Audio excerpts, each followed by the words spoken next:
Good morning, Resto. I was just waiting for the courtroom to get their crap together and get their stuff started.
Good morning, y'all. I'm here.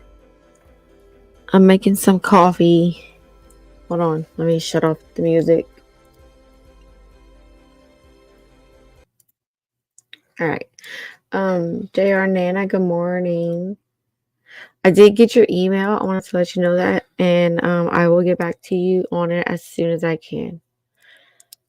Kind of confused. I don't know. Oh yeah, so the music I had was just something that I had playing while we're waiting for court to start. I'm gonna go ahead and put this up for now, and I can see whenever the courtroom camera changes. So I will let you guys know, but something should be happening soon. Yesterday they did say they were going to start at 8:45 Eastern, which it's 7:30. I mean, they said they were starting at 9:45 Eastern, like an hour later, but I checked it this morning and I'm glad I did because it said that it was starting earlier than like what they planned. So kind of nervous about that, being that the state has rest. They have no more witnesses they're calling. We have the defense with witnesses they may be calling. As far as I know, that was still like up in the air, and the judge had to look at some things, look at some of the information regarding that. So we'll find that out this morning. But if they do call witnesses, I'm anxious to see which witnesses they are calling. And then we shall move on to closing soon after that. But it might not be a long day. Seems to be when they get through the witnesses pretty quick. That the days pretty, go by pretty quickly, and they shut down court early. So we'll see. Oh, so I hope Jordan makes it back here. But good morning, Grandmammy Annie. How are you? And Sarah Marie, it's been a minute. How are you? So if I don't answer or you don't hear me speaking for a few minutes, I'm just gonna go grab my coffee. But I I am listening and watching and paying attention for when it starts. And I have it up for y'all. Let me make sure the volume is on just in case it starts. And I will be right back.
Okay, I see I have missed a lot of comments. Sorry guys. Like I said, yesterday they announced a completely different time than what they actually started court today. They said they were going to start an hour later, which would have been an hour later, and they actually started early. So I'm like trying to get in gear, getting my coffee and all that stuff. So Resto, thank you for holding down the chat. um, yeah, how is the weather for everyone? It's kind of warm-ish here today. It's not cold. Oh my gosh, it's snowing for you. It's so nice. Yeah, we don't get that here. Did you guys ever finish ranking the restaurants? That's so funny. I'm glad I seen that. It was so fun though. Um, but Sarah Marie, I will say that it's pretty much Resto's tier. It's not really yours. You might get one little spot to claim as yours, but it was his. But it was like so fun. It's interesting also, because some places some people have never heard of, and it's really interesting to hear about all the different places. Yeah, it was worth it. Negative. I don't even know why I highlighted that. You see how you trapped me like that, Resto? It's not. I will remove that comment. Yeah, you have nice seasons, Resto. Remember Annie says 45 degrees near Seattle. Dang, that's nice temperatures. That's nice.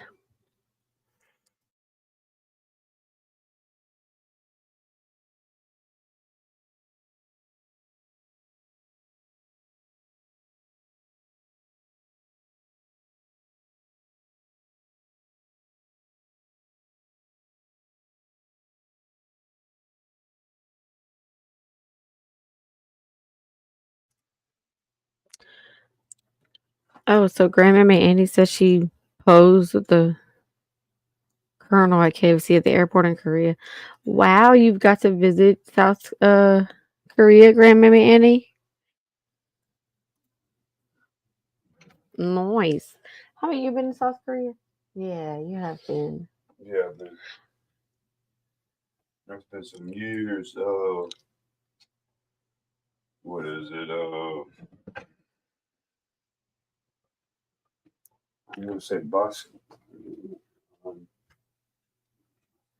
I don't know, but I know that I remember when like me and my husband were dating and we talked about like places he had been, and South Korea, I remember now, is one of the places that he had gone to.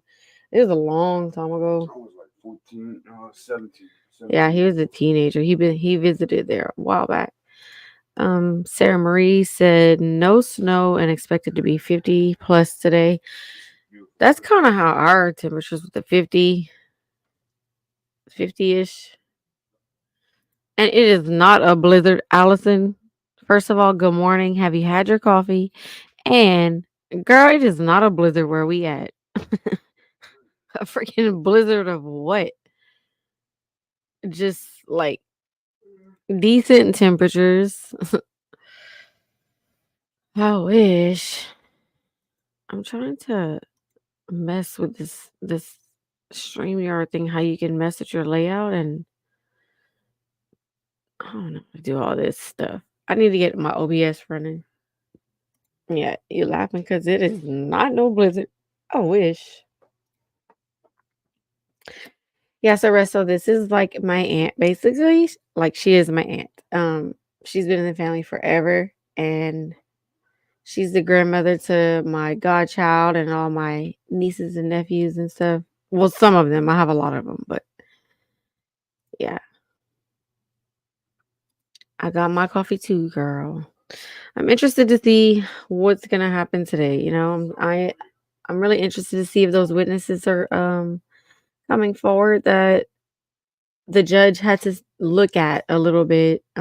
She said, "I'm gonna look at it again later or whatever." So there was that I'm wondering what's gonna happen, or are they just going straight to closing? A lot of people had questions like, why didn't Tabitha Scott ever testify? Why haven't we had her testimony at all?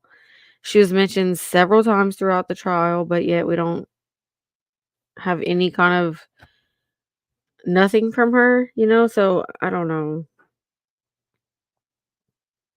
But I think it's definitely gonna be, I mean, I can't say definite, but my prediction is going to be guilty because just because I mean, everyone knows that's what it should be, in my opinion, you know? But yeah, let me drop Russell's link because he probably forgot you can do the little link drop up in here, but I'm gonna put Russell's link. He is doing a fun live coming up this weekend, this Friday for us here in America. Um, it's gonna be really, really fun. Check out his channel for more details, but it's gonna be a good time.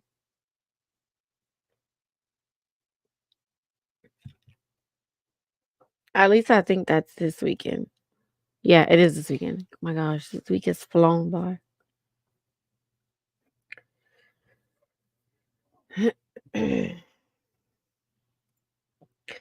I've missed so much of this case. Work has been crazy, but everything I have caught has been heartbreaking. So many failed this little girl. Yeah, Sarah, I get that with work being crazy and all, but oh man, honestly, this has been a really tough trial. It is heartbreaking. Like knowing, we had the affidavit and we had an idea, but we've learned so much more since then that it's just like it's just horrible. But I hope that she gets the justice that she deserves for sure. The court system already failed her. Like, let's pray that the court system doesn't fail her again. But I'm going to mute for a minute.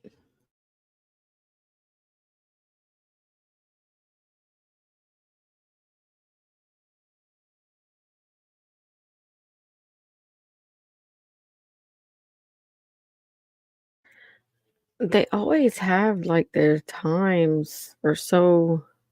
They're not organized at all. Um, this is just a recap I'm gonna listen to. I'm gonna put playing until they come on here because they're taking forever, and we're gonna watch this. 5-year-old girl with some special. Harmony Montgomery was a beautiful 5-year-old girl with some special needs. This photograph was taken in 2019. That's the year she vanished, but it wasn't the year people started looking for her. That was 2021, 2 years later. That simple, tragic fact speaks volumes about little Harmony's life. She was living with her father, Adam Montgomery, her stepmother, Kayla Montgomery, and her 2 younger half-brothers. Harmony's mother, Crystal Sorey, lost custody when she missed a court date. Crystal wasn't there because she had to appear at the same time in another courthouse for another one of her children. That's when Adam gained full custody, despite being a career criminal with drug problems and money problems. Then after getting evicted, Adam, Kayla, and the 3 young children ended up living in a car in the winter in New Hampshire. And this is where the story gets even more tragic. Harmony did not really vanish. She died. Prosecutors say she was beaten by Adam after she had accidents while living in that car. Adam says he didn't do it. He just helped cover up the death of Harmony caused by Kayla. So now Adam is on trial as prosecutors try to prove he's a child killer. Tonight, we go in depth into the latest evidence revealed in court and look at the evidence to try to figure out where this little girl is as we continue our investigation into what happened to little Harmony Montgomery. I'm Vinny Politan. Thank you for joining us on Closing Arguments. We've been watching the testimony. We've heard from investigators, and the investigation. Okay, wait. So one of the first things he said was closing arguments. But like everything that I heard yesterday said that there was a couple of things that needed to be handled and that there was possibly witnesses for the defense. So I just wonder if they're going to call their witnesses. Let me just listen to that part again. Was watching into what happened to little Harmony Montgomery. I'm Vinny Politan. Thank you for joining us on Closing. Yeah, right there. I'm Vinny Politan. Thank you for joining us on Closing Arguments. We've been watching the testimony. We've heard from investigators, and the investigation was exhaustive. There have been deals that have been given to witnesses. Yet, still, as we sit here tonight, Harmony Montgomery is still missing. Now, no one believes she's alive. That seems pretty clear from all the evidence and testimony that we've seen during the trial of her father. But where is she? What happened to what was left of her remains? This hasn't been solved. This question hasn't been answered, and she can't rest in peace. Now, Kayla Montgomery, the star witness for the prosecution here, says that she doesn't know. She doesn't know what happened to Harmony. Remember that he made her, not made her, but the prosecution, right? Um had Kayla Montgomery look at the jurors, and he asked her, "Where is Harmony Montgomery?" She said, "I don't know." He asked her like twice. She said she did not know. So I guess we have to, as much, we all have different opinions about Kayla. We've all spoken about those opinions, but at the end of the day, those opinions are not going to help this case, in any kind of way, because of course, we're biased. As we should be. These two adults were the last ones that Harmony was in care of, and Harmony is no longer with us, and we know that without a doubt. So, in my opinion, hopefully this jury is thinking somewhere along those same lines, because either way you look at it, yes, Kayla might have gotten away with a deal. She may or may not get out on parole on her upcoming parole date, but the fact still remains that even though she doesn't say Adam and I, Adam and I, she did say we a couple of times, which included herself. And you have everything that she's told, and in every part of that, she was there. So no, Kayla Montgomery is not on trial. But if the jury sees it for everything that it is, no, we have not found Harmony Montgomery's remains, but they have a lot of evidence and a lot of testimonies that have all come forward to speak against this monster who they just want to be put away.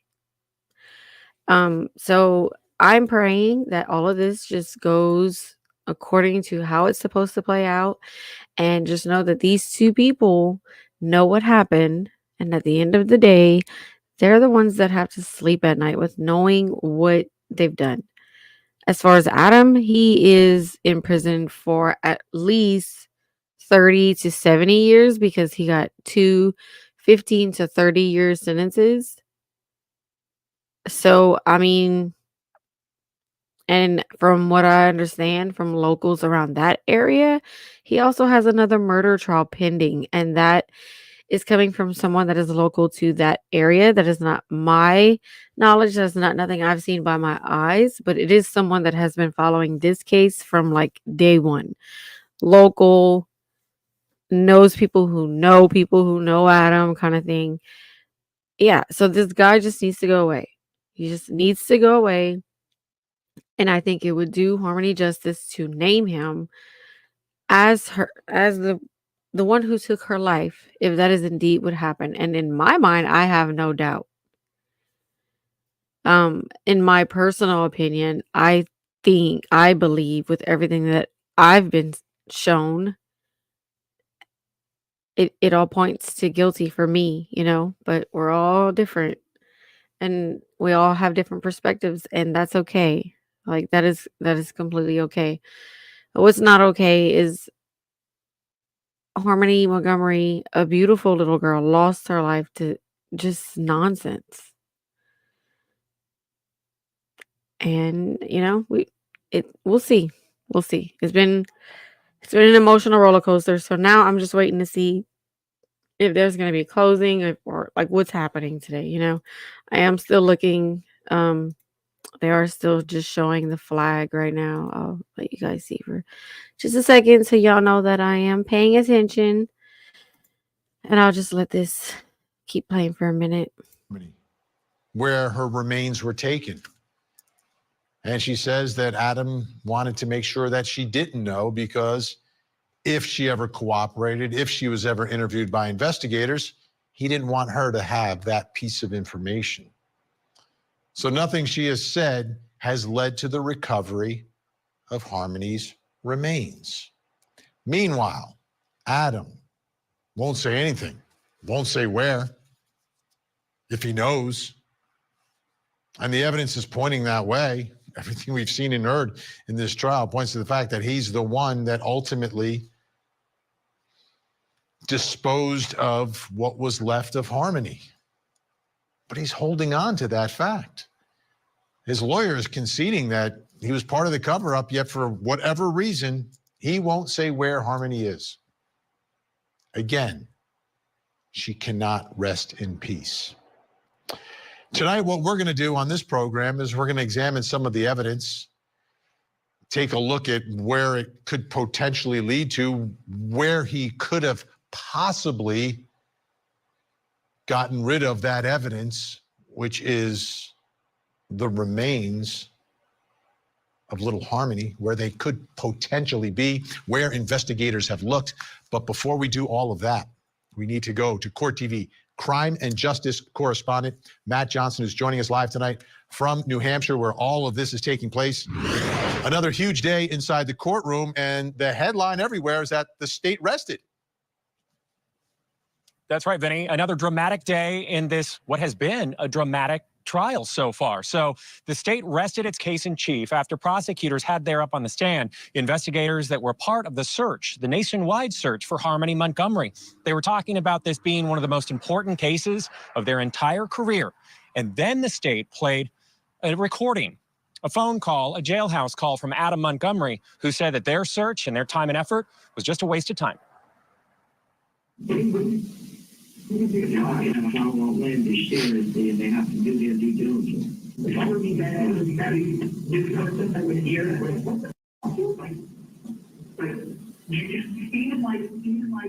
we're just reading taxpayer money, I guess. Because just think about how much money that you're wasting in the effort. So I couldn't be trying to believe, okay, I understand that, but at what I like the cost, man, like you just gonna chase down people that call in from Arizona and say, oh, I seen that child out here. And Vinny, after that, the state rested its case in chief. The prosecutors, almost like a mic drop moment. Everyone was looking at each other when we're hearing these words coming out of Adam Montgomery's mouth, because this is the first. Yeah, they did point that out yesterday for sure, about the phone call, because he was saying that they were doing all these searches and they were wasting their time, and that like taxpayers' money, and it's just like that. It's so sickening to know, like in those moments, it's because he knew exactly what had happened, and we may never know what happened. Number one, and number two, will she ever be able to be laid to rest? You know what I mean? Those are the things that just bug me so much, is because he has so much pride and so much hate or dislike for his, no, I'm not even gonna say for Harmony's biological mother. I mean, he he probably takes pride in the fact that he has that information that the world wants to know, and he holds that close to him, and that's sickening to me. Like, it sickens me.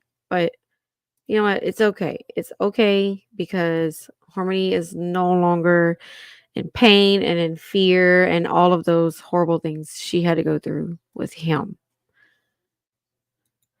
As horrible as that is, I'm glad that she's not with him anymore. And I wish this could have had a different outcome. But I believe in the system, and I believe in those jury members. I'm going to have all the faith in the world for Harmony. time that this jury has heard from him, because remember when they played the police body camera video, there was no audio. So everyone's looking at each other as he is saying that this is a waste of time, and it's his own daughter. Well, two things you take away from that. Number one, he knows the answer to the question where Harmony is. I mean, he's pointing the finger directly at himself in that moment.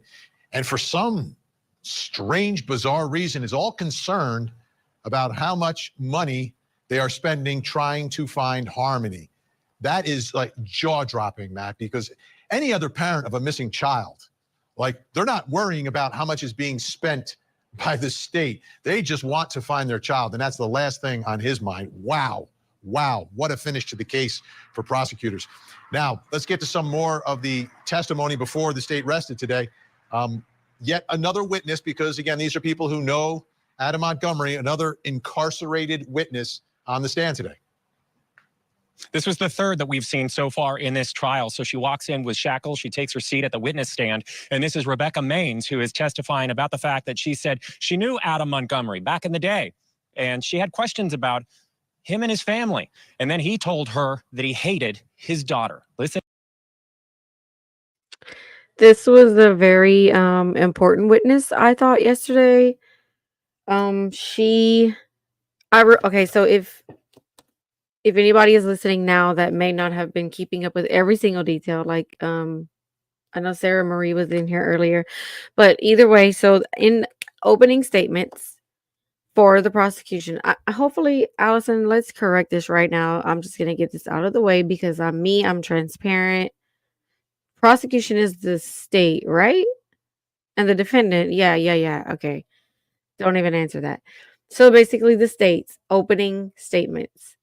If you guys remember, or if you've been able to see a recap, they had statements up there that apparently I came from Adam Montgomery that said basically he hated his daughter and she reminded him of her mother, and that's why he hated her.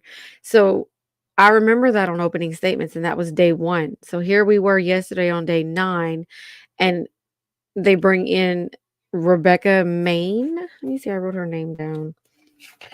Rebecca Maine, and she is a close friend of Adam's. And yeah, she had a lot to say. She stood her ground, and I mean, this is someone who is saying they were best friends with him, and they stood up for Harmony. She did what she did and stood up for Harmony. It's just such a tragedy. I know. This is the first time I've seen body cam in any trial that there was no sound. His right. Screw that. It should have been heard. You know what? I hope that they all eventually heard that audio because, yeah. And yeah, she was a good witness. They're probably going to show a really good clip. I would show the whole thing at some point, maybe later if we have a break or what. We'll see how today goes. It could just last an hour. Who knows? It might not start at all.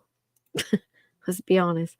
But yeah, I'll play a little bit of hers because I liked when she talked to the defense. Oh, thank you, Resto. Yeah, y'all please hit the like button. If anything, it helps get her into the algorithm. It does nothing for me. I'm not monetized here. Never going to be monetized here. Let's simply just keep her name out there. You know, this trial is Adam Montgomery's trial, but it's about Harmony. It's about Harmony Montgomery. Let's say her name, and let's hope that because of the investigation into the child services, that it changes something. That this brings change and awareness to a crippled system that needs so much rebuilding. Let's pray that this case is maybe the beginning of that, of some kind of law or something, and that it came from what happened to Harmony Montgomery. That would be amazing. And for any of you guys that share this out, I appreciate you all, and I appreciate you all being here too. I'm going to let this play. I did check the courtroom, and they did not start yet. Into this. Who, if anyone, did he ever say Harmony reminded him of? Her mother. Her mother? Her mother. And did he tell you how that made him feel? God bless you. He said he hated her right to his core. Ms. Means, you stated a moment ago that the defendant indicated or said to you that he hated Harmony's mother. Is that correct? No. Oh, who did he hate? Harmony. He hated Harmony. Yes. Did he say why? She reminded him of her mother. Her mother being Crystal Sorey, as you know, and Crystal Sorey was not too far from me in the gallery today, having to listen to all of that. And a bit emotional, as you can imagine. But Yeah, I can't imagine how Crystal was in the courtroom. She's been in the courtroom every single day. I've seen a lot of hate and but there are a lot of people showing compassion and empathy towards Crystal. Remember, she was the biological mom. She was she was in addiction. She will admit that. As far as I know, she did try her best, and she knew that if she couldn't be her best for Harmony, or for her son Jameson, that they were going to be in good homes. At least we thought, we hoped. And so, like, people can say what they want. I don't know Crystal Sorey. I've never met her, but coming from a mother's perspective, the way I've heard her talk about Harmony, the pictures I've seen with her just having fun about her, she's a mom. She loved her daughter, and she shouldn't be having to go through this because of a monster who decided he hated the mom, so he was going to hate the child that he had with that woman. That is insane to me. Disgusting. Ugh. Okay. Yes. Remember that Harmony isn't the only one. She's, like he's saying, just the one right now in public. Awareness is the way to change. I couldn't have said that any better. The more that we talk about these things that are happening and bringing awareness to them in whatever way you can, even if it's sharing a missing person's flyer, if it's sharing someone's post you might see on any of your social medias, getting their names out there. There's way too many of these cases happening, and way too many that have to do with the parents. And then when the system is failing them as well as the parents, these kids are not standing a chance. We have to keep the awareness out there and let them know we're not going to just go away. We're going to be invested in this stuff, and we're going to give it our all because we care. It's about the children. Like, we have to protect our children. Together we can. Always remember, like, that hashtag. That hashtag will always stick with me because it was the first missing persons case that struck my heart, and that was from Gabby Petito, and that's her parents. Of course, others have used it, but that's just one of their hashtags that they use all the time. Together we can. So we have to believe that. Oh, I know what you meant, Allison. Yeah, there are so many harmonies. Way too many. Love you. Have a good day. I will. Did I just hit a button? Sound like either your phone or Oh. that was you. Okay. I think it's the wire. Doing funny again. Yeah, but I think it just works. Sorry, y'all. We're just like, look, Allison said, bye, JR. Later.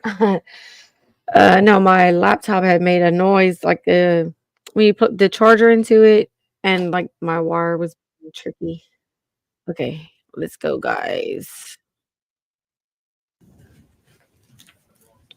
Wait. Council approach for just a minute.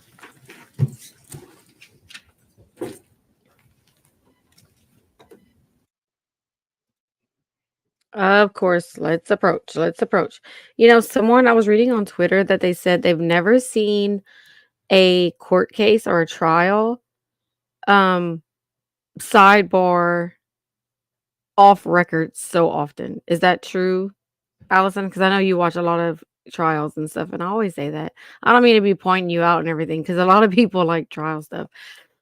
I personally have to be invested in the case beforehand to really get into it, but um yeah, just in general. They right. A lot of people have been saying that on Twitter too. That's crazy. So much is off the record. Okay, I'm gonna run and go use the bathroom before I have to sit here for, for a little bit so we can talk while they're sidebarring, but I'll leave you the sound for the courtroom is on. BRB.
All right, I'm back, y'all. Sorry. All right, let's see. I mean, they sidebar sometimes because of an objection. Unheard of. A lot of judges will say no when asked for a sidebar. Usually it's an evidence issue or something along that line. Oh, I see. Yeah, because and then a lot of time it's like this, where it's like off the record. And so like I'm just curious in trials and in general, okay, like not even just for this case. When it's off the record like this, like we literally don't know what the hell they're talking about. Just saying, just an observation, you know? And it's off the record, so it's not being typed up. There's no transcript. You can't FOIA the information. Like that's kind of weird, but whatever. I guess they're talking about like the deals and all that because in my opinion, when it's a case especially like this, it's I mean, I'm not saying the prosecution and the defense and the state are working together, but then again, I did say that at one point during the case because I think they both want the same thing at the end of the day. If you think about it, he has a right to an attorney. That doesn't mean that they don't want justice for Harmony. Just saying, but Elaine 2.0 was confusing as heck. Goodness. Okay, y'all. Yeah, it seems like to be every little thing over. So this was probably 2 minutes ago. No worries, Resto.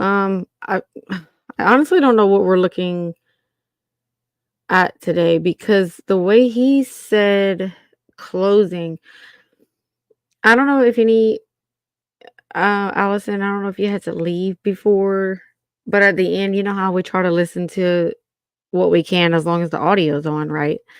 And the judge was saying something about the witnesses from the defense. It was more like a if situation more than like a when situation. Like she was like, if you decide to call your witnesses, sort of thing.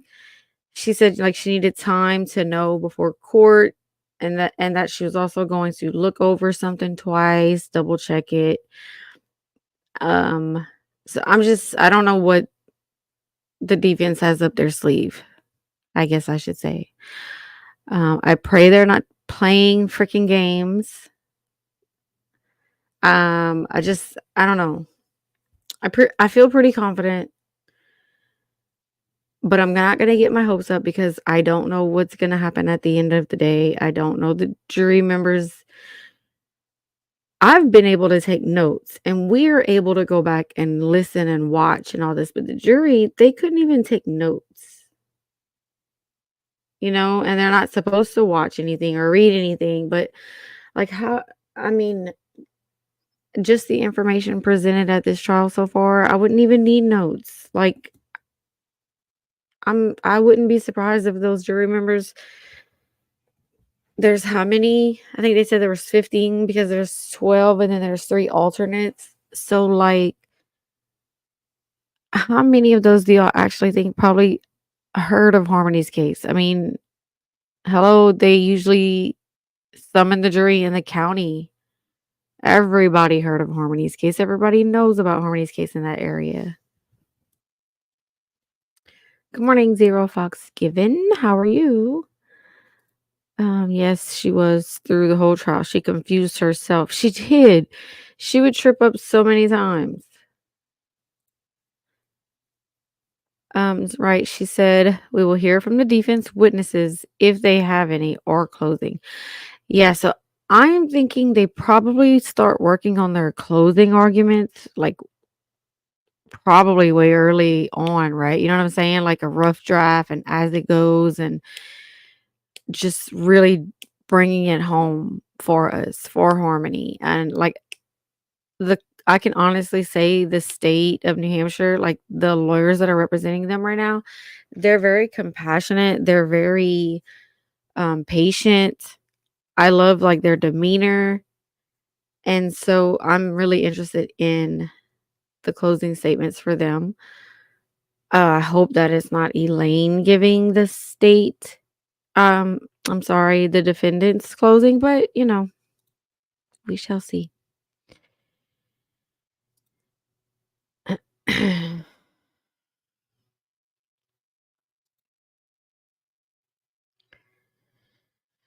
Oh man.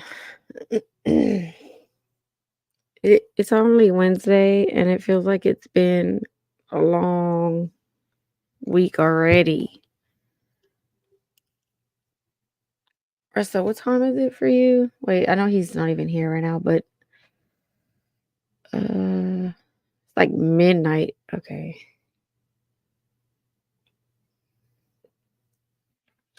Yeah, I was up pretty late last night. Also talked about the case. Got pretty passionate about it. It's just been a tough one. It's been a tough one, y'all.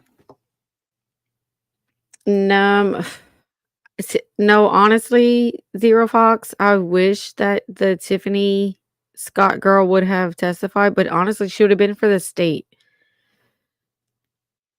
Or, oh my God, you make a good point. You have a good point. Okay, so in our mind, right, from what we've heard of Tabitha, and I will be clear on this because I'm not going to just paint Kayla to be some horrible person. So Tiffany, is it Tiffany? No question. Tiffany Scott, right? Yeah. She was mentioned. No, it's Tabitha Scott, but I know who you're talking about, Zero Fox. Kayla mentioned her. And she was with them in one of the accidents they got into on 11/29/19.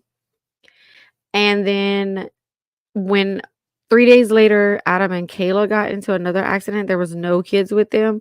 And according to Kayla, on Cross, I believe, she told Cross that her children were with either her mom or Tabitha Scott, and that would have been the 2nd of December of 2019.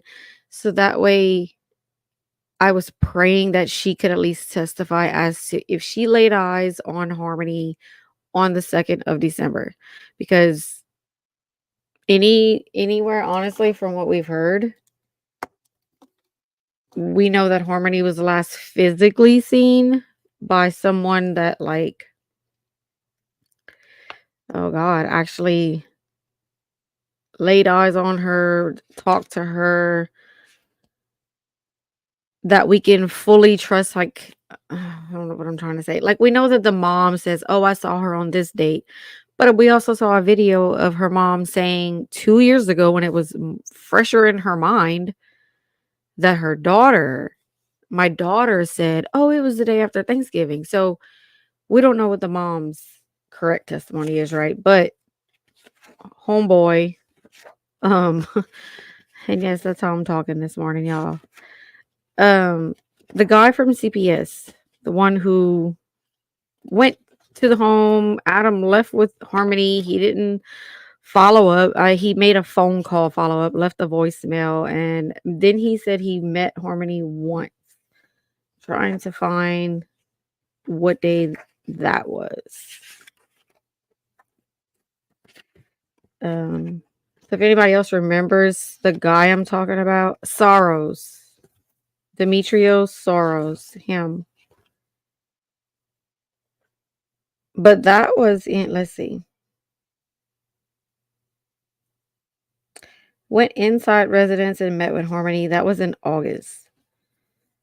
So that's, oh gosh. So September and October. Like, I'm trying to think of what people actually saw Harmony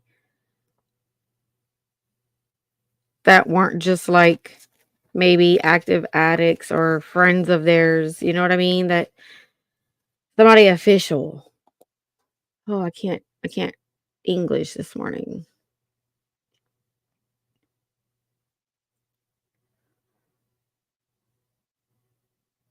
Wait. What do you mean the 8th? 8th. I do not understand. Did you mean right? Allison, is that your typo? I do not understand why they didn't call Tabitha, but there is a reason. Right. So, okay. Yeah. So where I was going with that was Zero Fox has a good point, because what if she did not see Harmony that day? And then it just kind of makes Kayla look even worse. But again, Kayla's not the one on trial here. But I do see what you're saying, Zero Fox. Literally, it could go either way. Anything can happen today. We really don't know. Right. I know. I'm like, 8th. I do not understand. So now, from now on with you, I'm going to be like 8th, and it's going to be my right. All right, Allison. But yeah, so that was Demetrios. It's just pretty sad when the only person that can testify as to anything definitively, but it's just her word, is Kayla. That's it. We still have questions. I still have questions about the power tools. And I know that's triggering, and I'm gonna put a trigger warning in chat just because I mentioned it, but it's like they brought up, in my opinion, the state brought up all of those points for a reason. They just didn't have the biological, physical evidence of that DNA, which makes it even more horrible because of the fact it's been this long. They haven't found Harmony, but we have found her DNA. So, but it's just frustrating that everything we have is basically from Kayla. Let's see. We figured out the date thing. Hopefully that was just Bodero with a memory moment. I don't know. The ceiling tile that was in the Audi, like the things that they've mentioned that they haven't touched back up on, it's just like, okay. Okay, where were you going with this? Like, well, okay, whatever. I'm gonna put back up this picture.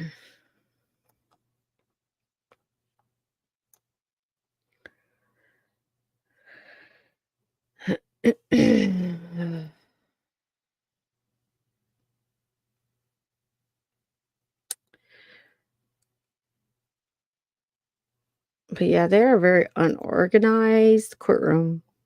Unorganized. Back to the flag. Okay. Well, I had a hold on.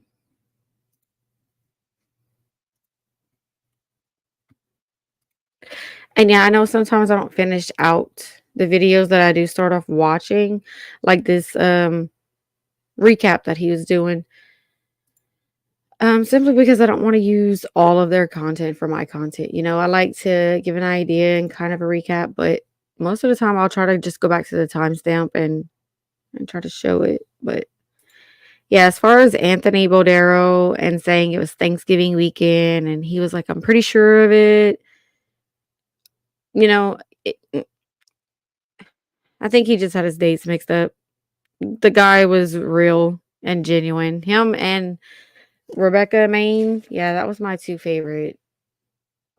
Like they did it for harmony. You know what I mean? And I'm not saying nobody else did. Everyone, honestly, that could get up there. And some of them might not have had a choice. They were subpoenaed, but either way, to get up there and testify is scary enough. And to get up there and testify against a monster like Adam Montgomery is, I couldn't even imagine it, you know?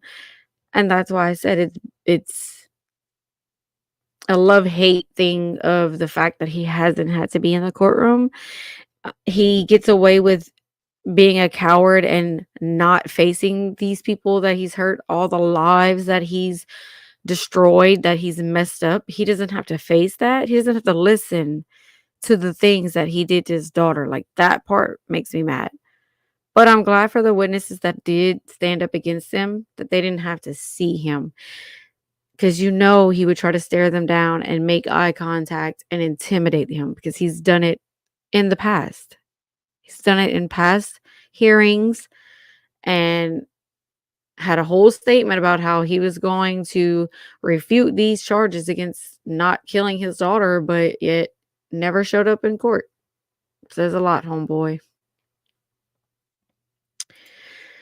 Okay, you're gonna have to remind me what this was. Did she rule on the Brady violation yesterday? I remember. Oh yeah, okay. So the exculpatory evidence, right?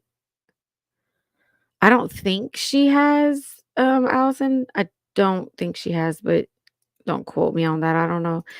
Good morning, Nicole. Getting ready to take your kids to school. I hope they have a good day. And I hope you have a good day. Okay, so since they're taking their time,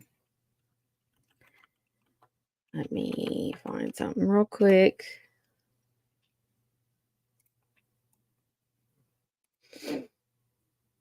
Yesterday was day 9.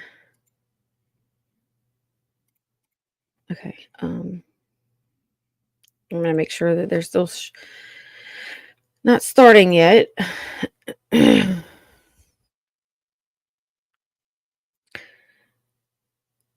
Oh, yeah. So the grandfather of Kelsey Small testified yesterday also. That was a little weird. Okay, so I'll play this on 1.25 speed and we can listen to this until they start.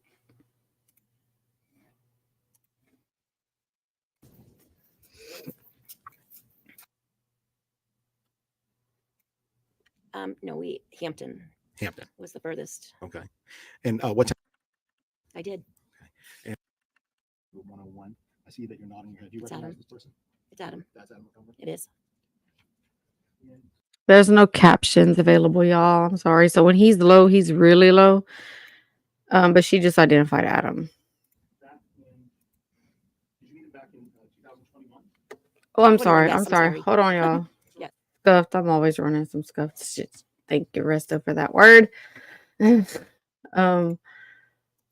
Sorry, y'all. Sorry. She must talk really fast because it sounds like I had her on 1.5. Yes. How would you describe your relationship? How much did you spend time together? Every day. Every day. I would have called him my best friend. Did you have a car at that time? I did. And what kind of car was it? It was a 2017 Ford Fusion. Y'all just let me know if the speaking is too fast and I'll slow it back down. And do you know whether the defendant had a car at that time? He did not. You said that you were best friends. Would you ever travel together? We did. Okay. And what town did you grow up in? Portsmouth. Okay. Did you ever take him to Portsmouth? No, Hampton Hampton. was the furthest. Okay. And what town did he grow up in? I want to say Lynn, Massachusetts. I know it's down. It's Revere. I believe it's Revere. I know it's down in that area. Okay. Did you ever talk with him about his children? How many children he has? Yes. Okay. What, if anything, did he ever tell you about how many children he had? Well, I'm pretty sure I told you guys 5, but thinking about it, I know he had 4. You know he had 4? Correct. And when you say you guys, are you referring to When I investigators? spoke with the state, yes. Okay. With you and. I'm about to say, this is not the first time you and I've met, is it? No, it is not. Okay. And where did we meet? At the New Hampshire State Prison for Women. And what did we talk about that day? We talked about my statement. Okay. And do you remember what you were told to do when you were testifying? Yes. Okay. What were the 3 rules of testifying that we talked about? Speak loud, tell the truth. And I don't remember. Okay. Stare at you guys. Let's say, does it sound like one of the other things was to make sure you use your own words in whatever your testimony absolutely, is? yes. Sorry. All right. It's all right.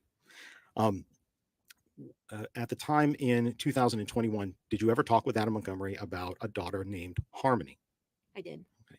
Where did he say she was living in 2021 when you talked with him? He told me that he dropped her off to her mother in 2019 at a rest area.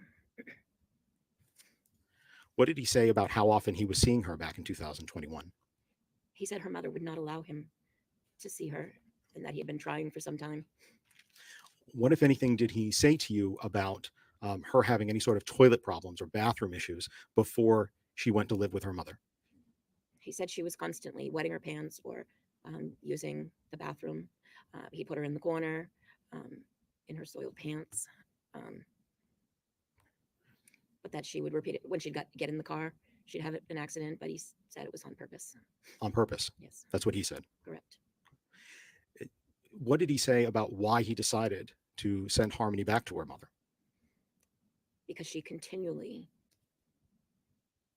shit her pants. Sorry. That's okay. Are those his words? Yes. Okay. Then those are his words. Remember, one of the things is to make sure that you always tell the truth, correct? You just took an oath a moment ago to tell the truth. Right. With regards, again, to his words, did he ever tell you about a physical incident between himself and Harmony? He did. What did he say in his words that you recall? So he told me that he was in the bathroom, or the kids were in the bathroom. I don't remember the circuit, but he was in the bathroom and he had walked out to find Harmony with her hands over the baby's mouth and nose, and that the baby was not breathing and turning blue. And he said he saw red and he just backhanded her. So he told you that he backhanded her. Correct. And when she was holding her hand over, you said the baby's mouth. Did he tell you which baby, which of his other children? You know what he did, but I don't remember. I want to say Declan, but I'm not 100% positive. Don't want you to guess. So if you remember, you remember. And if you don't, you don't. That's okay. Do you remember the name of the child that he was talking about, the baby? Yeah, I'm pretty sure it was Declan. Okay. And did he say where he was living when he hit Harmony in the mouth after seeing her cover this child's mouth? Probably. I don't recall. Don't recall. Okay. Did you say when it was? Specifically, when in the year? Spring, summer, No, it fall, was right winter? before he returned Harmony to her mother. Right before?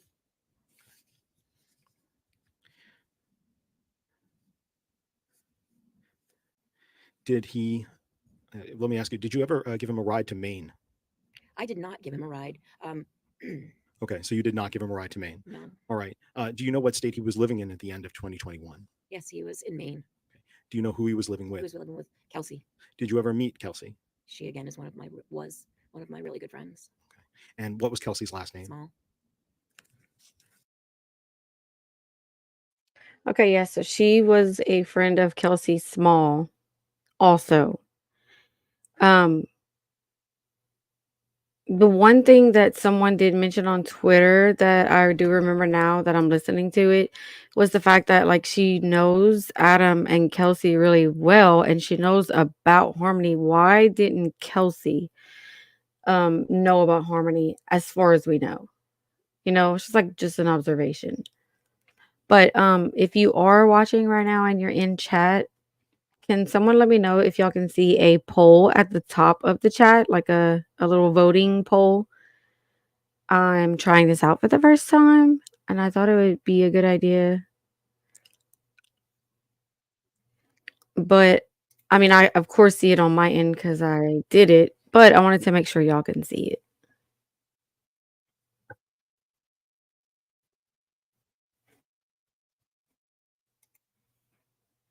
Okay, awesome.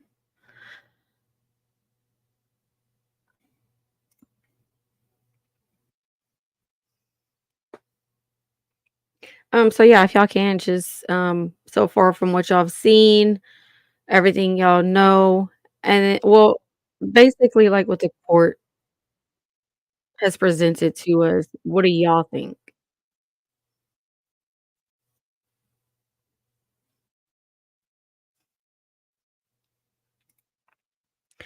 Okay, so yesterday the judge, I'm sorry, this Allison will have to maybe gosh, I suck today. They were talking about possible exculpatory evidence. And so Allison was saying if she does rule on that, means she can declare a mistrial and they will have to do this all over again.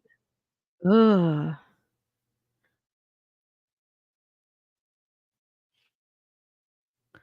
No, it will be dismissed without prejudice, which means he can be retried. Oh, gotcha.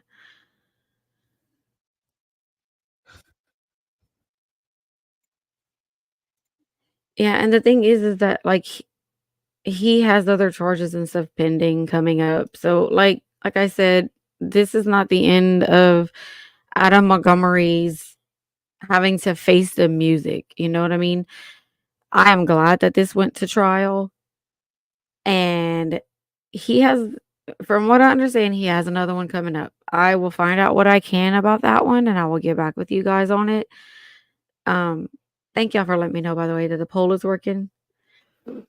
But yeah, I'm definitely gonna try to keep up with Kayla's upcoming parole date. I do have to go back to the beginning to listen to when she said her parole date was coming up. If someone in chat remembers, that would be amazing. So if y'all do, just let me know in the comments or in the chat because I don't remember, but I know that for sure as long as I keep up with Nerdy and everyone on Twitter that I started missing persons cases with, as long as I keep up with those guys, I'm going to know when court dates come up. So I definitely will let y'all know when Kayla's parole date is arriving because I want to know if if she ends up getting out, and I hope not. But good morning to Grandmammy Annie. Thank you for voting, and thank you for telling me I'm doing great. Honestly, I hadn't done true crime in so long. But I had to cover Harmony. Harmony was in a lot of a lot of our hearts, and yeah, I had to do that. In April, Zero Fox. Okay, so I have my little note page that I'm writing stuff down to look up and research on. So I'm gonna Kayla's, and it was a parole hearing, right? If I'm not mistaken, like she's up for parole. So I'm gonna put April with a question mark, and then I'll look that up. I'm also going to try to find out about Adam's upcoming murder trial for another incident. I don't know much about this one, and I don't think it's been in the public a lot, but yeah, that's supposed to be coming up. Okay, so there's movement in the courtroom.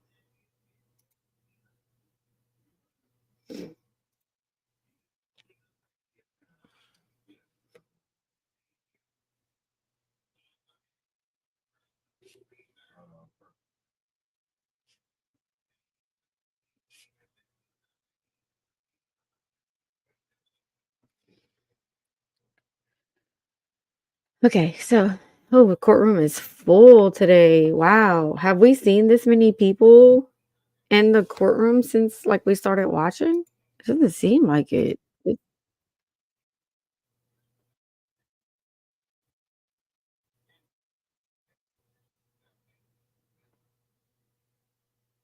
Huh. Um, Kelsey Small died of an overdose. I think the craziest thing is that she was actually found at the Econo Lodge, which is the same hotel that they met with the U-Haul before Adam left, allegedly, to dispose of Harmony's remains.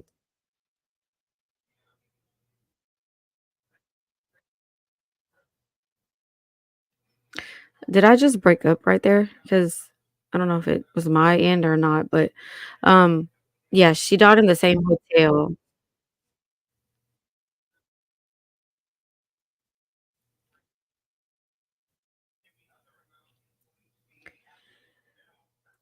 And I do remember a lot of speculation at that time, was going on. Like, a lot of people were wondering if she possibly knew more than she knew.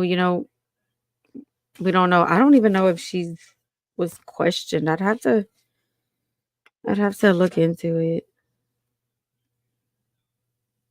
So I hate this stuff when it's delayed. Okay, the courtroom, right. All right, the courtroom is full today. There's a lot more officers here. So yeah, but this is closing. This has to be closing. I'm thinking the other witnesses are not gonna be called because this seems like, you know what I mean? Like this is a larger crowd. You have all like different law enforcement officers there. This is probably gonna be closing. Disclaimer, if I am not actively highlighting your comments or acknowledging your comments, I'm not ignoring you. I promise. I'm taking notes and I am starring your comments. That way I can go back to it and discuss what we need to. So please don't feel like I'm ignoring you. I promise I'm not. And as I star the comments and we get a break or, moments in between when they take their 5-minute sidebars, we can chit chat. Per Google, Kayla's parole date is March 7th. You are the bomb, Sarah Marie. Thank you. Thank you both because, like, us working all together, we got this, y'all. So, March 7th. How'd you find that so quick? I know sometimes Google just has it, but I literally feel like every time I look up court stuff, I legit can't ever find anything. Um, but whenever I follow Nerdy and them, like they're on top of it. Like they know all of it.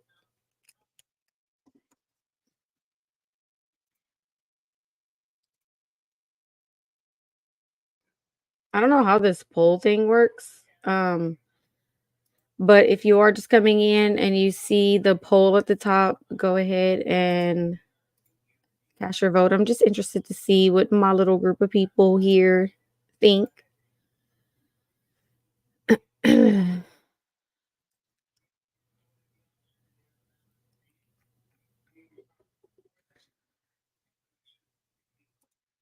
And while we're waiting, off topic, but Gabby Petito's trial, well, it's a civil lawsuit. If they don't settle before the civil lawsuit court date, that is going to happen in May. So I'll be covering that as well.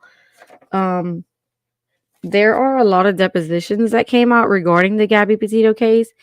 If you're interested in me covering any of the depositions, I believe there's some from Stephen Bertolino, the Laundries, and maybe the Petitos. But if you're interested in me going over some of the depositions, which covers like some of the conversations, like the phone calls, it's like dialogue that we can go through. If you're interested in the Gabby Petito depositions that have recently come out, put a 1 in chat and I will definitely be able to do that. It won't be like right away. It'll be like I'm probably going to need like a week in between, like after this trial is over, because it's been so stressful. But we can definitely do that together at some point.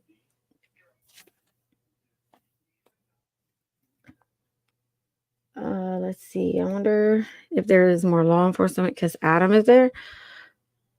Huh.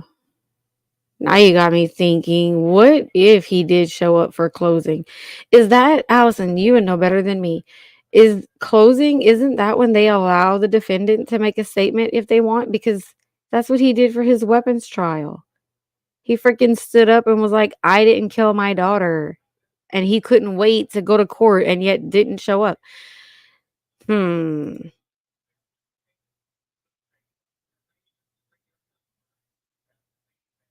You never know. But then again, the officers aren't like standing up like on duty kind of thing. You know what I mean? Like they're all kind of in the stands. I think they're gonna have closing today, but that's just me. I don't know. Okay, awesome, y'all. Well, we'll definitely do that with the Gabby stuff. It won't be so early in the mornings. So Allison, I know you're kind of newish to YouTube, but like say if you click on my profile, right? Like you go to my channel, there's a community tab. You have to look for it. Like you'll on my page, you'll see home, live, shorts, videos, community. If you click, I will be posting a community post when I do the Gabby coverage. And of course, Allison, I'll text you and let you know too. If I don't stop hitting my mic, I am going to drive myself crazy. Sorry. Had to get that out.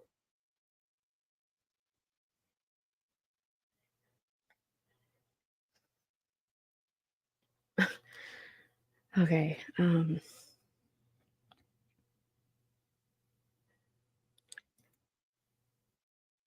That's whenever he did that for the weapons trial. Was that his sentencing? That makes sense.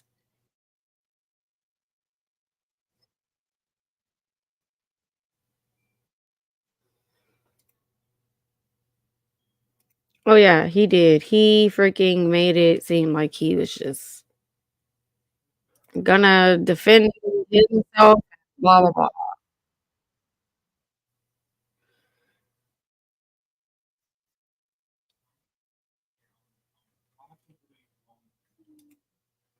Okay, so I can hear like my feedback. Am I breaking up for y'all? Like, or am I just hearing that on my end?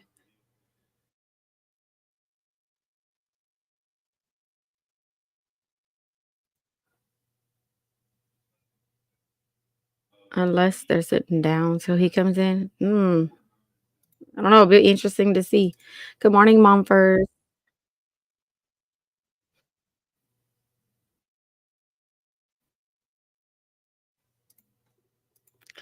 That seems so cowardly of Adam. Do you know if he is watching his trial? I don't know, Grandmammy Annie, for certain. All I know is what I've seen on social media, and some people have said that, yes, he was able to watch, and some people said no.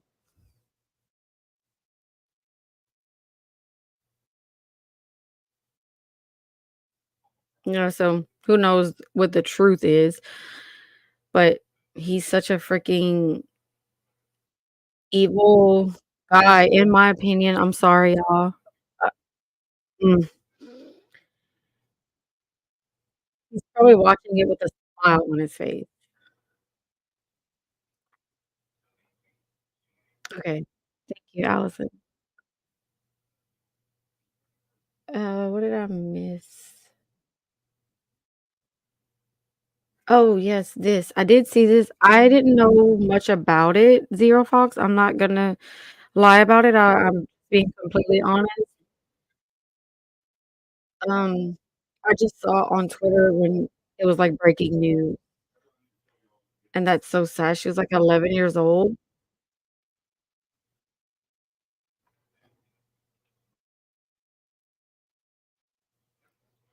It's so horrible, and then there was another one at the beach in Florida because of a sinkhole in the sand. I don't know how old the person was, but they passed away also.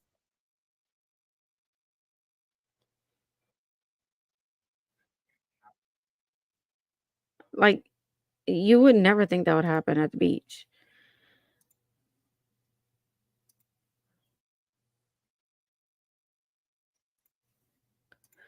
Okay, or is he there? Because it's gonna be ruled a mistrial due to Brady. I don't think so, and man, I hope not.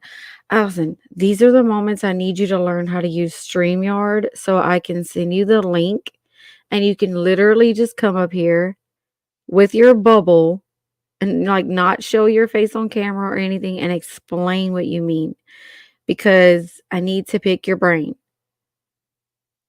So I know that the Brady rule basically means, like, it could be some kind of evidence that the defense has, right, that could hurt the state. And okay, so if it's a mistrial, oh Please be god, here we seated. go. Here we go. I give you a draft instruction. Satisfactory, Judge. Okay, satisfactory to the state? It is, Your Honor.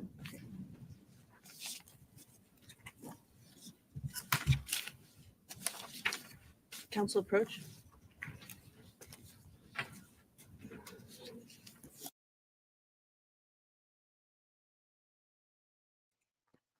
Right whenever court starts, they do sidebar like, wow. Welcome back, Risto. Oh yeah, you can do that. You don't have a tablet? Do you have, like, a tablet of any sort, Allison? Because I was gonna say bring whatever devices you use to, like, to watch this stuff on or whatever, and I will show you how to use it.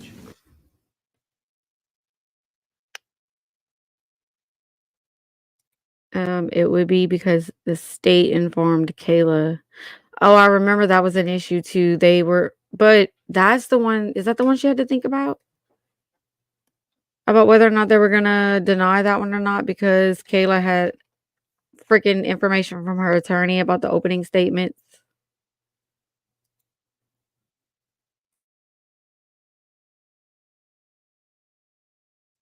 Hold on, y'all, just a second.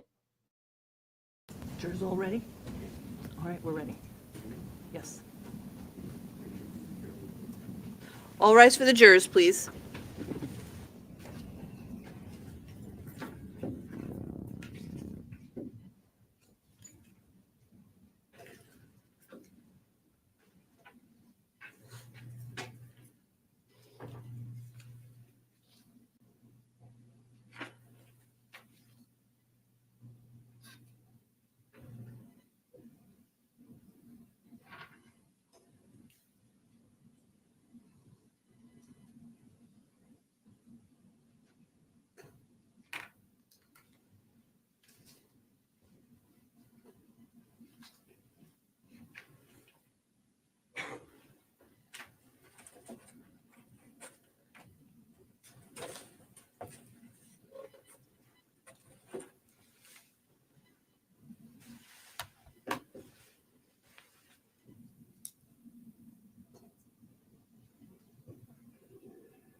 That's their audio making noises, by the way. I'm muted. Just letting y'all guys know that.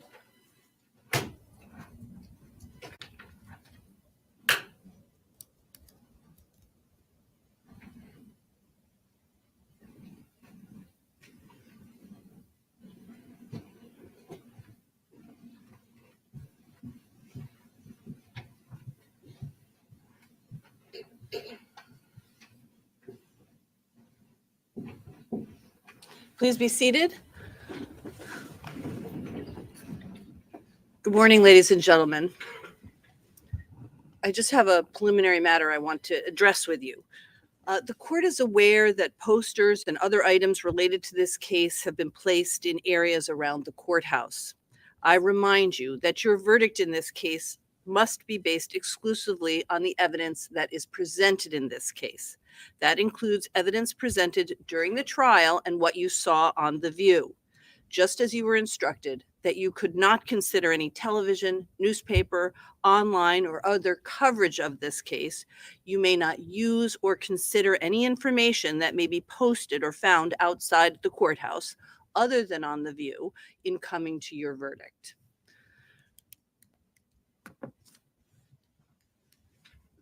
Attorney Smith, does the defense wish to present any evidence? No, Your Honor, defense rests. All right. Ladies and gentlemen, the defense has now rested, so it is time for closing arguments. Counsel, whenever you're ready. Thank you. State goes last. Yes. Yes. Wake up, baby girl. Baby girl, wake up. Those were the words that Kayla used to describe how Adam approached his child when he discovered that she was dead. Kayla used words that were the truth sometimes to fill in her lies. Baby girl, wake up. Those words were from a real memory of how Adam was speaking when he discovered his daughter, looking peacefully asleep, would never wake up again. Wake up, baby girl. But she didn't. Those words were the truth surrounded by Kayla's lie. Adam is no innocent. Shortly after he discovered that his baby girl would not wake up again, he began a series of decisions, terrible and criminal decisions. He made them with a very misguided belief that he had to make them to keep his family from being ripped apart. And he made those decisions with the input and influence of his wife, Kayla. He did make those choices, and you will hold him accountable for those choices. He and Kayla hid, moved, lied, and manipulated Harmony's body after her death. It's unforgivable. They lied about her whereabouts after her death, and it's unforgivable. But he did not do this to hide that he killed Harmony, because he did not kill Harmony. He did this because he believed it would keep his family together. He did not witness tamper with Kayla. She was an instigator and equal partner. He did not influence her. She influenced him. And most importantly, he did not kill his daughter. He did not kill his baby girl.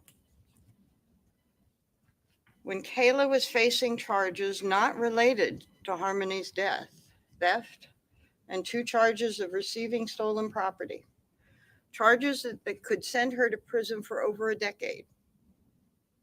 And then, by her own actions, she was facing 2 more charges for perjury, for lying about Harmony's death.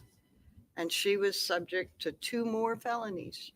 These felonies, 3.5 to 7 each, potential, stacked in prison.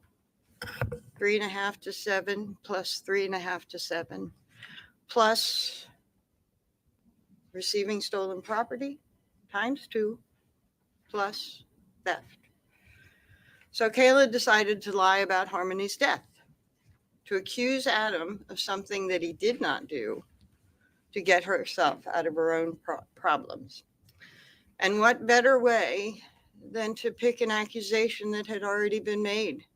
Adam was already arrested and in jail for an allegation of striking Harmony, a tale that he had struck her and given her black eyes. That became the groundwork for Kayla's own lies.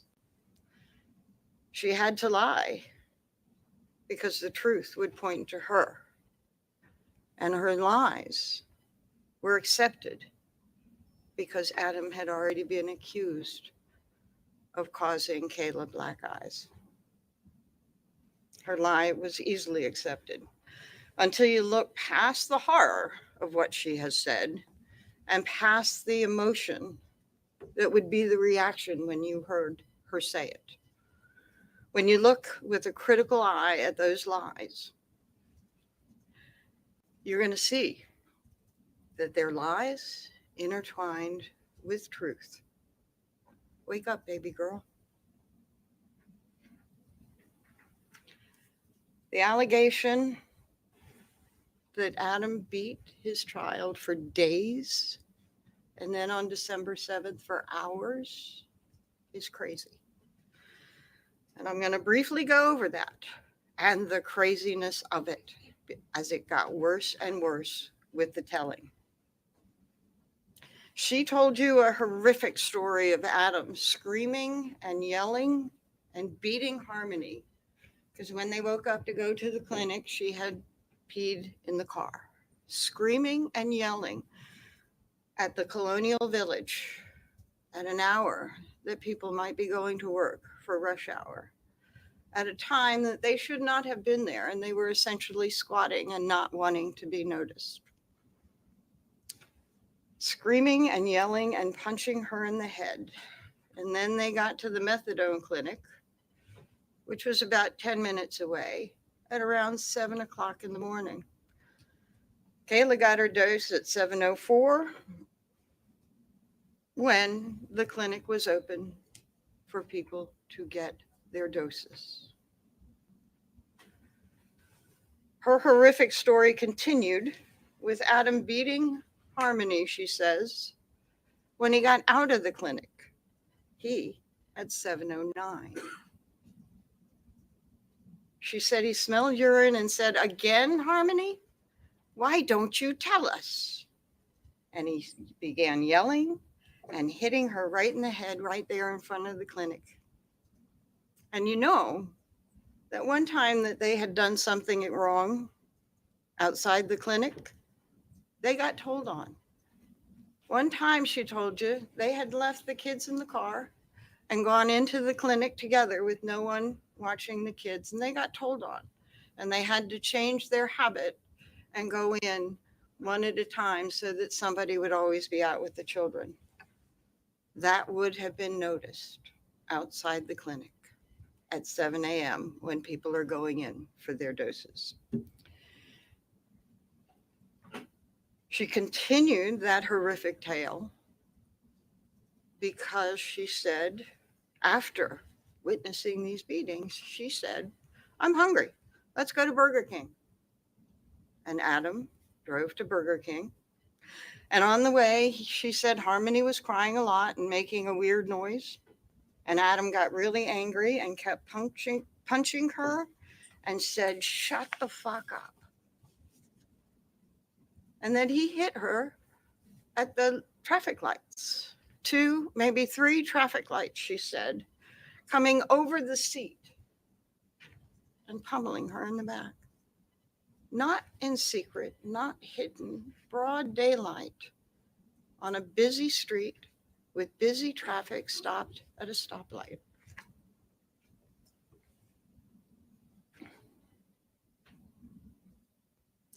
And then she said she put up an arm to stop him. She doesn't mention any effort to try and stop those horrific acts beforehand. No effort on her part. But somehow or other at this point, she thinks this is enough and puts her arm up. And what does she say he does? He gives her a look, a crazy look, like evil, It's the first time she had seen that. And she felt like he might hit her. So she didn't do anything. He scared her, she said. And then as he's punching her, she says, driving into the Burger King parking lot, and you were there, wide open parking lot, says that he's punching her and says, I felt something different. I think I really hurt her this time. She said he was scared. So what does he do when he's scared? He drives up, he orders the food that Kayla wanted. She was hungry. So he ordered a croissant, 3. She said, 1 for Adam, 1 for Kayla, and 1 for Harmony, she said, and some hash browns. He drove up, paid the cashier, either got his card or the cash back, whatever. Reached in as the cashier is handing him the food, takes the money, hands it to her, and drives away.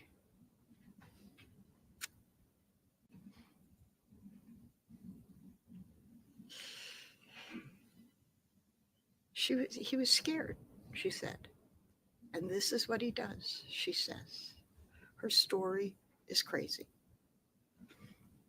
And what were the boys doing when this is happening to her sister over and over again? Well, they might have been sleeping. No, they were not screaming as they drove up to the cashier to get the food. They might have been sleeping. She doesn't remember. They didn't react much. They were quiet. They didn't cry much. She continues on at the Colonial Village. She thinks at first maybe they ate at the Burger King, but with more questioning, nope, yep, she was refreshed. They went back to the Colonial Village, and she decided to feed the kids. And she said that she took a little bit out of a little piece off of the food, and she fed Declan. She said Declan was the middle. She would have to put the food in his mouth, but no, she didn't look back. She just sort of reached back and put it in his mouth. And she took another piece and she would give Seamus also. She didn't have to look. She didn't look back. She didn't see anything back there. And then Harmony's croissant, she just sort of put it back there for Harmony, she said. Didn't look back.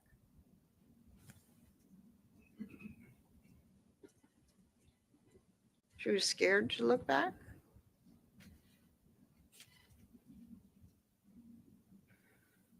And then also with that, because she remembered clearly, she didn't have to look back for Declan because he was in the middle and she could just reach right there and put it into his mouth without looking. But then she was reminded that Seamus's car seat was in the middle. Seamus had been in the middle of that accident that was on the 29th. And she had previously said that Seamus was in the middle when she talked to the police, and that Harmony was leaning against her brother, and that Harmony had a blanket on her lap, and that she put a piece of croissant for Harmony on that blanket. She didn't remember this. She made this up. She made it up from feeding the kids when they did go to Burger King. She made it up with some sense of reality. We would go to Burger King and we'd go back and I'd feed them and I'd give them pieces in the back. But she had to intersperse her lies to show that she would not have known the condition that Harmony was in. She then goes to Mr. Bordero, to get some drugs. She didn't remember that she was the one that went up, but she was refreshed. She was shown her previous transcript. She not only told the police she went up to buy drugs, but the reason that she went up was that Tony might front her the money because he'd never said no to her. She remembered it at one point, but tried to deny it here. And she claimed that they didn't stay long and they went, she didn't know where, somewhere. We had to do something. I don't remember what. And when they left, they got to an intersection and the car broke down. And that's when they discovered Harmony was dead in the middle of that broken down in that intersection. Wake up, baby girl. Baby girl, wake up. This horrific story, and they didn't know until that intersection. That story is crazy. But then her story even got worse. When I started questioning her about some of those little facts, and you remembered how she would respond to me, think about Kayla. As you think about what she said, think about watching her testify. I brought out that she had originally said that Adam had struck Harmony 10 to 15 times at 2 to 3 a.m. in the morning. She said, yeah, that was true. That's when it started. Okay. And then he woke up to go to the clinic and Harmony peed again. No. He made her sit. Oh, she didn't remember if it was peeing or pooping. Sorry to use that word, but I'm just not going to use a different one. She couldn't remember which it was, but he made her sit in it all night, she said. And then did she pee again when you woke up to go to the clinic? Yes, she said. Then when I asked her about that, had somebody cleaned up the offensive poop or pee from 2 or 3 o'clock in the morning? No, it just smelled of urine when we woke up, she said. She also said that when they were going to the clinic, Harmony didn't have any injuries that she knew of. But beating 10 to 15 times, 2 to 3 in the morning, and no sign? No. That was a lie. It cannot happen. It could not be. And it makes no sense. It doesn't because it's a lie. All that horror, all that chaos at the intersection.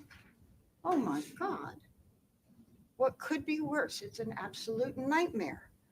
You have done something to a child over and over again for hours, and you get stuck in the intersection, and somehow or other, you've got to make sure that nobody sees that child.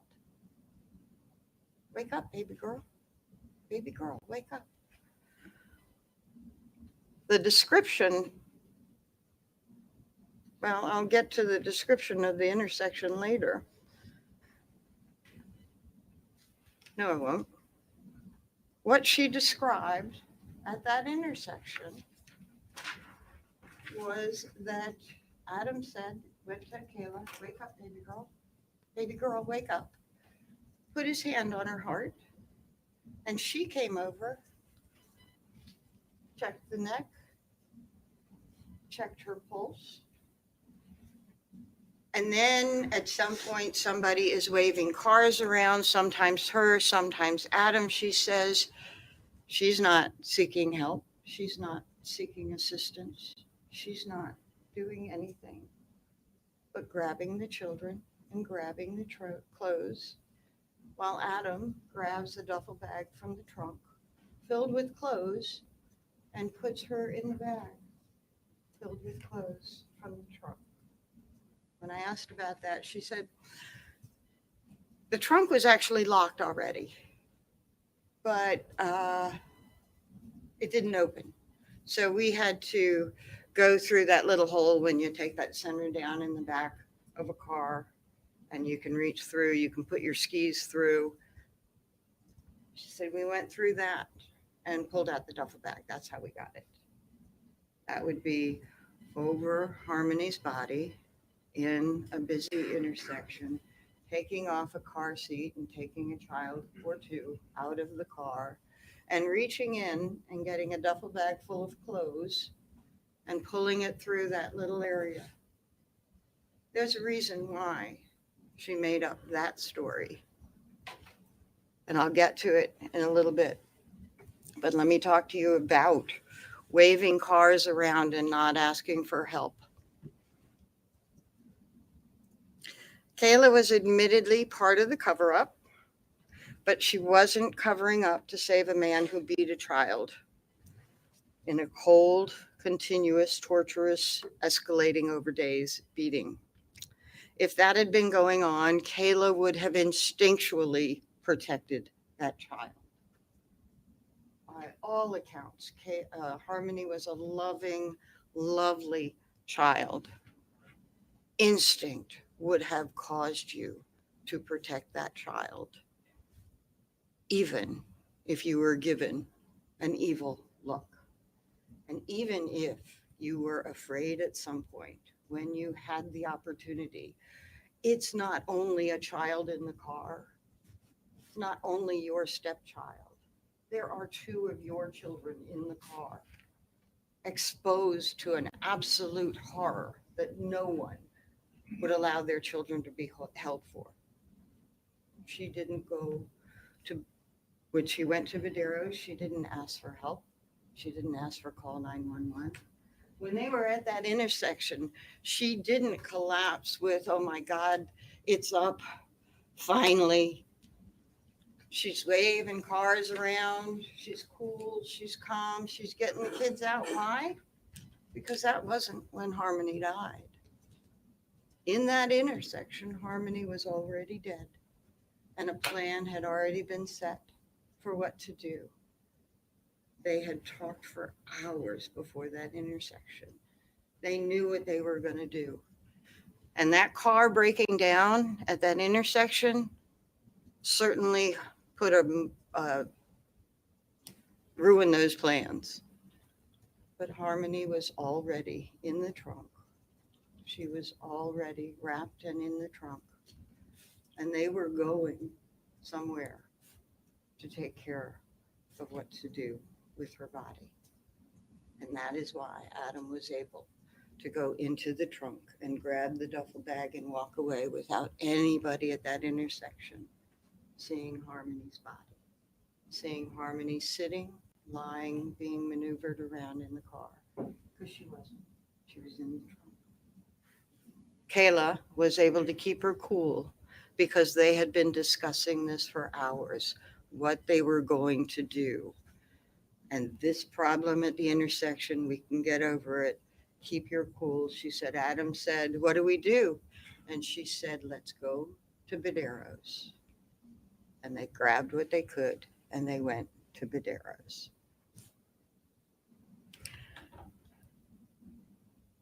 Not only if that had occurred, would she have instinctually protected Harmony and her children when she could.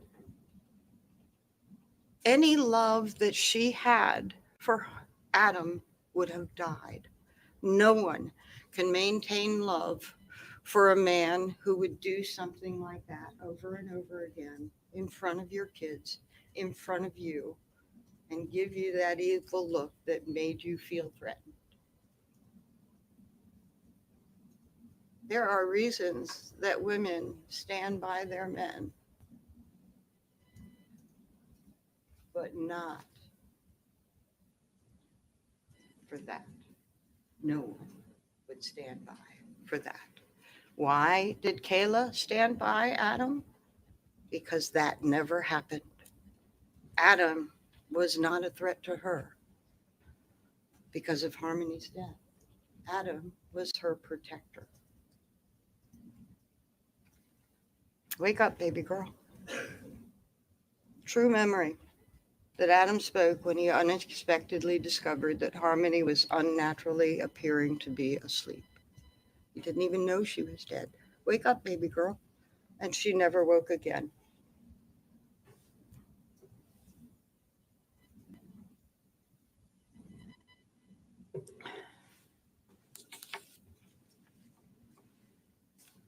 I'm going to review with you more of Kayla's lies and some of her reluctant truths that I was able to pull out of her, and other of the real evidence But before I do that, I want you to keep something common sense in the forefront as you evaluate it. I don't think anyone but they can understand the decisions that they made to hide and lie about Harmony's death. But I want you to consider which is more likely, that a mother of her own children and a caretaker by all accounts, a loving and joyful girl she is taking care of, would stand by and protect a man who brutally beat time and time again in front of her and her own children, that beautiful child? Or would a father who failed in his responsibility to care for that beautiful child, would he stand by his wife because he did not know how Harmony died? Kayla and Adam's relationship struggled on after Harmony's death. But till the end, Kayla appeared to put Harmony's death behind her. She just wanted her man. Adam, however, lost his grip several times. After he and Kayla prepared Harmony's body to finally dispose of it, to wash off decomposition and debris in the shower and put her in another bag, he tried to commit suicide. Kayla held him together. You've got to be here for me and the kids. She held him together, but he lost it several more times. He would have bouts of paranoia, think Kayla was trying to poison him, think that there were cameras. He was losing it several times after that. Thought she was cheating, lashed out on her, punched her a couple of times. And then in March of 2021, St. Patrick's Day, she recalled, he had another bout of paranoia.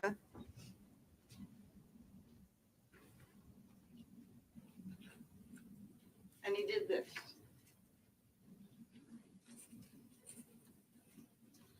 Why do we have this picture of Kayla with black eyes?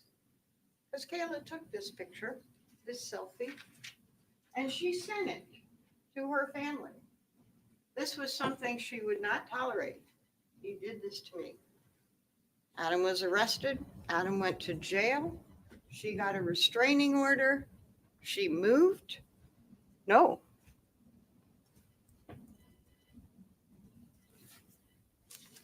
She was not an isolated and dependent woman. She wasn't trapped. She had friends. She had family. She was connected to services. Tara, her friend, helped her out of the apartment to a safe place. Adam was arrested. She filed the restraining order. It showed in her actions when Adam, in one of those fits of paranoia, lashed out at her. She was not going to tolerate this. She told you, was her own woman. Adam's behavior did not control her. And by the way, Tara Hilbert, the one that told you that Adam gave her the lie about Harmony that Kayla and Adam had developed, said Harmony was with her mother. She also told you that that came up in the context of a conversation where he was missing Harmony. Rebecca Maines didn't say he hated Harmony because she reminded him of her mother, Crystal. He was missing Harmony. He was feeling bad. And he moved on quickly when she said, well, where is Harmony? And he said, oh, she's with her mother. And the conversation moved on. He had worked 4 years visiting Harmony, 4 years to get her. He knew who Harmony was. He wanted Harmony in his home where he lived, in his grandmother's home where he lived with his grandmother and other uncles and other family members. He wanted her a part of his home. For Kayla, there's no indication she even thought about Harmony until this investigation became public. She wanted Adam and she didn't want anyone else. She was not relieved when Adam was out of her life. She was not haunted by memories of a brutal assault to an innocent child. She was not haunted by those memories because those memories didn't exist. Her story was a lie. There are no haunting images, except for the ones that might be in your head based on what she has said. But those images do not exist in reality. He had not done that. She told you that after he was in rehab in the summer of 2021, they communicated about getting back together. But then Adam was cheating on her then, and she wasn't happy. Thing, she called Kelsey. She wanted Adam back. She was not haunted. But Adam, in the fall, was out of her life. He was in Maine with Kelsey and her relatives. When the investigation opened up and the police tried to come and talk to her, did she say, "I'm so sorry. Let me tell you what happened to Harmony. It was terrible. I've held it inside, but it's time you know the truth. Adam is a brute." No, she said, "Adam." She calls Adam. She knows where he is. "Get back here. I'm not dealing with this alone." Because they were partners in this conspiracy. "Get back here." And he came. But he came with his girlfriend, much to Kayla's chagrin.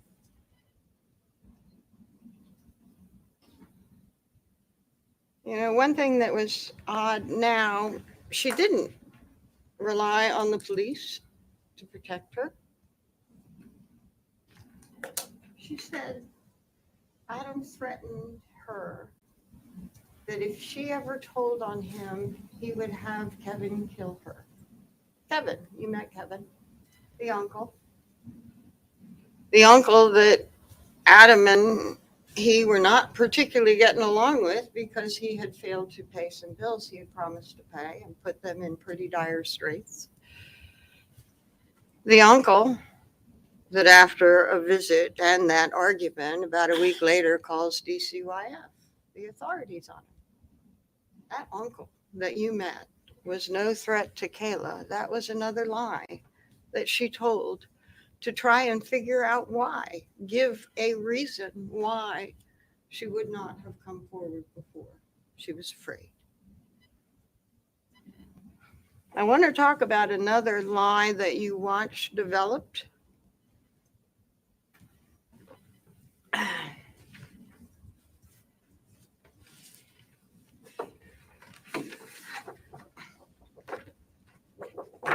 The fuel grinder. What's that all about? Why was that such a big deal here? The fuel grinder. Well, I'm going to remind you how that developed to be an issue in this case. And it did develop over time. You heard that when Kayla first started giving her story to the police, she was talking about the shower, what happened at Union Avenue, and she was asked, "Well, were tools used?" And she said, "No, only the scissors." She had cut off the hoodie. Adam had taken the leggings, and they put Harmony in the shower. She didn't see or know of any tools. And then on questioning, she sort of saw where it was going. And she said, well, when he came out of the bathroom, he wanted to put her in pieces, but couldn't do it. About 8 months later, when she was asked about Adam using tools again. Now, this 8 months from the couple of June conversations in 2021. She gets her deal. She has obligations under that deal. She has to keep cooperating or it could all fall apart. 8 months later, they want to talk to her some more. She's in prison. She's brought out to them. And they have pictures of tools. I assumed that their picture was the same size as these, but they had this picture of the fuel grinder. They had a picture of a circular saw, and they had, did I do it backwards? Yes. A picture of a circular saw and a picture of the miter saw. And they asked her about it. And they said, any tools used? And she said, not that I know of. And then they said, they showed her this picture of the grinder. And she said, I had never seen that. I never seen it. They showed her this and she did not recognize it as anything that she had ever seen before. They showed her the circular saw and she said, that looks the most like an old tool that Adam had under the counter in a big box. Looks most like it. Miter saw, no, that wasn't it. This looked most like it.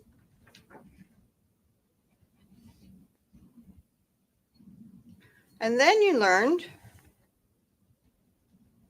that she went in March to talk to them. Now, after that March thing, she's going to talk to the state to prepare for her testimony here in front of you. She had 3 of those sessions. They were very long sessions. And they brought a picture. This picture. They brought this picture to that meeting, this picture of a tool that she had never seen before. They brought it to that meeting. And we don't have recordings of that meeting, but she came out of that meeting having given a story of, well, when we were at her mother's house in December, he was interested in his mother's fuel grinder. She had just bought one. It was still in the box. And he saw that and she recognized this tool as the tool on the box. And she said Adam was holding it and said this would be a good tool to use to help get rid of the body. This is December, 2 months ago that she said this. After almost a year before, she said, I'd never seen anything like that. I'd never seen that. Question first, why would you bring that? Oh, and you don't have to rely on Kayla's word that that was the photo, because eventually from Detective Rahill, we did get out that the third photograph at that March interview where she said, I didn't see that. It wasn't actually identified in the interview, but they had taken this photograph for the purpose of seeing about that Home Depot purchase. Do you remember the Home Depot purchase? The police were following up on Lime and looking at Lime purchases from Home Depot, and they discovered a purchase of Lime, the fuel grinder, an extra battery, an extra blade. They wanted to connect that to Adam because it was right around the time that there was a call for service at the shower. That would be evidence that you put together that could prove something. So they want to make that connection. And Detective Rahill said, we specifically brought this photograph to see if you could identify it to make that connection for us, because they had found that out maybe 6 months before. She didn't make that connection for them, but they didn't give up. So they brought that photograph, not the police. This was during her prep session. That photograph was brought to the prep session, and she understood this was important. And there was no truth about this other than she had never seen it before, but she made up a story about Adam wanting to take it from her mother. That story has so many levels for you to understand Kayla.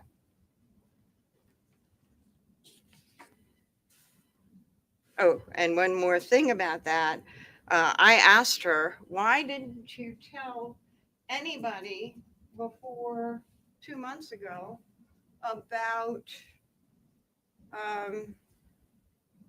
Adam wanting to steal or take your mother's fuel grinder, why did you wait 2 years to say this, or a year, or whatever? And she said, nobody asked me. She also said, I think in that story that fuel grinder NutriBlender would have been good too. I asked Detective Rahill about whether she was asked about that, and sure enough, as the transcript showed, do you remember him buying anything or stealing anything or any other types of tools like power tools or anything? And she said no. She was asked about other tools.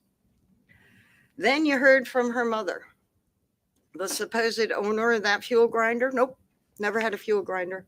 I have plenty of tools. I do some woodworking stuff. I know fuel grinder. I never had a fuel grinder. I never bought this. Certainly didn't have a new box with a fuel grinder in it at all. Independent verification that her story was a lie. But it also illustrates something really important. One, she can gauge what seems to be important to the police or to the state, and she can create a lie to try and give them something that they seem to be looking for. She doesn't understand its importance, but if they're going to show her this thing again after she said she never saw it, it must be important. And especially with, and I don't know if it was all blown up for her when she signed it.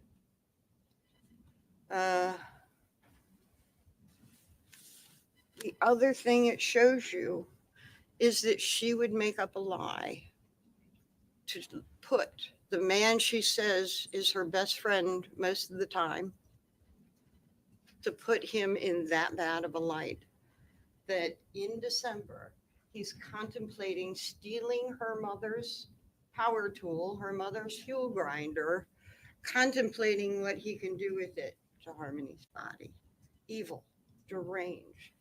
That is what it says about the story that she can make up to put him in that bad of a light. Was she capable of making up the lie that Adam brutally beat his daughter to death? Yes. Watching that lie unfold tells you, yes, she is capable and she did do it. Talk about the lime. You put lime on your lawn, you learned, to raise the pH. A lawn where rain happens, dogs play, children play, people play. That is not something that you use to dissolve a body, to make a body decompose. Where she got the lime from, I don't know. Maybe she mistook something that she heard on a crime show. I have no idea. But lime to decompose a body, nobody has told you that it would do that. And in fact, you learn that it was used to bring pH up on your lawn. And you learn that it wasn't an unusual purchase in the wintertime because Home Depot had sold lime. 33 purchases, I think, within that 2-month period. And we're not even going to other stores to look and see how many things of lime stole. I don't know where this lime thing came from. What they did was take Harmony's decomposing body that had been decomposing for 2 months, take her clothes off, put her in the tub, ran the water, and those fluids from decomposition flowed out. Other debris from decomposition flowed out. And it did stop up the drain. But it wasn't lime, and it wasn't dismemberment. And even Kayla says she didn't see any sign of dismemberment. She saw Adam take Harmony's body and put it in these great big trash bags filled with lime. We heard how big the bathroom was. That was a lie. Now, let's look about the lies she told about Harmony being hidden from view the whole time in the car, because she said the beating happened almost right away. From the time, and I confirmed it, you're saying from the time of eviction to the time that Harmony died, you're saying that she was beaten all the time. Yep. Hidden the whole time. Yep. And you pretty much stayed at Colonial Village the whole time without moving. Yep. And then you learn. And she said we did this so that we could hide Harmony's black eyes and bruises. Whenever anybody would come around, we would put a blanket over her. Nobody saw her. So then you learn that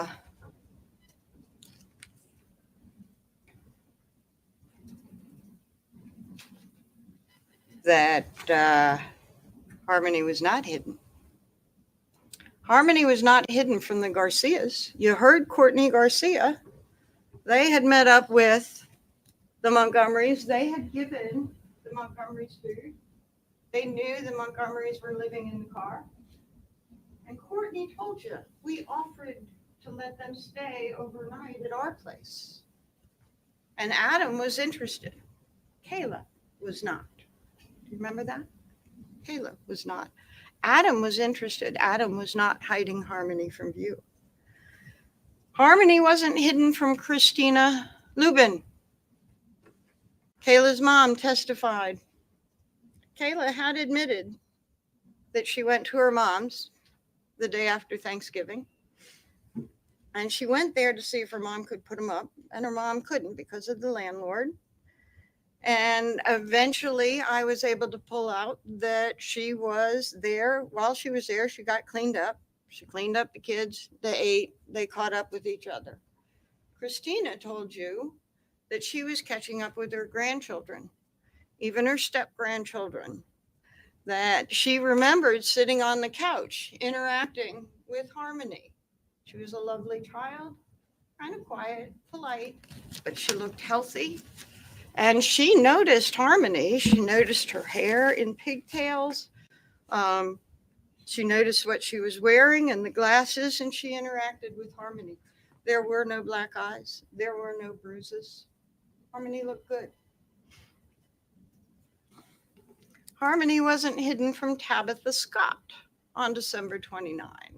Tabitha Scott, you remember, the police officer said was in the car during the accident on December 29. She was in the front passenger seat while Kayla was in the back with 3 kids, 2 car seats. And so that when the police officer came, they threw a blanket over Harmony to hide Harmony.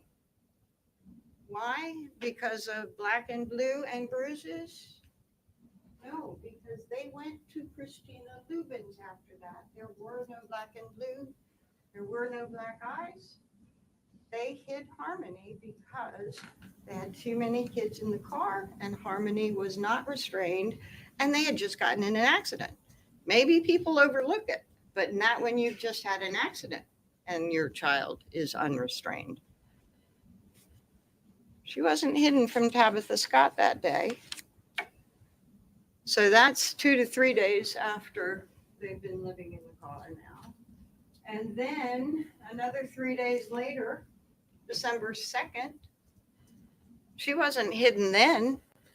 They were in an accident around the clinic. I think it was around the clinic. Anyway, that same officer responded to that accident and also noted again who was in the car. This time it was only Kayla and Adam in the car. Harmony was not hidden from whoever babysat her. Kayla couldn't remember, couldn't tell you, but it could have been Tabitha. It could have been her mother. She didn't remember, but whoever that babysitter was, Harmony was not hidden from that babysitter. And Harmony wasn't hidden from Anthony Badero. Anthony Badero didn't particularly want them there. And, but she said that Anthony walked out every day and Harmony would wave to him. Where did she say this? She said this to the grand jury. She was in the midst of a lie to the grand jury, telling them Harmony on the 30th had gone to her mother's. Adam took her to her mother's. She's lying to the grand jury. She doesn't want to admit anything that is the truth about Harmony once they were evicted. And she sort of slipped. And she said, yeah, well, Anthony Badero, Harmony would wave to him every morning for those 2 weeks into December. And then nobody seemed to catch that that was actually different from the lie that she was telling.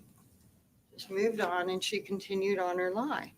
And she admitted to you when I asked, yep, that was a slip, and yes, that was the truth. No need to lie about that to the grand jury because you didn't want to bring that out in the first place.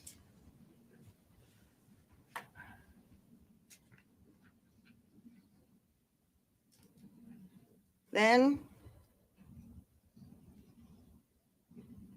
I talked about one of the issues that did come up a lot in the car.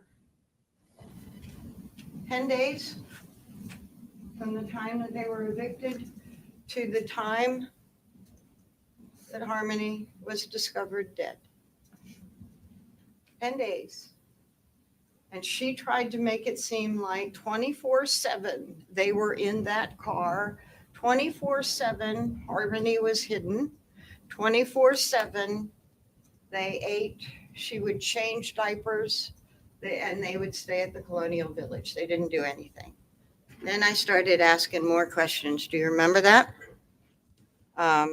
Well, you changed the baby and your toddler. They were both still in diapers. You'd change them and you'd wipe them. But to get them really clean, you would take them to a public restroom or something to wipe them down and clean them up with soap and water. Nope. Didn't happen. Well, they were in diapers. You needed diapers. You're in there for 10 days. You had to have bought diapers.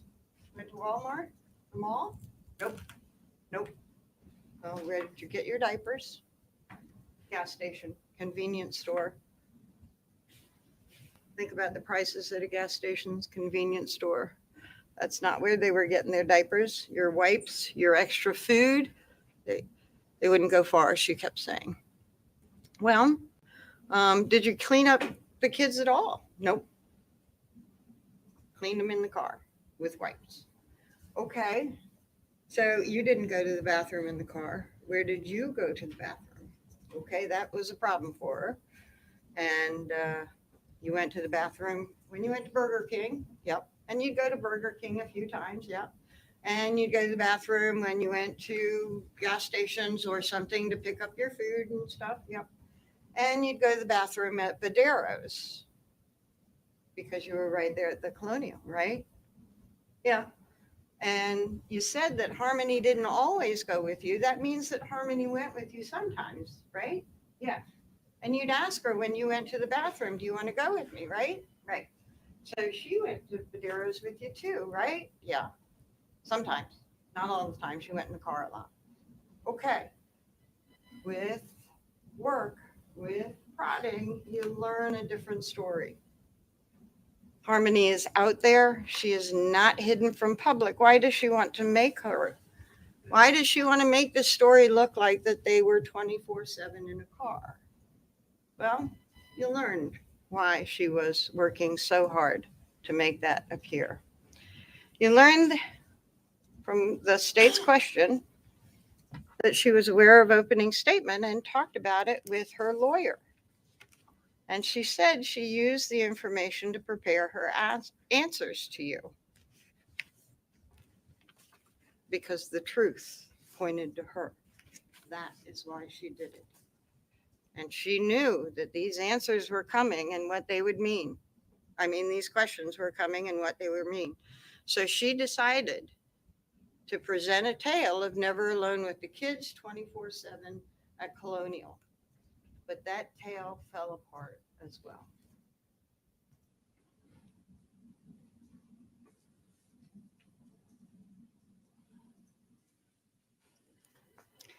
Mr. Badero was another person who was caught lying to the grand jury. And he told you he didn't want anything to do with this investigation. He did not want to admit that he had been selling drugs, and he did not want to be part of this investigation at all. He said that no, Harmony never waved to him. He never went down to the car. And then he would get turned around and stuff, and he would tell a different tale. And he said, well, I went down to the car, but not to sell drugs. And maybe I'd wave at the boys, but I didn't see no girl. I didn't see no girl. Okay, what was going on there? Badero, in November 22nd, had just been convicted of another offense involving a drug. One of his prior offenses was distribution. And he also got driving without a license. Without a license. Shortly before, another conviction. He had used Adam as a driver, and Adam had used his car back in September, I think. And he did that because he was going to court, and he certainly didn't want to be driving a car without a license going to court. So he needed a ride. Adam drove in the Sebring, and he brought all the kids with him. And he and Badero and the kids were in the car, and I think somebody else. And we go to after the conviction, he's no less afraid of being caught driving his car without a license, what it might lead to. So he's still in need of a driver.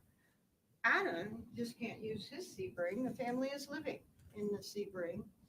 And he said, yeah, Adam drove me in my car sometimes. I don't know how many times. It could have been just once. Reducing him out. But Adam was a driver. Why would he not be driving? He's right there.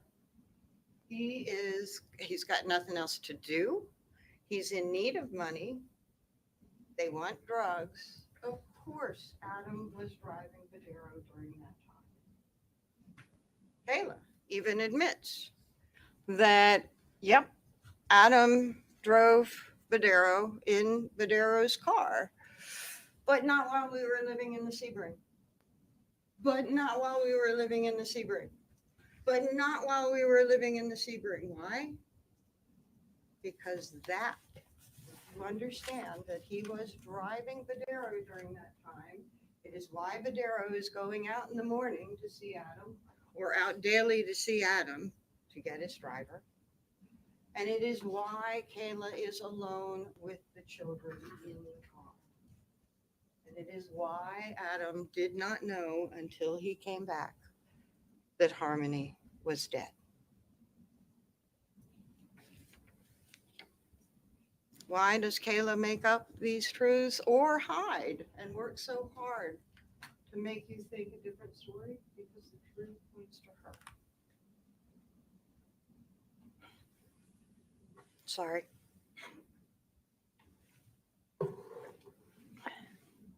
What else supports that Adam was not aware of Harmony's death until he came and shook her? Wake up, baby girl. Let's talk about blood in the car. That was a lie from the beginning. She had told the police, she learned, that while she's claiming that they're all frantically pulling everything together to leave the car that has just broken down at the intersection, she said Adam grabbed a Kleenex, I think, and wiped something down in the car. And they asked about that, and she said he had had blood on his hands from striking Harmony and giving Harmony a bloody nose. She assumed that that's what he was wiping up. And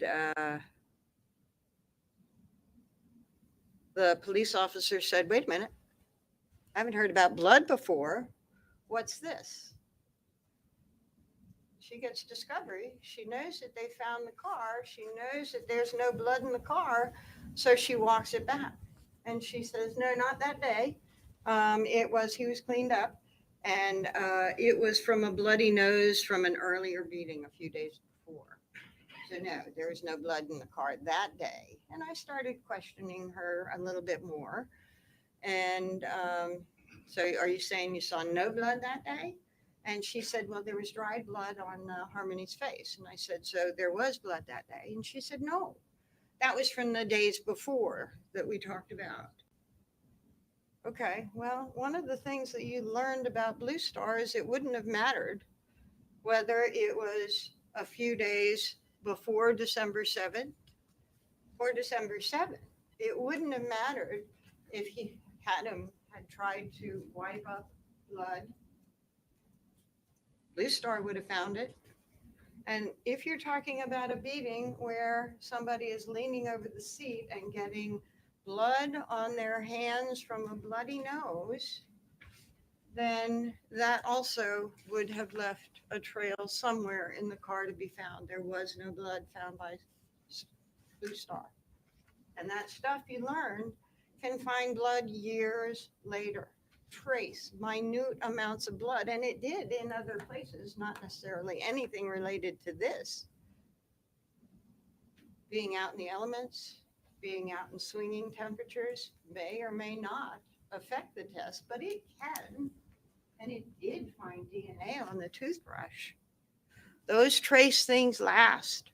There was no blood in the car, around Harmony, around the center console, around the steering wheel, anything to be found by Blue Star, because that never happened. Harmony never had a bloody nose on December 7th or on a few days before. And let me talk about this bloody nose. Think about the amount of beating that Kayla tried to describe. 10 to 15 times at 2 to 3 a.m. Waking up in the morning and again, and all of it, face and head. Going to the clinic, coming out, and again. Beatings, driving up the road, stoplights, and again, and again, and again. And then saying, something was different this time, I think I heard her. That child would have been as bloody as you can possibly imagine. Why did Kayla slip about the blood and then back it off? There was no blood restored, was alive.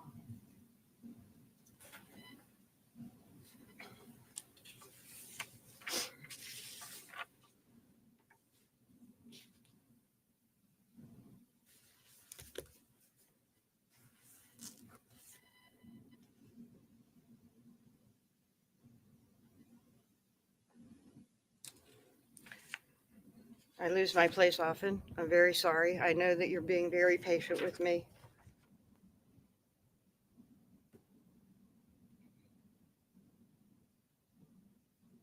The police took this investigation very, very seriously. You heard it was one of the biggest ones that they've ever conducted. Hours and dedication of the officers can't be denied. And it's something that we all hope for in our police officers when we need them to help us. And the emotions that come with danger to a child, a missing child. Now, at the time when the investigation started, she would have been 7. Pictures.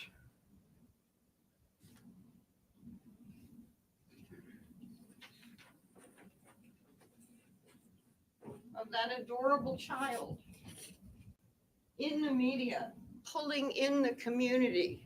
Help us find this girl. The media is all over it. It's the biggest thing, the biggest investigation Manchester police did, and they dedicated time, resources, over and over and over again. The emotions had to be running high. And they kept going down wrong paths because people would give them information, whether it was that they wanted to help and they were wrong, whether it was, as Adam horribly put it in his recording, They wanted their 2 minutes of fame, or they wanted something like Kayla, maybe Rebecca Mays, or they just, who knows? They went down those black holes and they were willing to do it because to not go there might mean that they missed something real. They would not regret going down those black holes and doing all those searches. But they can, and they should, and it is right to feel anger. That never should have happened. And Adam and Caleb both could have prevented that from happening. But they lied about her death, and they covered her death up. And you can feel that emotion as well. It is okay.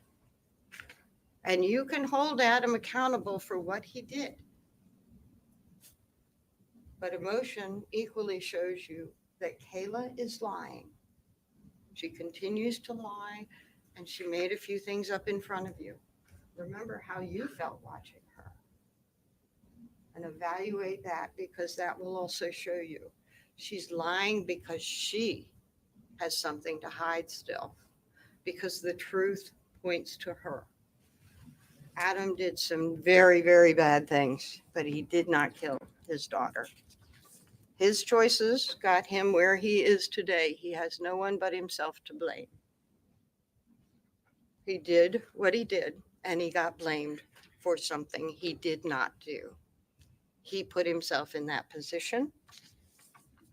But the evidence that you can rely on remains the evidence in this courtroom and the view, not the emotion, not the horror of what she described, the slow, methodical evaluation of what she described compared to the other evidence.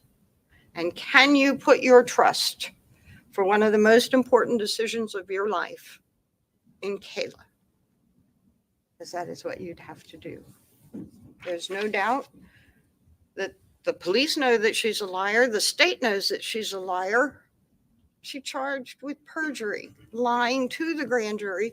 She's charged twice, but you watched her as I asked her over and over again, all those questions to the grand jury. This is a lie? Yeah. This is a lie? Yeah. This is a lie. And some of those details that she wove around that lie that she has to admit today, those details were made to make her story seem real. But sometimes she slipped, and the truth came out, like it did when she said Harmony would wave to Tony Badero every day.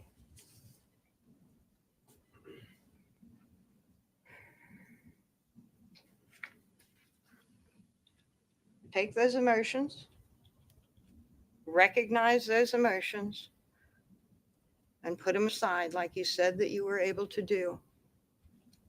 I haven't talked about the second-degree assault case almost at all, I don't think.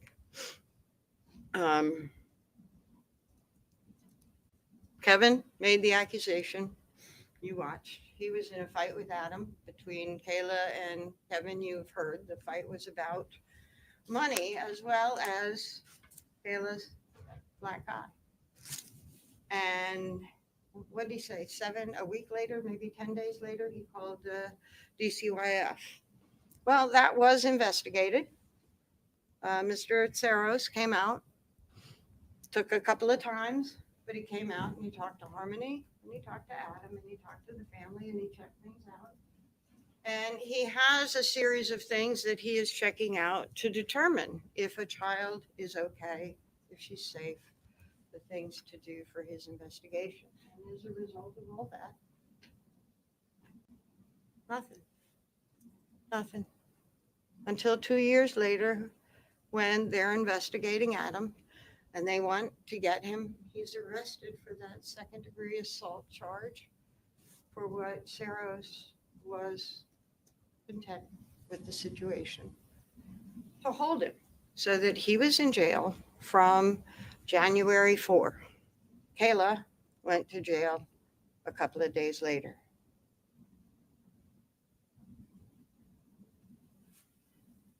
you also learned that it was not because, as Rebecca Maines put it, Adam hated Harmony because she reminded him of her mother. Because you heard people like Katie Morin who said the memory bothered him. It bothered him that he had struck her and given her a black eye, struck her glasses and given her a black eye. It bothered him, even after he knew that she was dead, striking Harmony when he found her with her hand over Declan's mouth. It bothered him. And Terry Hebert, he missed Harmony.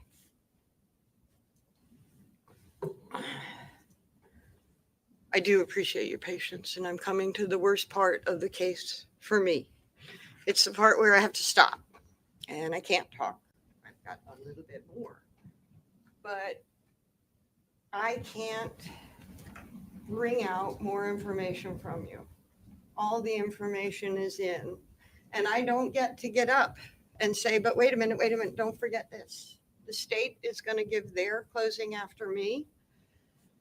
And I imagine it's going to be very different from what you just heard from me. And I can't get up and say, wait a minute. Yes, this person said this. But look at the context of what they said. Look at somebody like Nicole Giles, who said, I saw bruises on Kayla's torso and on her body. And this was at the Fit Shelter before they ever went to Union. And it bothered me. Kayla's friend, Nicole, when she was first talked to at the beginning of the investigation in January of 2022, the month that Kayla and Adam were arrested, she was asked about those sorts of things, and she said, no, I never saw any sign of domestic violence. No, I didn't see anything. No. And then I think it was a year later that she comes out with this story. Everybody was affected by that picture of Harmony. Everybody was affected by the media and all the police efforts that went in to find this child. And some people wanted to contact police, talk to police, and be a part of it. But Nicole Giles, when she was first spoken to, said no. So if the state talks about what Nicole says, I won't be able to get up and say, wait a minute, she didn't say that at first. That was with all the exposure over the year. She made up that story to help her friend Kayla when she was talking neutrally without knowing anything. No DV. Let's talk about Rebecca Maines. She sounded like a pretty decent person, standing up for her wrongs in her past, taking responsibility, understanding it. But boy, did she get her hair up when Jamie, Attorney Brooks, started asking about those things. I've admitted I'm a criminal. Don't go down that road.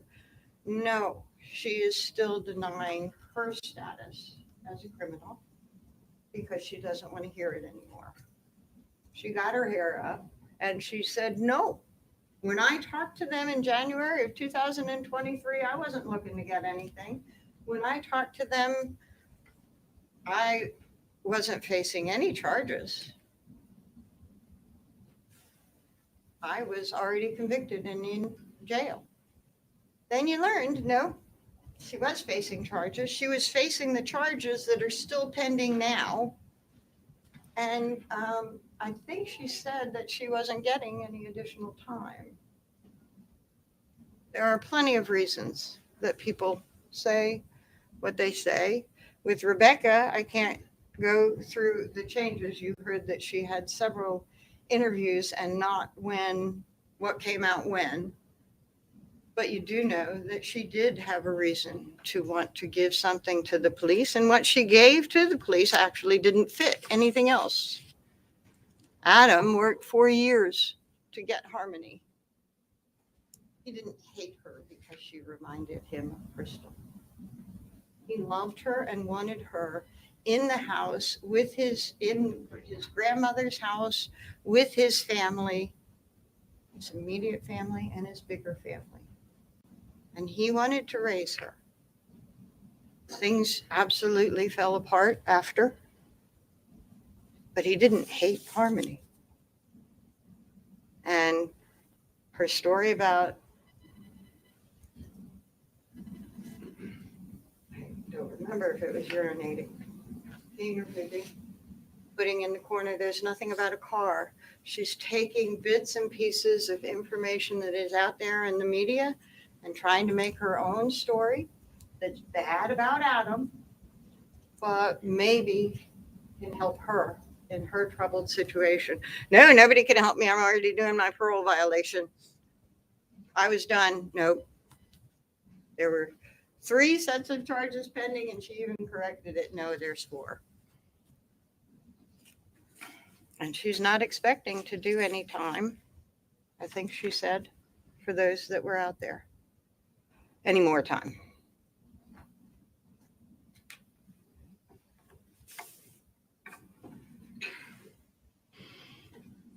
So, back to the end.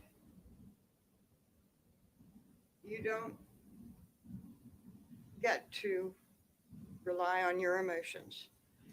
And I've seen a few times who've looked at your face, and it's pretty clear that there have been emotional reactions to some of the testimony. There may have been some reactions of anger when you heard Adam's recording, knowing all the time and effort and services and resources and money that was put into this case because of choices that he made. And he's saying they're wasting taxpayers' money. Yeah, you can get mad at that. But then you stop and you say, okay, that's bad. Let's look at the facts. What is proof beyond a reasonable doubt? Well, remember the recording. I think you all got a video before you came out into the big room to be determined if you're going to be chosen or not. And in that recording, they talked about different tests about what is reasonable doubt, or what are the different burdens. And one burden was preponderance of the evidence. If the evidence favors one side over the other, that is a test, and that side is the side that gets your verdict. Then there's something very much higher than that, clear and convincing. And it happens in certain types of cases where you have to be clearly convinced that your verdict is correct before you can make it. And then there is something even higher, beyond a reasonable doubt, that you look at all the evidence without the emotion and you determine, has the state proven to you beyond a reasonable doubt? Do you know, in your heart of hearts, do you know, not that this decision seems to make you feel good, do you know that it is right? Do you know if they have met their burden? If there's any doubt, we're not talking aliens, we're not talking crazy stuff, we are talking about trusting Kayla. If there is a doubt, a reasonable doubt, and there is a reasonable doubt to not trust Kayla with any important decision. If you have that doubt, you must find Adam not guilty. That is your test. And this verdict could be easy and it could be quick if you rely on emotion, if you rely on anger, if you rely on horror, because what Adam did, what he did do to Harmony's body after she died is horrific. What he did do by allowing that entire investigation to go for so long can make you very, very angry. And if you decide this case based on your emotions, it can be a quick verdict because none of those emotions will be positive. But if you take the time, you take a breath, and you go through the evidence piece by piece, evaluate, talk to each other. What do you think about her testimony? Some of you will remember things different from others. Talk it out. What was correct? Some of you might remember things different from what I said. I'm human. But talk it out. What is right here? What is there? What is missing? What is crazy? And what is fact? If you do that, this is a very, very difficult case because those emotions are there. If you do that, if you put it aside, you will find that Adam is not guilty of murdering his brother. He did not do that. And he's not guilty of witness tampering. He didn't influence her testimony at all. It was in her best interest. To lie, to hide, and to make up more lies as time went along, because the truth hurts.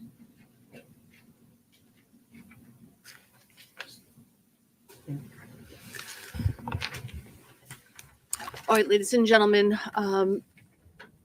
what we're going to do now is we'll take a 15-minute break so that you can use the restroom, have a drink of water. Then we'll come back. It'll be the state's opportunity to make closing arguments to you. Then I anticipate that we'll probably go directly into final instructions. And at that point, once you have the final instructions, we'll select the alternates, the jury foreperson, and it will be time to deliberate. So for now, just take a stretch, have a drink of water, use the restroom, and then we'll bring you back in for the rest of closing arguments and instructions. All rise for the jurors, please.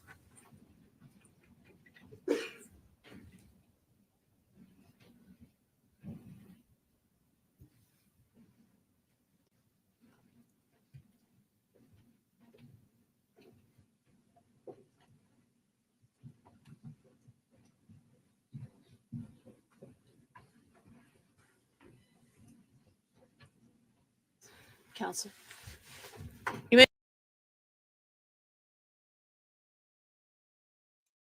Okay. So yeah, yawn is right. Basically, in my opinion, that was weak.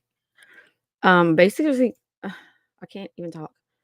And there's Crystal that's on the screen right there. In my opinion, the defense closing statements are weak because all she did was went over. She kind of gave us a summary of how the trial went. She gave us a summary of what Kayla has said and what Kayla has claimed. And she gave us a summary of different witnesses and tried to like throw in little things here and there. The same thing she's been doing throughout the entire trial.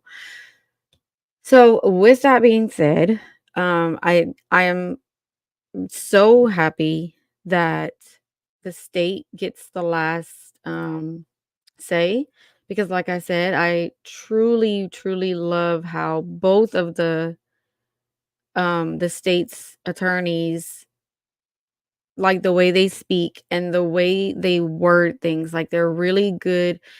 You can tell they have compassion. You can tell when they said their opening statements, like you can tell that this case bothers them. They care about Harmony, and I have no idea. I mean, I'm sorry. I have no idea what they're going to say. That's true. But I have no doubt in my mind that they're going to slam dunk it, because I don't even think you need closing at this point, because I'm looking at it like this, right? The jury members, most likely out of the 15, there's a good bit that probably already knew about the case, okay? The area, the immediate area surrounding, like this, where all of this transpired, there's a lot of people who want him just gone. He's been involved in incidents before. He's had so many run-ins with the cops. Like there's just a lot on this guy, right? And I can't say this enough. Harmony is gone. Harmony is no longer missing. We know that she is gone. We know exactly what he did to her body afterwards. We know that his handprints were up there and that was her DNA. And I'm sorry, but he's guilty. Kayla helped every step of the way, but Kayla's not on trial. We can't help her. We can't do anything about Kayla except voice our opinions, right? But they're a team. She still cares about him. They're probably going to try to take this to their grave, but maybe later, whenever it comes to an appeal, Adam might try to do what Adam does, try to play games and try to get a deal and be like, oh, I'll tell you where I put her remains. I'm not saying that that's going to happen, but it's a possibility. Now that I'm not ranting, I'll catch up on the chat. Okay. So, Nicole, I don't know how close, like, you seem to be pretty close to the case. So, I just wanted you to know that I am not like disagreeing with you or arguing with you by any means. I'm just the messenger. And when I covered Harmony's affidavit, I was working with someone who is local and was like boots on the ground as an advocate and spoke to many people in person, interviews with a lot of people we saw testify. We've had with Nerdy Addicts Group, we've had conversations with the Uncle Kevin. I think one with Crystal Sorey. So like and then the research I've done myself that like about Adam, it's just I mean, it's look what he's done. You know? Like I don't know. We all have an opinion. I hope that he gets the help he needs. I hope that he gets rehabilitated. I hope that he one day like this is going to haunt him, is going to haunt Kayla. If Kayla walks free, she walks free, but guess what? This is a prison within herself. She still has to live with the fact that she helped. She still has she still has to live with the fact that she was part of that and the images she will never forget. That's her punishment, right? And it's like we don't have a say in how things unfold, but it will be what it will be. I'm going to pray for the best. Okay, they all knew Harmony was being abused. Oh, we're not gonna. Oh, I don't like the ugly lady thing, but I know what you mean. Everybody's frustrated. Emotions are high. I get it, but right, there was a lot of people who failed her. A lot of people. A lot of people who failed her.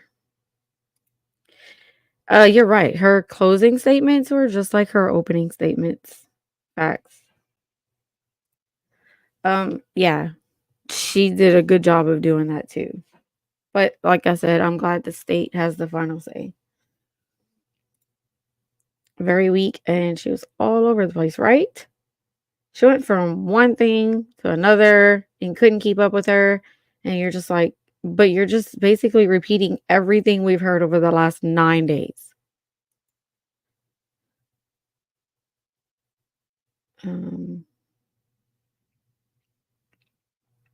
Okay. So Nicole said, okay, Allison, no problem. 15 minutes, remember. I just don't want their neglect and knowledge of the abuse to be washed away because Adam is intimidating. They knew. Oh, right, I know. And when they did come forward and testify, such as Kevin Montgomery, who was like Adam's right hand guy who was always with Adam and they were pretty close, you know, for him to get up there and do what he did, I guarantee he was probably so relieved that Adam was not in that courtroom. And yes, I agree with all of y'all on this. That defense attorney misleading them, confusing them not being able to write down notes, that is just insane to me. Freaking makes no sense. Yeah, Kevin did come through. Shout out to Kevin. Not shout out to CPS and all of that. I'm glad they're being investigated. Jeez. Yeah, he did try Nicole for sure. And he does. You can tell he has a lot of guilt. A lot. I mean, he lived with them. He got to know Harmony, and to know that his nephew could do something like this, like, wow. This just came on the screen. It hasn't been 15 minutes yet, has it? I'm gonna put this back until I notice. I have my other camera I can see it on. Okay, I'm trying to find out her lead investigator's name. So I'm looking up the affidavit because it's not in here. Everyone is saying that he didn't testify, like a lot of people, not just one person. But I don't know his name. I wish I could find the affidavit, and I had it. Here it is. Witness testimony. I'm just thinking out loud, y'all. Don't mind me.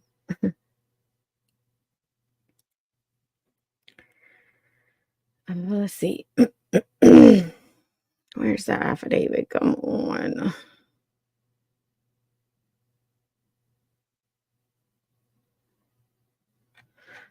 Oh, this is a website of a very detailed timeline of the whole statement that uh um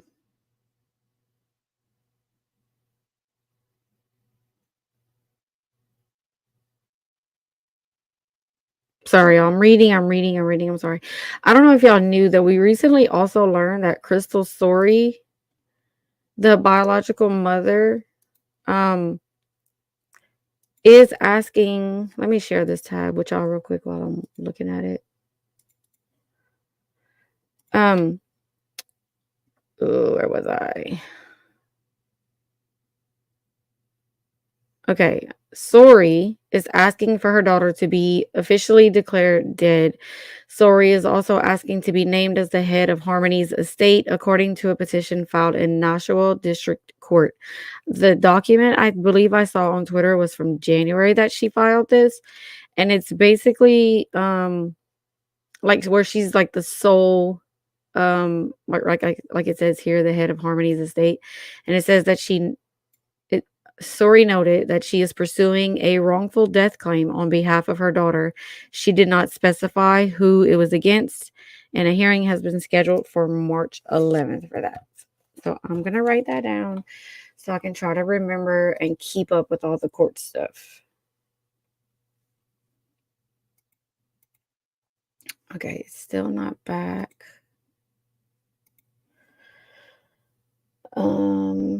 No, is everybody taking a break right now? Yes, definitely get up and stretch your legs, get something to drink, hydrate, something to snack on.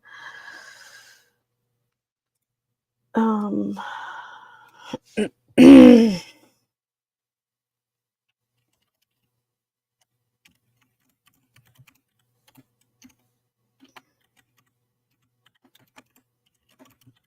sorry, I always forget to mute while I'm texting.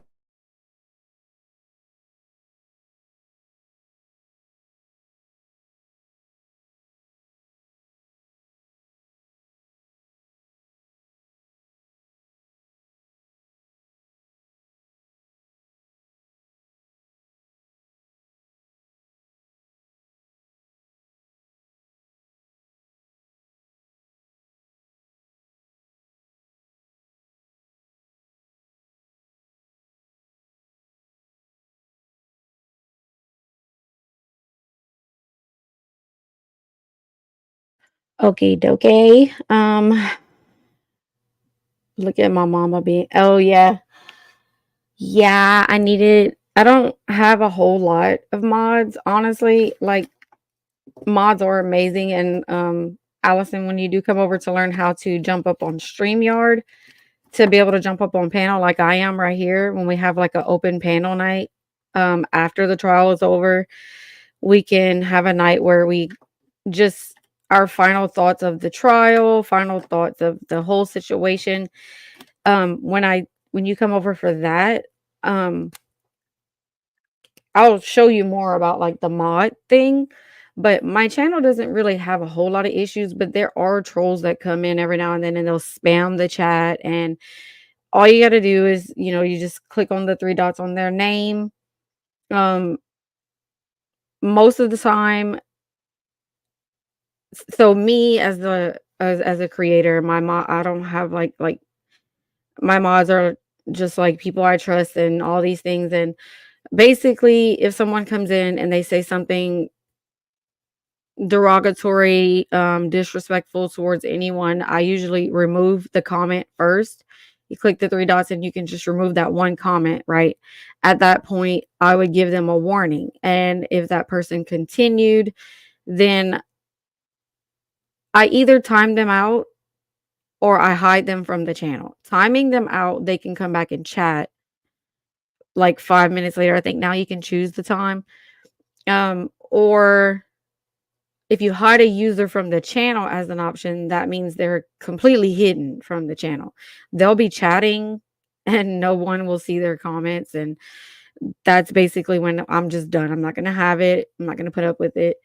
But for the most part, both of my channels are doing, pretty good with that. I don't really have a lot of issues with trolls and drama and stuff. And if I do, I have good people looking out for my channel and for all of us here. So we're good. But I'm going to drop my backup channel. I call it my backup channel, my non-true crime channel, for those who may not be following it.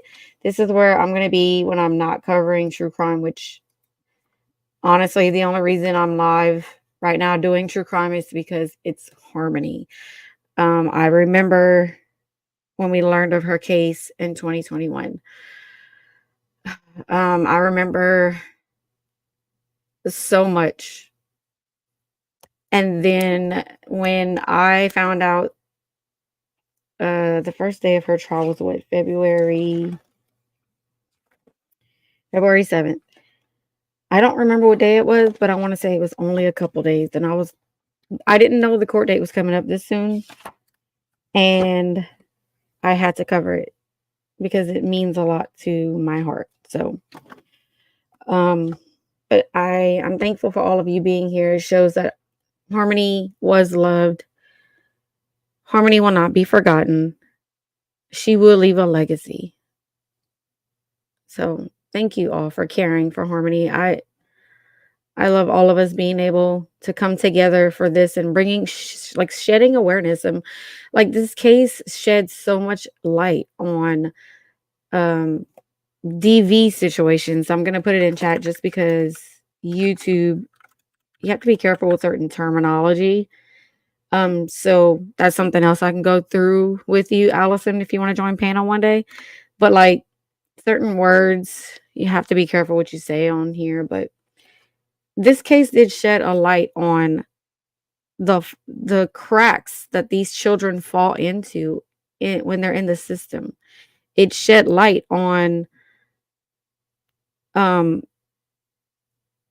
like the DV, what I just put in chat, like people in that situation. Because like I said from the beginning, I don't think Kayla's lying about the abuse. I just think they were so deep and heavy into their addiction that even when they became homeless and was living in their car, that they still were just like so out of their minds, hitting the methadone clinic and then doing heroin and crack the same day, according to them. Like that's a lot. So this case will shed a lot of light on a lot of different areas that need to be fixed. So definitely share her case, share her story. Let's see, if and when a body is found, it will go to her. So Harmony. Oh, okay, I see what you're saying. So that motion, that thing that Crystal's filing, that makes sense. Yeah, mods do rock. I love my rods. My mods. Nicole, you're fine, girl. I know you from Stone's channel. You're all good. No worries. Wait, I just got back. What's up? We're just on break right now. Oh, wait. Hold on. Okay. Shoot. I was talking. Uh-oh. Has he started talking? Oh no. Thank God. Okay.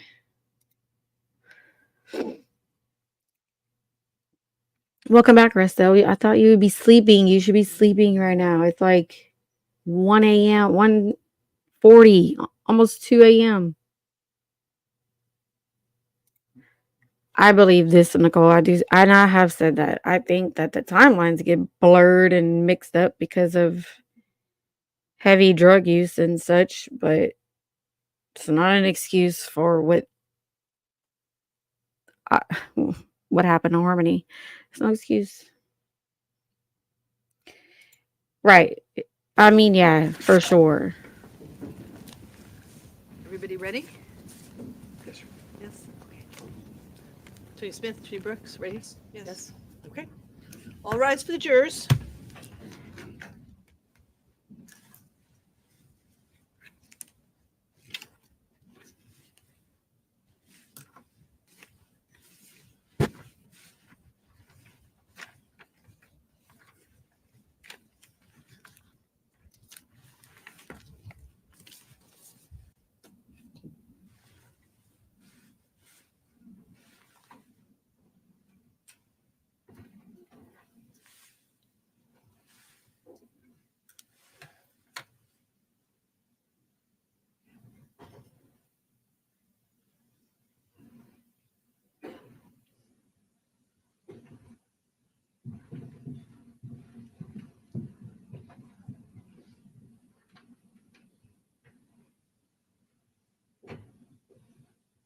Please be seated. Whenever you're ready.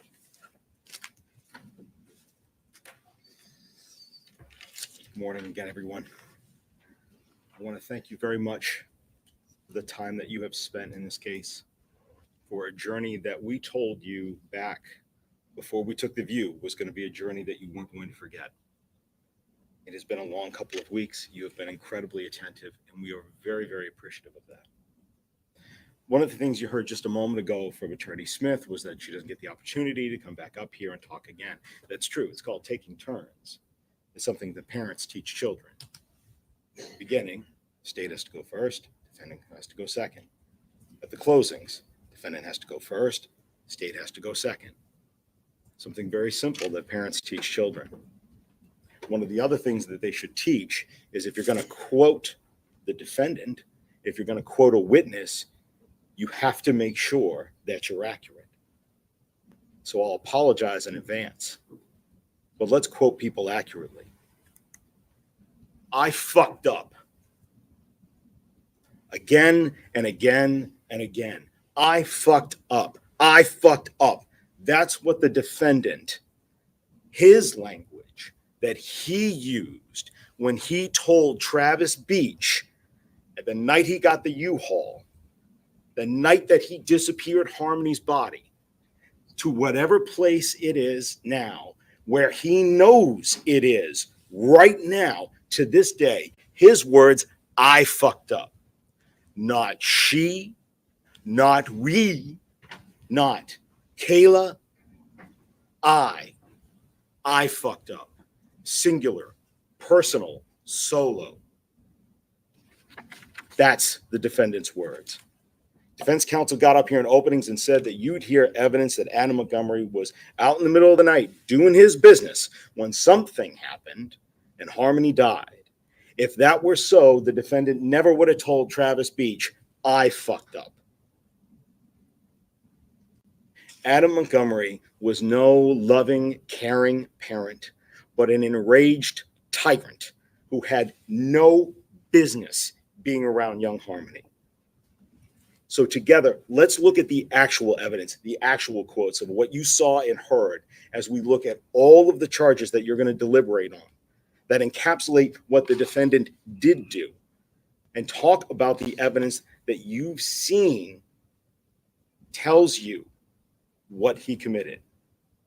And we'll start first with what the defendant's telling you in opening arguments. And now that you can and should find him guilty of abuse of a corpse and falsifying physical evidence. Let's set that as the baseline. Let's start there. Let's see what that actually means before we look at how he committed every each one of the crimes charged, not just the ones that he feels are going to distract you from the rest of the nightmare that he's responsible for. Who carried Harmony's body away from the broken down car in the duffel bag, hid her outside of Colonial Village while they stayed in Anthony Badero's blue Audi for 2 nights, put Harmony under a ramp and then in a van, and then in this cooler for weeks at Christina Lubin's house, into the CMC bag, into the walk-in cooler at Portland Pie Company, in the fridge, in the freezer, defrosted her in the shower, consolidated her body yet again, brought her to the Econo Lodge, tricked his friend into renting him the U-Haul, and then dumped her body somewhere. All to make sure that the evidence that could have been brought before you that shows that he's responsible for having murdered her would never be found. And he says you can and should find him guilty of those 2 crimes, of abuse of a corpse and falsifying physical evidence for this. He doesn't dispute this. The defense said all of that in their openings, that the defendant did both of these 2 bolded things. Since day 2 of this trial, opening arguments, you should then consider not only all of the testimony, but also all of the corroborating testimony about all of those charges, those 2, falsifying physical and abuse of a corpse, to be true. So let's make it very, very painfully clear from the indictments that you're going to be considering for falsifying physical evidence and abuse of a corpse, making this Harmony fit into this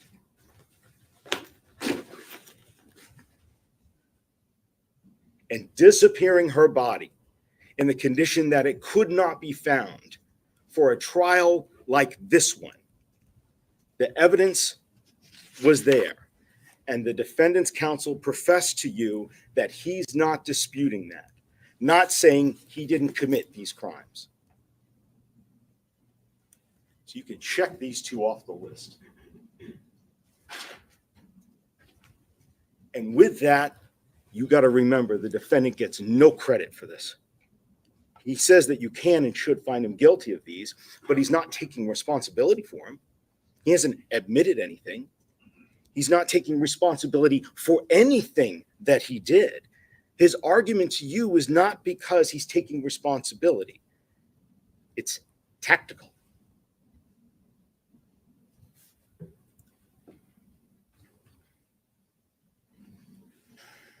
He admits what he can't deny. And he denies what he can't afford to admit. He cannot deny each and every single one of these facts that were presented to you. That she died on the 7th, that he brought her in a duffel bag to Colonial Village, stored her under a deck, into a red cooler, in the closet it fit, in the ceiling it built. It's her blood in the ceiling at the Fit Shelter at 177 Lake Ave. And his fingerprints in the ceiling. Remember? Left-handed prints in the ceiling. The only other person being poor Mr. Mondrag, the drywall installer. Into the CMC bag to the Portland Pie Company. Over to Union Street, consolidating her body even more, bringing her to the Econo Lodge, tricking Travis Beach, and dumping her body so it wouldn't be found. The argument that the defendant is making, he had to make. His concessions don't mean he's taken responsibility for these crimes. It doesn't mean that he's a man of principle or restraint, nor does it give his argument any credibility that because I concede all of this, well, the rest of it must not be true. The whole thing's true. And he's taken responsibility for none of this. So again, baseline, first things first, before we move on, these 2 charges and the charges that his counsel argued can and should find him guilty of, they're there. That's done. And that's the tip of the iceberg. It's all of the charges. Every single one of them has been proven by evidence, not emotion, beyond a reasonable doubt that the defendant is the man who did all of these things. And that's because you saw the evidence. You went on The View. You saw witnesses take this stand and put themselves before you, and you looked them in the eye. And the same common sense that you use every day to tell whether somebody is feeding you a lion, a bull, or not, you used with those witnesses. And because of that, you know that this is true. Because you heard from people like Kevin Montgomery, Nick Ahern, Katie Moran, all talking about the defendant telling them in July about the worst thing he had ever done up until that point. You heard from Kayla, 2 days from Kayla, and all of the other witnesses that corroborate her, how he beat Harmony, this 35-pound child. Remember, Nurse Travers told you that she was measured just back in June before the July incident occurred. 35 pounds, 5 years old, 35 pounds. And you heard from all those witnesses, especially Kayla, about why he beat Harmony to death, when he beat Harmony, and how he beat Harmony. And you vetted what she had to say. And you saw the rest of the injuries that he incurred, and all of that was corroborated by the other evidence presented. Corroborated in ways that we'll explore that the witness never could have possibly known there was other evidence out there that supported them. Not when the defendant started telling investigators what happened and how the defendant beat the life out of Harmony. And then beat and manipulated and controlled Kayla afterwards to make sure that she stuck to the story so he would not be held accountable and the evidence of his crimes would not be found. So when he says that you can find him guilty of these, understand that these two are but a part of the whole of his criminality, of how he murdered Harmony as well. When he said this to Travis Beach, it wasn't for part of that. It was for the whole of taking Harmony's life and beyond. Don't forget what he's saying that you ought to convict him on as well. That the falsifying physical evidence and that the abuse of corpse are unto themselves evidence of the crime of murder. He's a murderer. That's getting rid of evidence. That's what murderers do. They get rid of evidence that would show others what they've done. They think, no body, no evidence, no conviction. They silence witnesses into staying silent or even perjuring themselves so that the witnesses don't tell others what the murderer is accountable for their actions. Murderers want to get rid of the evidence. They don't mind abusing the body so that the evidence of how their victim was murdered can never be found or used against them. They clean bathrooms with ammonia after they get rid of the evidence, like this defendant did. They clean out the plumbing lines, like this defendant wanted to do. They desecrate and hide the dead so that the body cannot tell the story of how they died to the living. That's what murderers do. That's what the defendant did, because he's a murderer too. Now, let's really start now. Let's start and talk about what he did first to Harmony. Excuse me. Let's talk about what happened in June. Let's talk about the second-degree assault. You will likely never forget Kevin Montgomery's testimony as he was sitting up here, taking his time to thoroughly make sure he answered truthfully and recalled to the best of his recollection. And you are never going to forget how he described Harmony's face when he flew home from Florida, having been there in July, come back on the 22nd to see Harmony in the house in the kitchen. And we saw him relive that moment for us, admitting that he asked her, quote, "Oh my God, Harmony," or "Oh my fucking God, Harmony, what did you do to your face?" End quote. And how he told us Adam answered the question. Not Harmony. Adam did. She didn't do anything. I bashed her around the fucking house. That's not disciplining a child. That's not pulling her away or jerking her and not protecting someone else. If it had been, the defendant never would have said this when Kevin asked Harmony what happened, would he? Kevin Montgomery told you he was subpoenaed to be here. He did not want to testify against his nephew. And you saw it on his face that he remembered what the defendant said he did.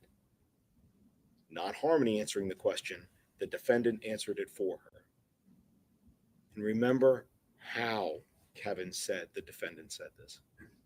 Another moment, probably not going to forget. When I asked Kevin about how the defendant said he bashed her around the house, Kevin, you'll recall, said, quote, like a cocky son of a bitch. Nick Ahern told us he saw that black eye and how bad it was. And what did the defendant do? Lied to him. Nick told us how the defendant told him that it was from an injury from playing soccer. Nick told you he only saw it for what? How many seconds? 4 seconds. Only saw it for 4 seconds. Saw how bad it was. He described it as being pretty intense, that it was concerning to him, and that the defendant let her be outside for all of 4 seconds before the defendant told her to get back inside. And what did Harmony do? She obeyed.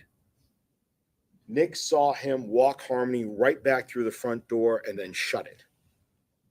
And so why did Nick hide Harmony away that day? Because he couldn't let a 5-year-old outside on a summer day, could he? Not when her face showed the mark of the assault that he had delivered on her. Shows everyone in the neighborhood, along with Nick, evidence of what the defendant did to her. Katie Morin told us that the defendant used other words to describe that day and what he did, besides bashing her around the house. Did she say a jerk? Did she say a grab? Did she say a yank? She did not. The defendant told her it was, quote, the worst thing I'd ever done, end quote. And that he had supposedly backhanded her. That tells you that the defendant knew how badly he beat Harmony that day in July, that the defendant called it to Katie Morin the worst thing that he had ever done. And the evidence from the multiple people who saw how bad this was and who heard the defendant describe either inflicting it upon her or hiding her. Don't forget, we also have Demetrios Saros. When he first went to the house, was he able to see Harmony? He told you. Only from feet away, as the defendant was hurrying up and getting Harmony in the car and driving her out of there. And even a week later, when he finally does get to see Harmony, she still has a mark on her face. Finally, you've also got Kayla Montgomery, who told you she overheard the defendant's conversation with Kevin Montgomery and then confronted him because he told her it was from a lightsaber that one of the boys had been swinging around and Harmony got hit in the face. And she confronted him about it and said, you said it was from a lightsaber. He said, yeah, no. What I said to Kevin was correct. He admits that he lied to her before when he told Kayla that Harmony got hit by a lightsaber. More evidence that corroborates that what Kevin said happened, his conversation with Adam, where Adam admitted to hitting Harmony in July, did happen. Simply put, from multiple witnesses, from the defendant's multiple confessions, he committed the crime of second-degree assault on a 5-year-old in July of 2019. And of that, there is simply no doubt.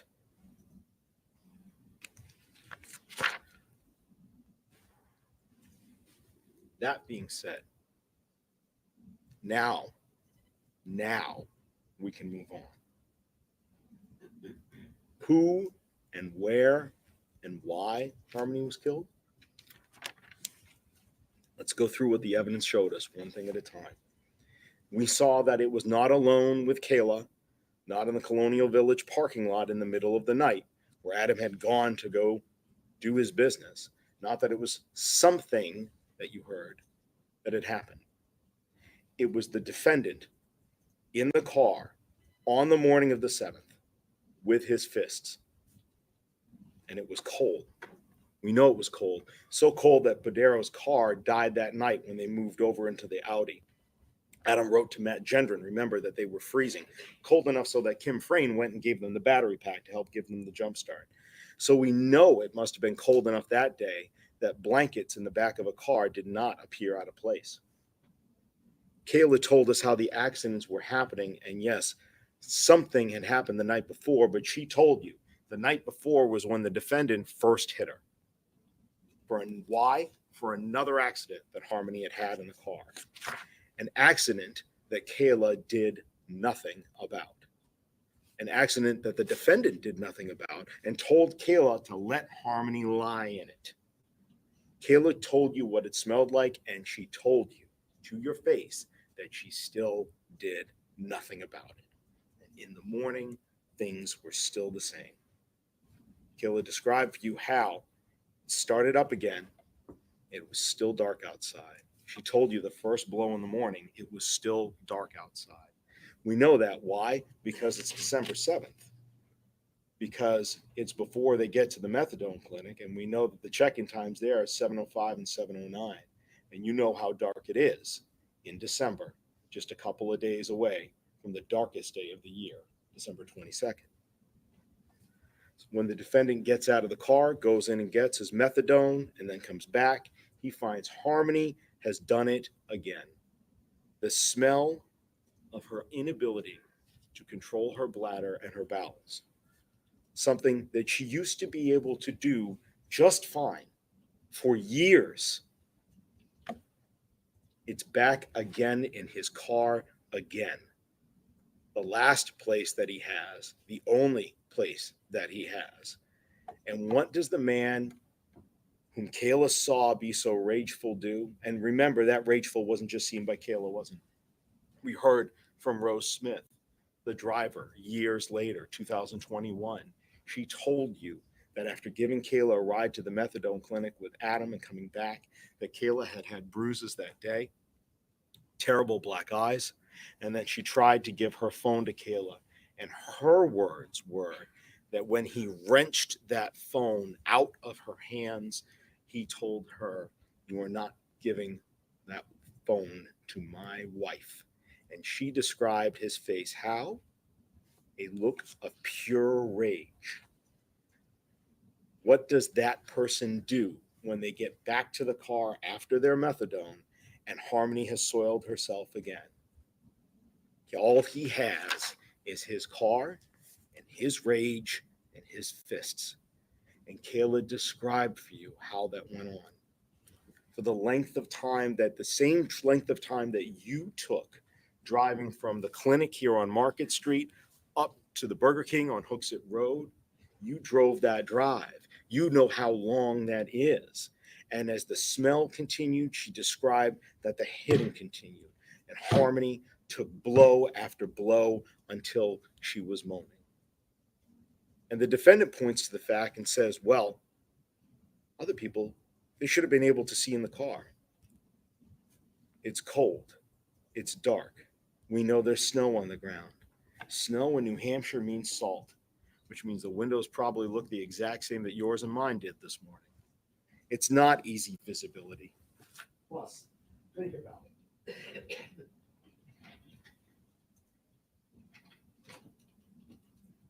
Doesn't take a lot to be able to punch down on a 5-year-old, 35-pound child and make sure that it's below the level. Not for him. Not for Adam Montgomery. Not against Harmony. Not in that car. And you saw from the Walmart video and the video from Officer Stanzel when they first approached the defendant, when he was trying to find where Harmony was, you saw from that how the defendant looked. Remember him at Walmart.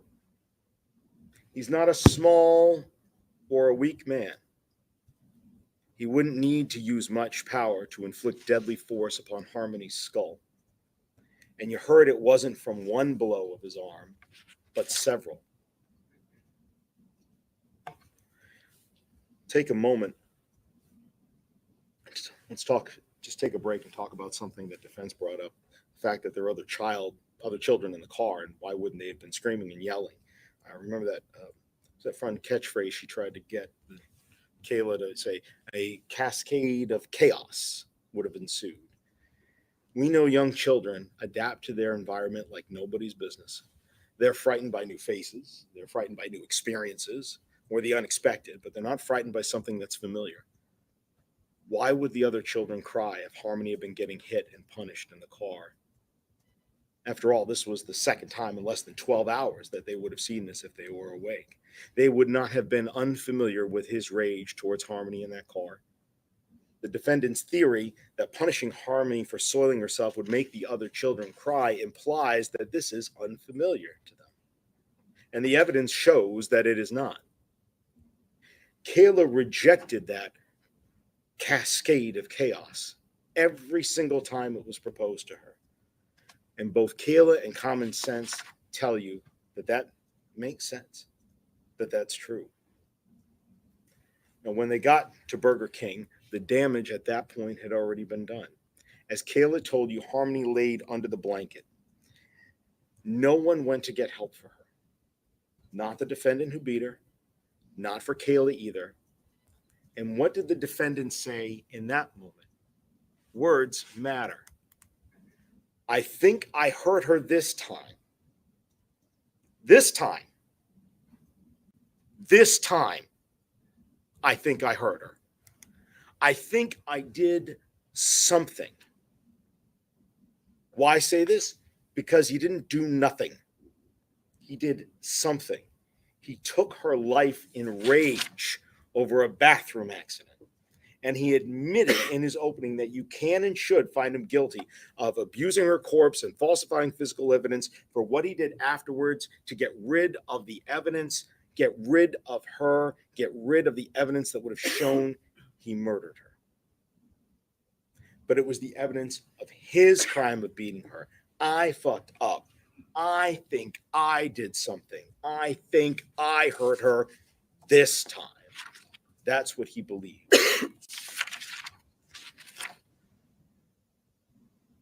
You saw Kayla testify. You heard for 2 full days practically while she was on the stand, having to tell you what she saw having happened. And Kayla did nothing. She did nothing. She did not parent Harmony. She did not clean Harmony. She did not change Harmony when she soiled herself and the defendant told her to leave her in it. She didn't stop the defendant. She didn't try to get Harmony help. She didn't call 911. She didn't yell out. She didn't run out of the car. She didn't disobey the defendant. She's not seeking help. She's not seeking attention. He went through the trunk to get her, not her, because she did nothing. Later, she didn't betray him until after she even lied in grand jury and committed perjury for him. She didn't lift a finger. She did nothing. Nothing at all.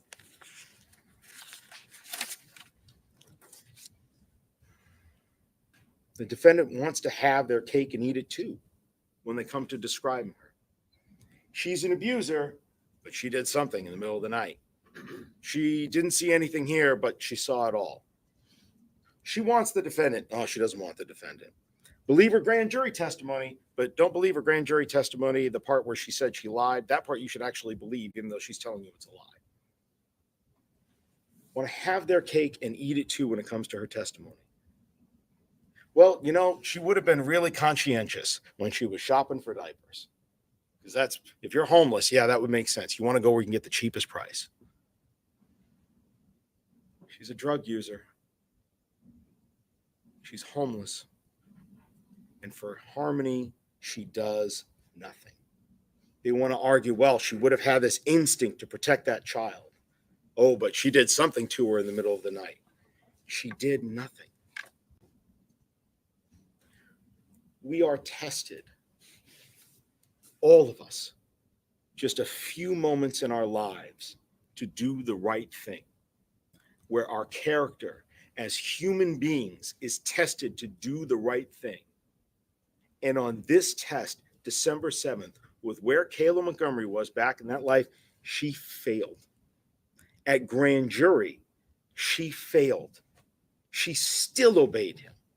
Even though he had run off to Maine with a second girlfriend since then, she still obeyed him. Katie Morin told you that back then Kayla would have done anything for the defendant. That's what her protector did to her. He had her conditioned so well, physically and mentally, that she kept his secret, and she did nothing. You saw that in her testimony when she told you about doing nothing. And she told you about not stopping him from hitting Harmony. And she admitted unashamedly, without reservation, she didn't try to take Harmony to the bathrooms to clean her up. She didn't try to get her help. She did obey. She took Harmony's body to Portland Pie when he told her to later, sitting her between her two children in the stroller for that 15-minute walk down the street. But she did nothing. You don't have to like her to believe her. You don't have to like what she did. You may have very good reasons for hating her. But that doesn't change the fact that she saw the defendant beat Harmony to death. That doesn't change her credibility on telling us what the defendant did. Just because you believe that her failure to do the right thing is despicable, it doesn't mean that on this she's not credible. She actually tried to humanize this guy. Remember her testimony? She cried. And she said to you and admitted she still cares about him. Her in prison, Harmony somewhere, only he knows. And she still cares about him. And she admits how she did nothing for Harmony. If she was singing for her supper, like the defendant suggested in their opening, she wouldn't have done that, would she? She'd have an answer for every question, an excuse for every moment that she did nothing. She didn't have that on the stand. She would never have admitted that she didn't take the kids to the bathroom or that she let Harmony sit in it that night. And yet she did. That's someone who's not making up a story to make herself look better, is it?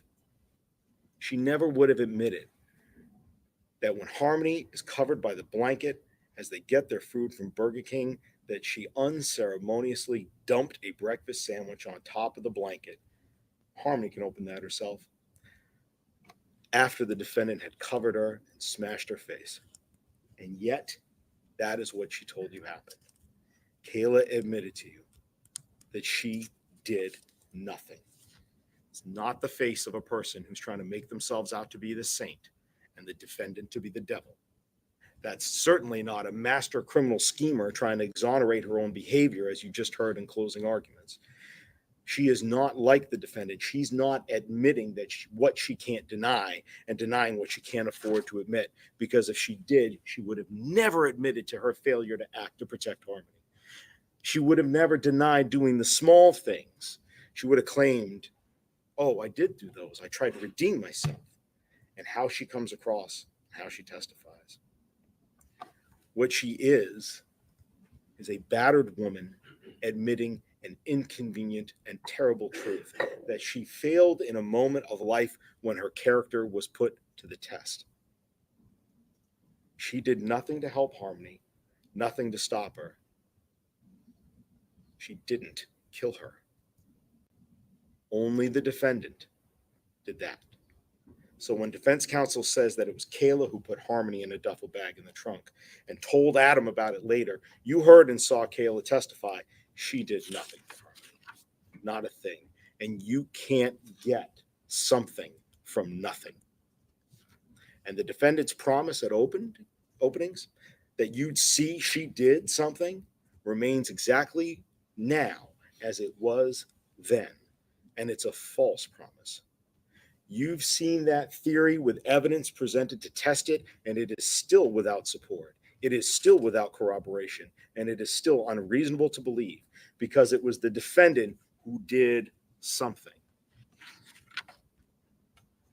When you consider Kayla's testimony, don't consider it alone. Consider it with all of the facts that go along with that testimony. Facts such as that she does have an agreement to tell the truth.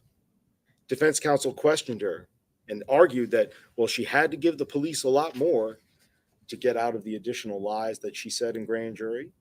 But remember, if she doesn't tell the truth, all of this comes back on her. It's back to square one for her. Her agreement is null and void.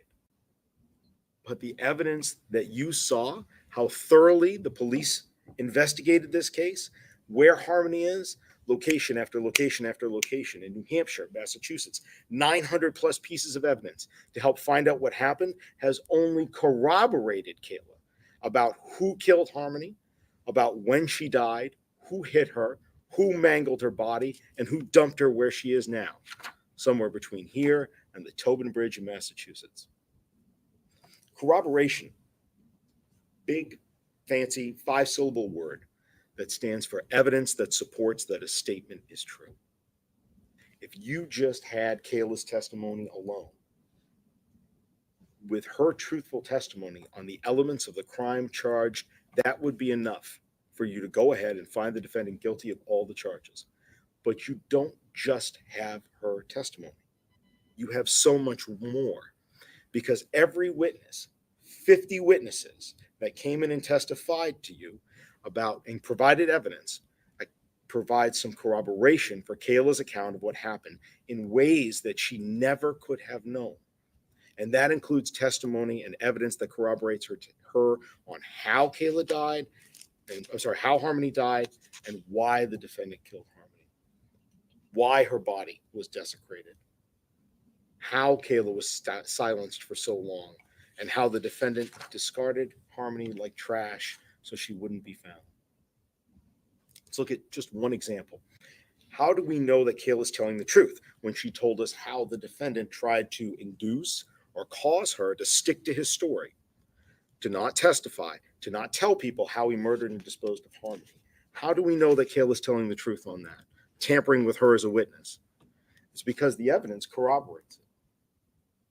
Nicole Giles told us that Kayla was still at the Fit on Lake Avenue, the Families in Transition Shelter, when she saw bruises on Kayla's body.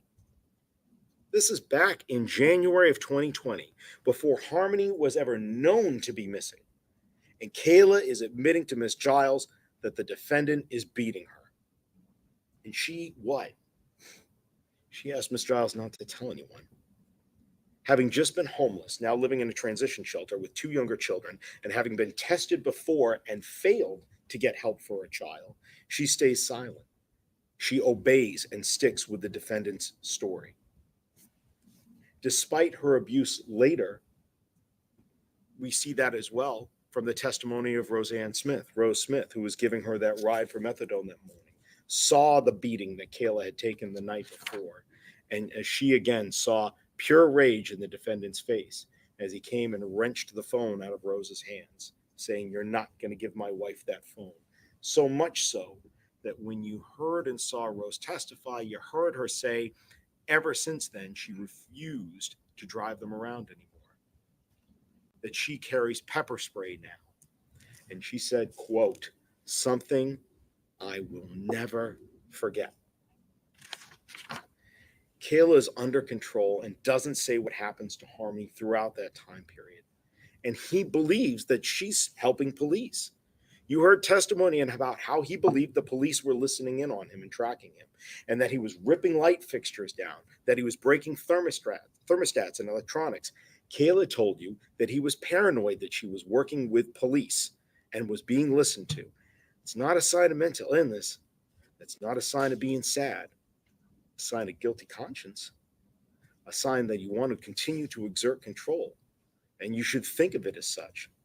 That's corroborated by Dennis Cloutier. Remember the handyman 644 Union Street. He saw the ripped down electronics, the broken thermostats, and he made the repairs. We also see more of that witness tampering from the testimony of Tara Hilbert next door on Orange Street, when Kayla finally does escape physically the clutches of the defendant, to the cycle of abuse that he had perpetrated for so long. The defendant didn't want to be found out. And since he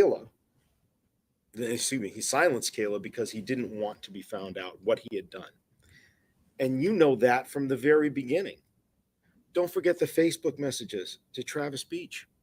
The U-Haul was still out there. What did he tell Travis? The day after, the next morning, when he's trying to find out, Travis is trying to find out where the van, because it's supposed to be back. What does he tell Travis right then? Please don't message me stuff like this on Facebook again. Just like getting rid of the body and destroying physical evidence, convincing witnesses to what you've done to stay silent. That's what murderers do. That's what this defendant did. They silenced them into staying silent. And the defendant did that for so very long. He made sure that it was his story that was being told. He continued to tell his story and different variations of it to everybody. His lie that he created.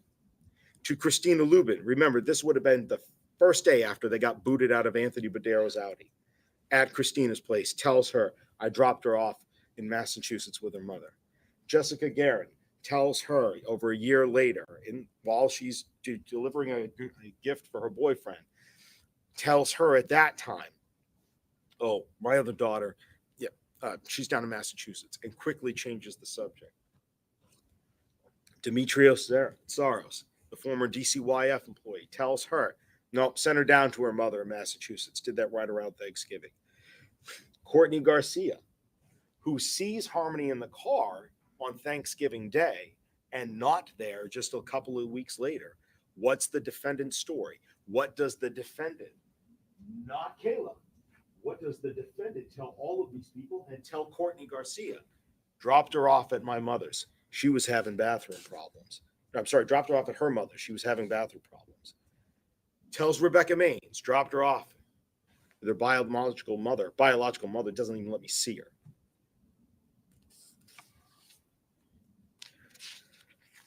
A clever lie that works if Kayla sticks to the story that he's told everyone. And it did for a long time. It's why Kayla's in prison today. And corroborating evidence comes not only from the witnesses, but again, from evidence of receipts and from photographs. Because a picture does speak 1,000 words. That is not the face of the person who's in control. It's the face of the person who was kept under control. She needed to be kept under control so that what the defendant did to his daughter would not be found out. And it worked for a long time. But all the witnesses who corroborate all testified to a different aspect of seeing the control that he exerted on Kayla and the stories that he told others to stop her from actually working for the police and to stop her from telling police what really happened. That's about what he does to her. But what else corroborates Kayla about why Harmony was killed? The defendant again, not only about why, but telling Courtney Garcia and Rebecca Maines that why she is no longer with him, or one of the reasons at the time he gets rid of her, is because she's having bathroom accidents. So you know that that's the reason why he did what he did to her on the morning of December 7th. He's still mad about why this happened. He's still talking about it months with Rebecca Maines, years later. It's why he killed her, having accidents in the car. When Kayla said that the defendant hit her overnight and says words of, you have to stop doing this, that's corroborated by what he told Courtney Garcia and Rebecca Maines, that he got rid of Harmony because she was having accidents. Rebecca Maines told us just yesterday, a friend of his, a close friend of his, that these accidents are what made him take Harmony away. To what did Rebecca testify? The defendant told her a better place for Harmony. A better place. He told her that he thought Harmony was having these accidents on purpose. And Courtney Garcia especially recalled that the defendant said the accidents were happening while they were living in the car. So when the defendant says there's no evidence to support Kayla about what happened in the car, you know that's not true. Rebecca Maines could not have been clearer yesterday when she told you and clarified for both sets of counsel that the defendant told her he hated Harmony because Harmony reminded him of Harmony's mother. She could not have been clearer about that. Remember, if the defendant himself agrees with his displeasure and anger at Harmony when he got rid of her, and that was because of having accidents in the car, and when he says it to other people, that's not a coincidence. That's corroboration. Corroboration that he was angry at Harmony for the bathroom accidents. Evidence that even though this little 5-year-old girl that he thought was doing it on purpose, evidence of why he was so angry that morning. What else corroborates Kayla's account of when Harmony was killed and what the defendant did to her? Matt Gendron and Kim Frayne. Both of them corroborate the time of when this occurred. Both of them corroborated because, hey, Kayla told you it happened when they were back, when the last night that they had their car going into the morning.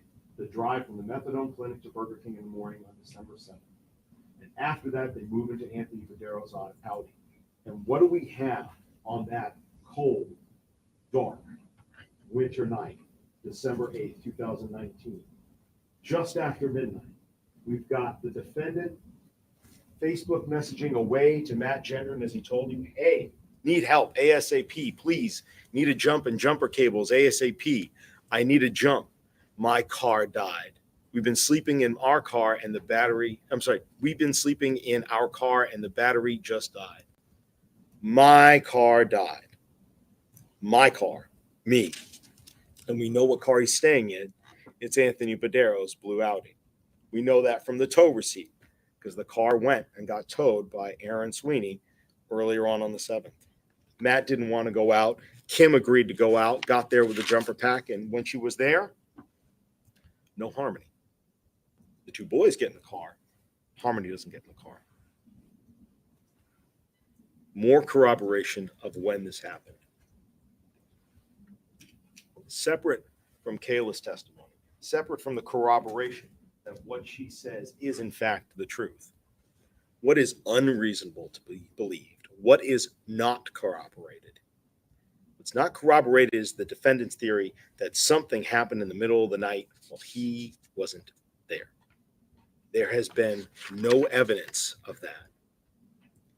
I'm going to talk about Mr. Badero for a few more minutes. The defendant proclaimed in opening that the defendant that he wasn't around that night because he was doing his business to get them out of that car. He's unemployed. He got no business. What business have we seen or heard any testimony about? He wasn't out working for Anthony Badero, making money and doing his business, because Anthony Badero showed us he's not the type of guy who's going to go ahead and hire the defendant to go out and work for him in the middle of the night. Tony Badero is not the type of guy who lets a homeless family stay in his car for more than 2 days.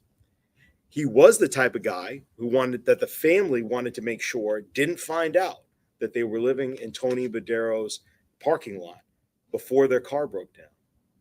And Tony Badero was definitely not the type of guy who was going to trust a homeless drug user who buys drugs from him to drive his car around at the middle of the night to help deliver drugs. Mr. Badero testified that he drove his car back then, despite not having a license. It's not reasonable for you to believe that he is going to have Adam Montgomery drive him around that night, either to deliver drugs or in exchange for drugs. In fact, remember, Mr. Badero admitted to you that when he met the defendant, it was in the late summer of 2019. When? The one time he told you that he had the defendant drive him. And what was he driving to? The courthouse on charges for Mr. Badero getting caught for driving without a license.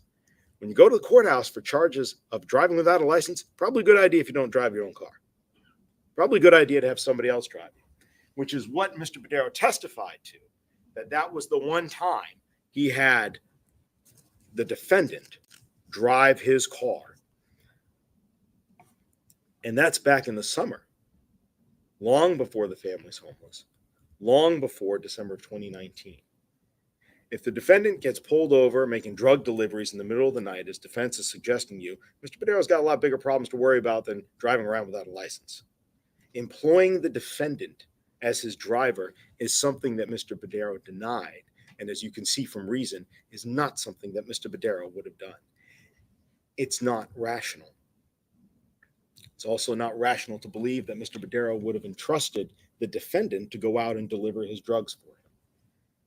From all of the testimony you've heard at that time, you can easily imagine that if Mr. Badero trusted the defendant to go deliver drugs for him, the drugs that got delivered were probably going to be a lot less than what Mr.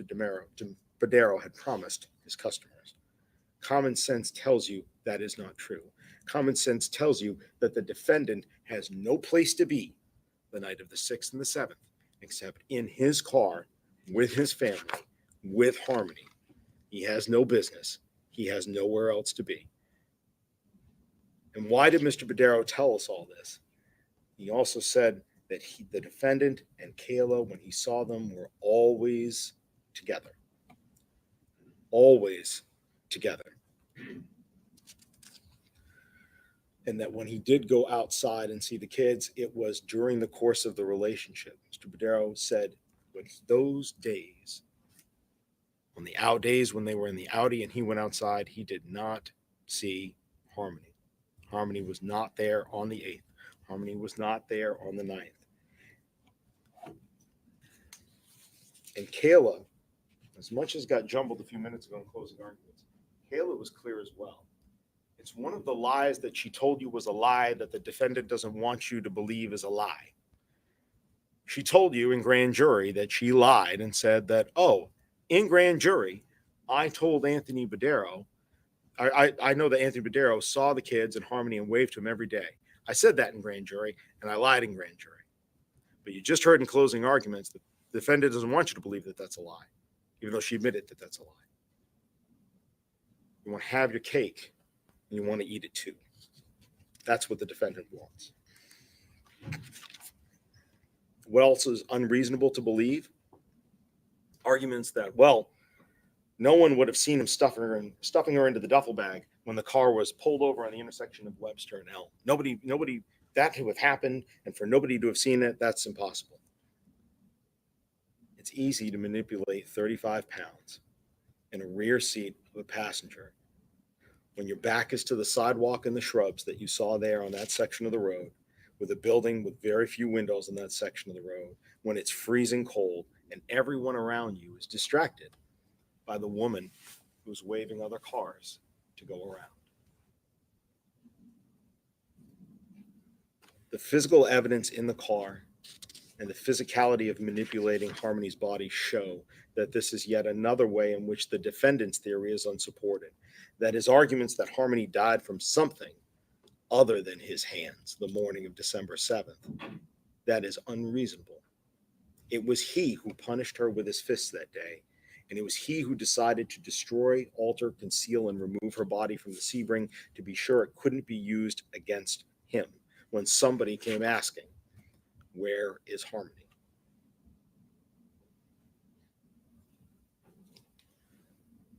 You may, when you're back in deliberations, be looking at the evidence in this case.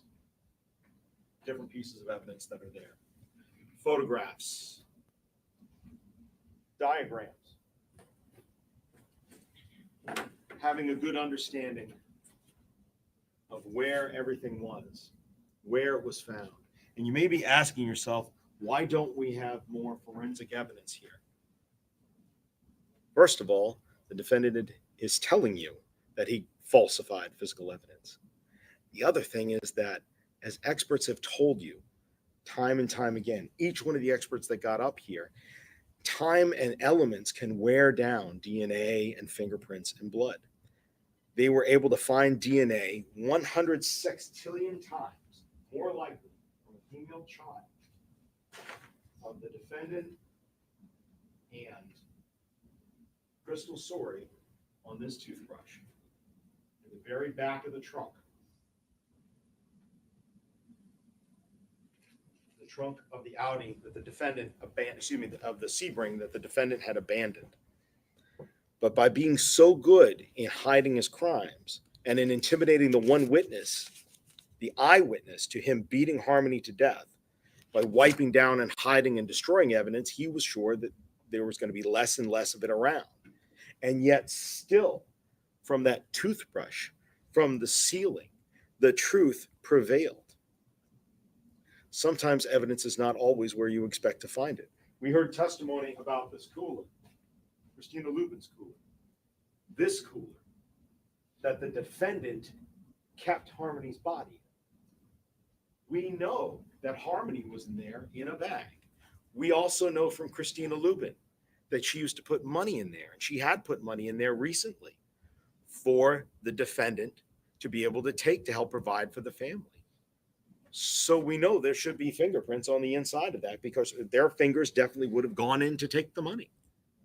And yet the fingerprints are not there. We know that latent prints sometimes go away. And yet when Kayla Montgomery comes forward and tells you, here is what I know. She finally comes forward in June. She leads everybody. She leads police to the evidence that actually corroborates and in ways that she never could have known. She never would have known what was in the fit seal. She never would have known that police would have been able to find a sample, an example from CMC of the bag that the defendant had stuffed Harmony into. She told you she initially thought with police this was the bag. She never would have known afterwards that Emily Thompson and Cameron Gibney both saw the bag in the Portland Pie cooler. She never would have known about what had happened and was found and was discussed in testimony about the Union Street bathroom, the ATM records, the Home Depot receipt, the Econostay Lodge, the rental records. She never would have known that when she came forward with this.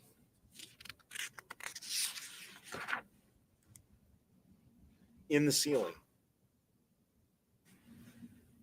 Not even my height. Kayla Montgomery is not climbing up there to be able to look and see that there's something still in that ceiling.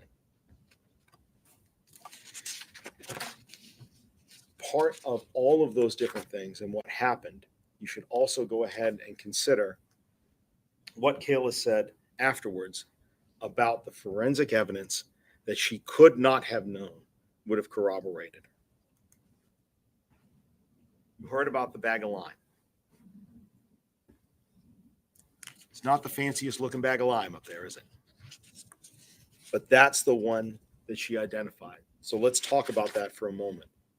It's the bag of lime that has the same SKU that had been purchased the day of February 26th. That an 11:20 ATM withdrawal happened at the Citizens Bank, South Willow Street, and 20 minutes later, across the street at the Home Depot, that's when there's a purchase of that bag of lime. That SKU number specifically was found, as was testified to by the gentleman from Home Depot. A purchase of lime by a person who doesn't own a lawn and has nothing to fertilize in the middle of the winter. Common sense tells us maybe the defendant really wanted to get some lye, L-Y-E, like you would find in Drano, breaks down organic material, rather than lime to make your soil doesn't lower the pH, it raises it, makes it less acidic. But the lime purchased at Home Depot 20 minutes after the ATM transaction. And what was it purchased with? A grinder, a blade, that purchase, and a battery, excuse me. That's not a coincidence. Again, that's corroboration. Corroboration that when the defendant talked about how he wanted to get rid of Harmony's body, when they got their tax refunds in their account, that's what he did. So when she told you, we heard about this a moment ago in cross-examination, when she told you that she had seen this grinder new in a box at some point, believing that she had seen it at her mother's house earlier on, when the defendant said that was the kind of saw he wanted to use to get rid of Harmony's body. And then when you heard that Christina Lubin doesn't own this kind of saw, it's a grinder. She does woodworking. This is not a woodworking tool. It's for grinding metal. You have to ask yourself, where is it that Kayla saw this grinder new in a box? Where was it? Again, not the lie of a master schemer, is it? Why would she concoct that out of thin air, as the defendant's arguing? Why say that that's the grinder or saw that he discussed when she knows and testified to you already that there's a corded saw in a box underneath the sink? If this was untrue, if she had not seen this grinder at some point new and in a box, if she was singing for her supper, she would have instantly just said, oh, yeah, it's the saw that we have down there. Saw the whole thing. That's what happened. Yeah, detectives, that's the saw. But she didn't do that. She identified the grinder. She said she saw it new. She remembers it because that's what the defendant talked about wanting to use on Harmony. If she didn't see it at Christina Lubin's house, and the only other place you can reasonably conclude is that she saw it at Union Street, along with the bag of lime, and she doesn't remember it clearly. That's the only other reasonable, logical conclusion to make. It's not a coincidence that from their account, the money gets taken out and 20 minutes later this happens. It's corroboration. And the next day, Dennis Cloutier is over at the house. The next day, trying to snake the drain, as asked by the defendant. And who did he say is pacing behind him while he is trying to snake the drain? The drain and the drain cover that's already been off. Is it?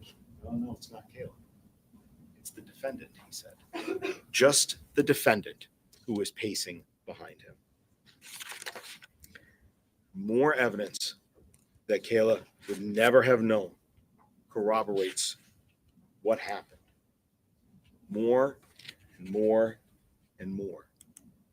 She could never have known that there would be easy pass toll records of the same rental vehicle going back and forth, as Trooper Hernandez told us, through the Tobin Bridge on the night that he left to get rid of the body with the U-Haul. She could never have known when she told police what happened that those records were there, and that lo and behold, the odometer perfectly matches up for the distance to take that drive. Common sense tells you that. She didn't know that. She didn't know that that corroboration existed, because it's not reasonable to think that Kayla would tell and enable police to find other evidence that she did something. If she was the one who had killed Harmony, like the defendant wants you to believe, she would never have done any of this. The theory does not fit. And I want to jump to another reason why this theory does not fit. He's shown us that he's not the type of person that would have allowed this to happen under his theory. He's argued to you that he's a caring parent, despite what we've seen from the rest of the evidence. But his theory is, in fact, this, that they had planned for hours what to do with the body, and that the plan was to carry her around for months and store her in different places, and then finally do something eventually whenever we get enough money for a grinder. It doesn't make sense. His theory is also that he was such a caring parent that he came home in the middle of the night from taking care of business to discover that his 5-year-old that he fought to get custody of is dead while left in Kayla's care. And he just takes it. He doesn't react.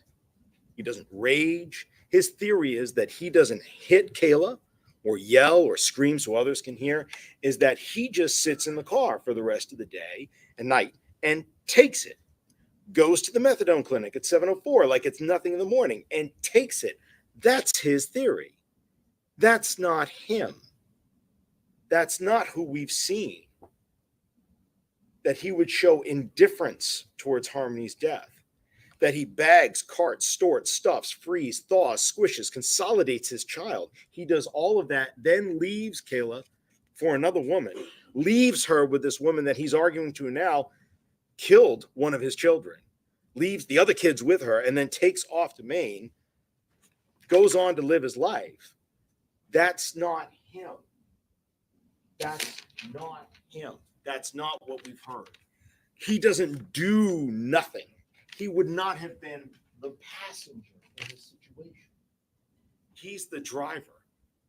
What the defendant suggests his reaction was would not have been his reaction if Harmony just died in the middle of the night from something and he came back to find her in a duffel bag in the trunk. So we know that theory that depends on you believing that he's that type of person does not work. It is a fantasy. It is beyond belief. It is a bizarro world that the defendant would have you believe in the light of discovering that his offspring is dead, that he does nothing, and that it's Kayla who's always doing the something.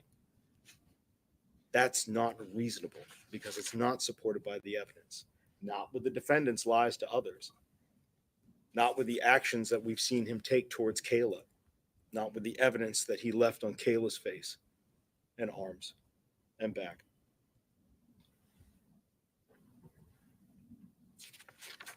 And he lied to others too. He lied to others too. Who's the one that's getting rid of the phone? He's got his new girlfriend, Kelsey Small, to get rid of the phone. You saw from the other video there, he doesn't put himself in front of the camera. In fact, you probably saw when he first walked in, he had half a hand over his face. The video's there. You can look at it if you'd like when we go back into deliberations. He lied to the tow truck driver about his address. He had to abandon the car. It was the crime scene.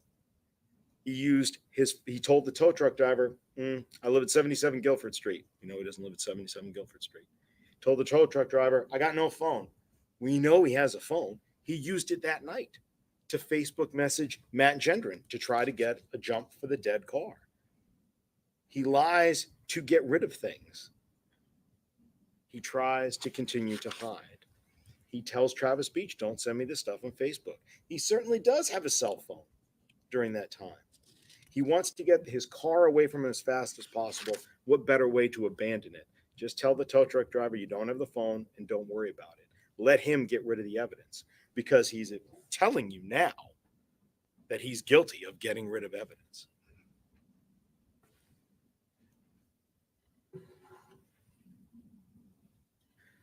The defendant admitted only to what he had to, which to you or I would be unspeakable acts to do to any human being, let alone a small child, let alone your own flesh and blood.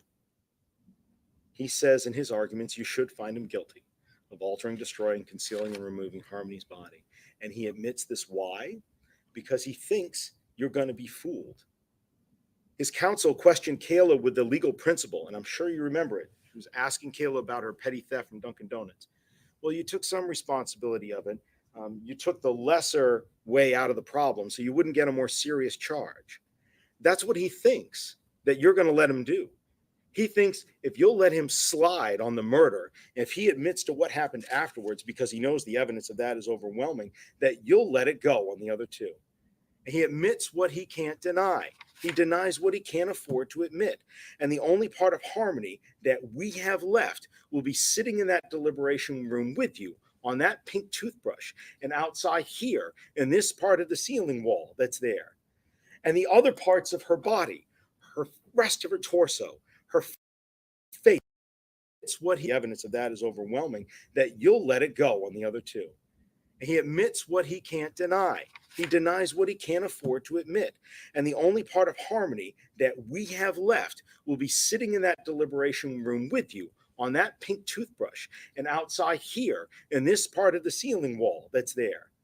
And the other parts of her body, her rest of her torso, her face, her eyes, that smile, only the defendant as we all sit and stand here today, knows where they are. And he can't afford to admit to you that he knows where they are, because the evidence contained on them will show that he caused her death. So she won't get the burial that everyone deserves.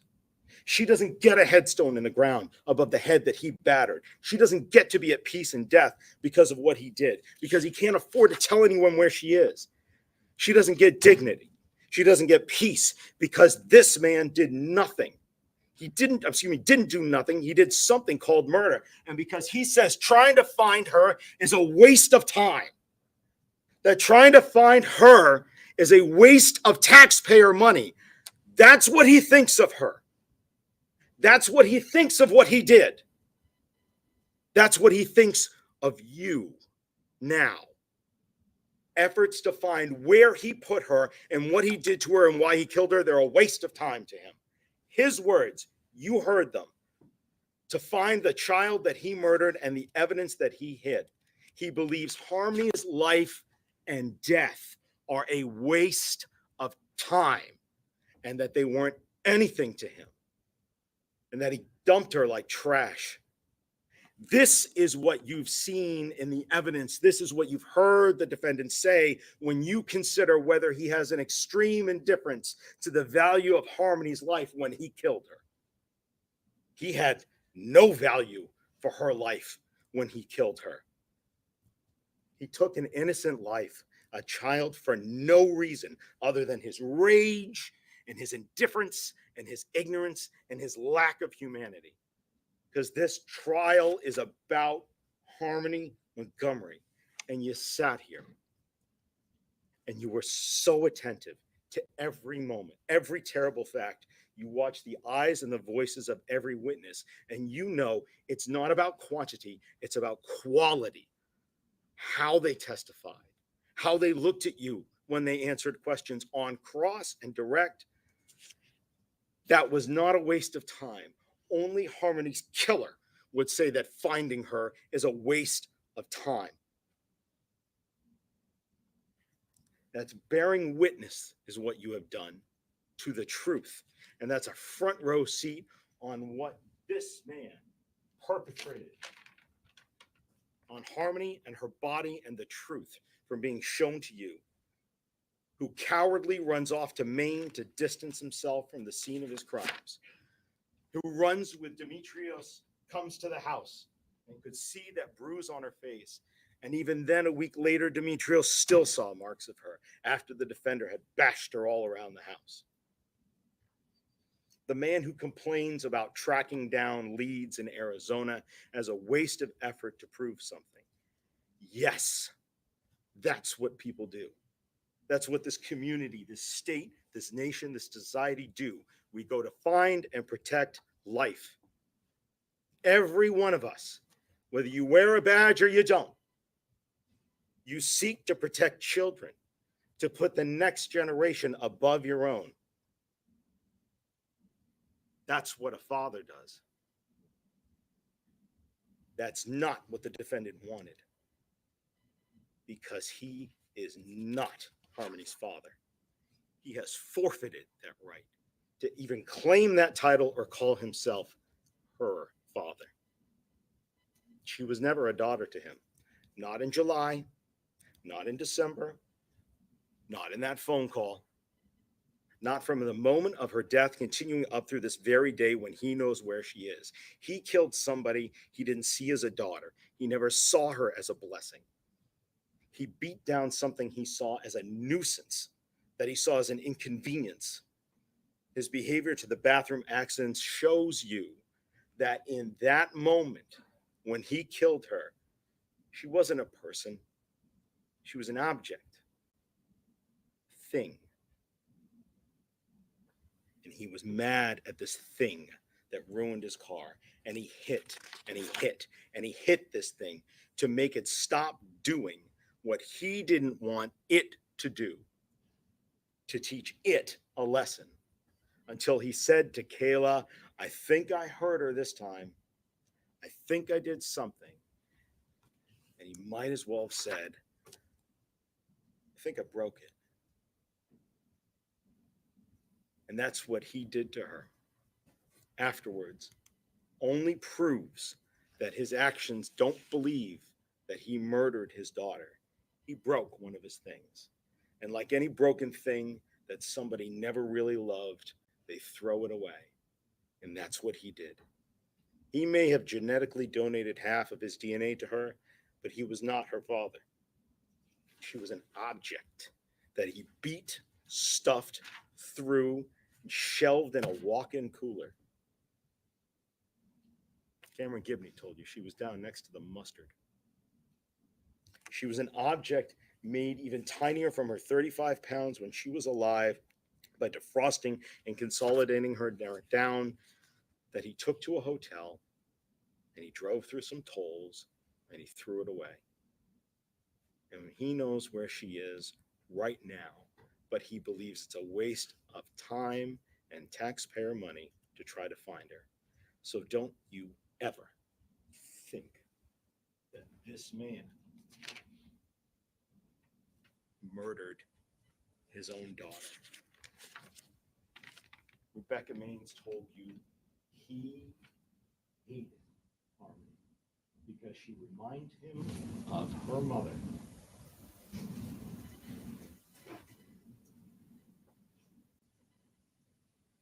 Defense counsel told you to go ahead and put emotion aside and look at the facts.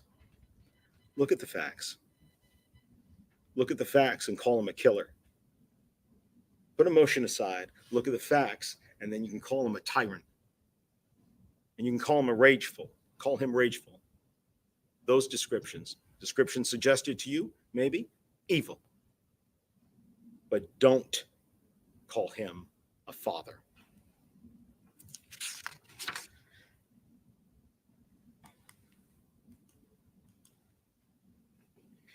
It's time now for you to hear the court's final instructions, to then go back into that room and deliberate all the evidence that you've seen, and to hold the defendant responsible for everything he did in July of 2019, in December of 2019, and afterwards. You promised both parties in the court during jury selection that when proof had been shown beyond a reasonable doubt of all of the elements of the crimes, that you could and would hold the defendant responsible. And now, not all doubt, but all reasonable doubt. And that proof has been shown. You promised us during jury selection that you did that, and you would do that, and you saw Kayla testify. From that alone, you've got sufficient evidence to convict him of every charge, but you don't have to take our word for it, because we've just talked about and you've seen for 2 weeks all of the evidence that corroborates and gives you what you need to find him guilty on each and every single one of these charges. We saw in this courtroom that Kayla is not lying about who hit Harmony. And there is no doubt about how Harmony was hurt in July, who killed her in December, what was done to her body and who did it, who falsified physical evidence, and how the defendant kept Kayla quiet. He's guilty of second-degree murder for recklessly causing Harmony's death with extreme indifference to the value of life, because you've seen beyond even that standard, he had complete indifference to the value of her life. Kayla did nothing. He did a lot of things. He did something, he said. It's called murder. It's called assault.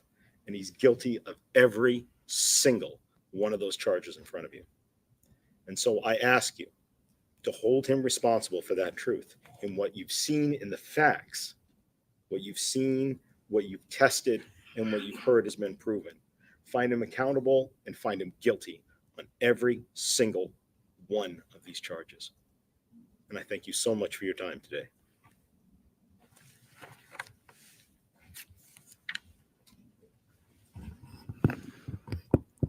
All right, ladies and gentlemen, I'm now going to give you my final instructions.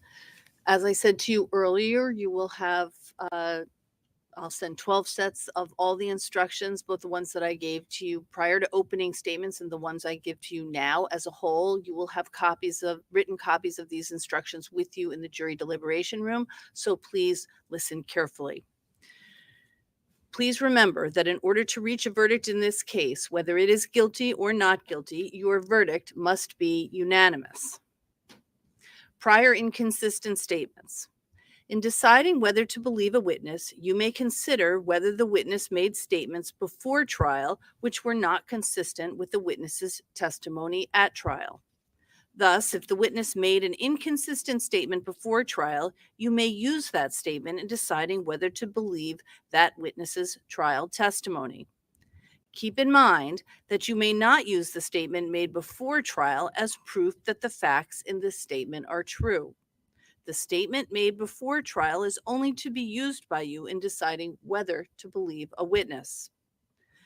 There are, however, two exceptions to this general rule that prior statements may only be used in assessing witness credibility. If the statement made before trial was made by the defendant or by a witness under oath, then you may use that prior statement as proof that the facts in the statement are true. I'm now going to discuss the definition of a crime and the crimes with which the defendant is charged. The definition of a crime.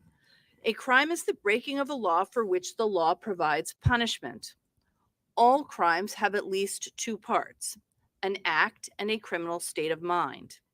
In deciding whether a person is guilty of a crime, you must determine both what the person's actions were and what his state of mind was. For a person to be guilty of a crime, he must have physically acted to do something that is criminal, and he must have had a particular state of mind. Unless a person both acted to do something that is criminal and had the required mental state, that person has not committed a crime. That means that if a person either did not physically act to do something criminal or did not have the required mental state, then he is not guilty of a crime. To understand how mental state works, consider this example. Suppose two automobile drivers hit a pedestrian who was crossing the street. Suppose one of the drivers hit the pedestrian deliberately, whereas the other one did so out of carelessness. The two drivers would be of different crimes, even though they both committed the same act, because each had a different mental state. Proof of intent. To prove that the defendant has committed a crime, the state must first prove that the defendant did certain acts, and second, that the defendant acted with a certain intent. Whether the defendant acted with the particular intent charged is a question of fact for you to decide. Keep in mind that there is often no direct evidence of intent because there is no way of examining the operation of a person's mind. You should consider all of the facts and circumstances in evidence in deciding whether or not the state has proven that the defendant acted with the intent as it is charged in the indictment. Multiple indictments, one defendant. Each of the indictments against the defendant constitutes a separate offense. You must consider each indictment separately and determine whether the state has proven the defendant's guilt beyond a reasonable doubt. The fact that you may find the defendant guilty or not guilty on one of the indictments should not influence your verdict with respect to the other indictments. The charged offenses. Charge ID 1937947C. The defendant is charged with the crime of second-degree assault. The definition of this crime has three parts or elements. The state must prove each element beyond a reasonable doubt. Thus, the state must prove that 1, the defendant caused bodily injury to Harmony Montgomery, and 2, Harmony Montgomery was a child under the age of 13, and 3, the defendant acted knowingly. Certain words in the definition need to be further defined. Knowingly. A person acts knowingly when he is aware of the nature of his conduct or the circumstances under which he acted. The state does not have to prove that the defendant specifically intended or desired a particular result. What the state must prove is that the defendant was aware of the nature of his conduct. Charge ID 2027112C. The defendant is charged with the crime of second-degree murder, recklessly with extreme indifference to the value of human life. The definition of this crime has three parts or elements. The state must prove each element beyond a reasonable doubt. Thus, the state must prove that 1, the defendant caused the death of Harmony Montgomery, and 2, Harmony Montgomery was under the age of 13, And 3, the defendant acted recklessly under circumstances showing an extreme indifference to the value of human life. These are the elements of the crime of second-degree murder, recklessly with extreme indifference to the value of human life. Certain words in the definition need to be further defined. Recklessly. A person acts recklessly when he is aware of and consciously disregards a substantial and unjustifiable risk that his conduct would cause a certain result. The risk must be of such a nature and degree that, considering the circumstances known to him, its disregard constitutes a gross deviation from the conduct that a law-abiding person would observe in the situation. There are several components of a reckless mental state that the state must prove. 1, the defendant was aware of a substantial and unjustifiable risk that his conduct would cause a particular result. And 2, the defendant consciously disregarded the risk. In other words, he elected to disregard the risk and take the chance that his conduct would cause a particular result. It is not enough for the state to prove that the defendant failed to become aware of the risk involved. The state must prove that the defendant was aware of the risk and consciously disregarded it. And 3, from what the defendant knew of the circumstances, his disregard of the risk was a gross deviation from what a law-abiding person would have done under the circumstances. The key words here are gross deviation. If you find that the defendant's actions were unreasonable or thoughtless, that is not enough. To find that the defendant acted recklessly, you must find that his disregard of the risk was a substantial departure from what a law-abiding person would have done under the same circumstances. For a killing to be second-degree murder, the defendant must not simply act recklessly, but rather must act recklessly under circumstances showing an extreme indifference to the value of human life. This means something more than merely being aware of and consciously disregarding a substantial and unjustifiable risk of death. The risk involved and the disregard must be so blatant as to manifest extreme indifference to the value of human life. Charge ID 2027113C, falsifying physical evidence. The defendant is charged with the crime of falsifying physical evidence. The definition of this crime has 3 parts or elements. The state must prove each element beyond a reasonable doubt. The state must prove that 1, the defendant believed that an official proceeding or investigation was pending or about to be instituted. And 2, the defendant altered, destroyed, concealed, or removed the body of Harmony Montgomery. And 3, the defendant's purpose in committing that act was to impair the verity or availability of the physical evidence in the proceeding or investigation. Certain words in the definition need to be further defined. Official proceeding means any proceeding before a legislative, judicial, administrative, or other governmental body or official authorized by law to take evidence under oath or affirmation, including a notary or other person taking evidence in connection with any such proceeding. The term purposely. A person acts purposely when his conscious object is to engage in certain conduct. The state must prove that the defendant had the conscious object to engage in this conduct. The key words here are conscious object.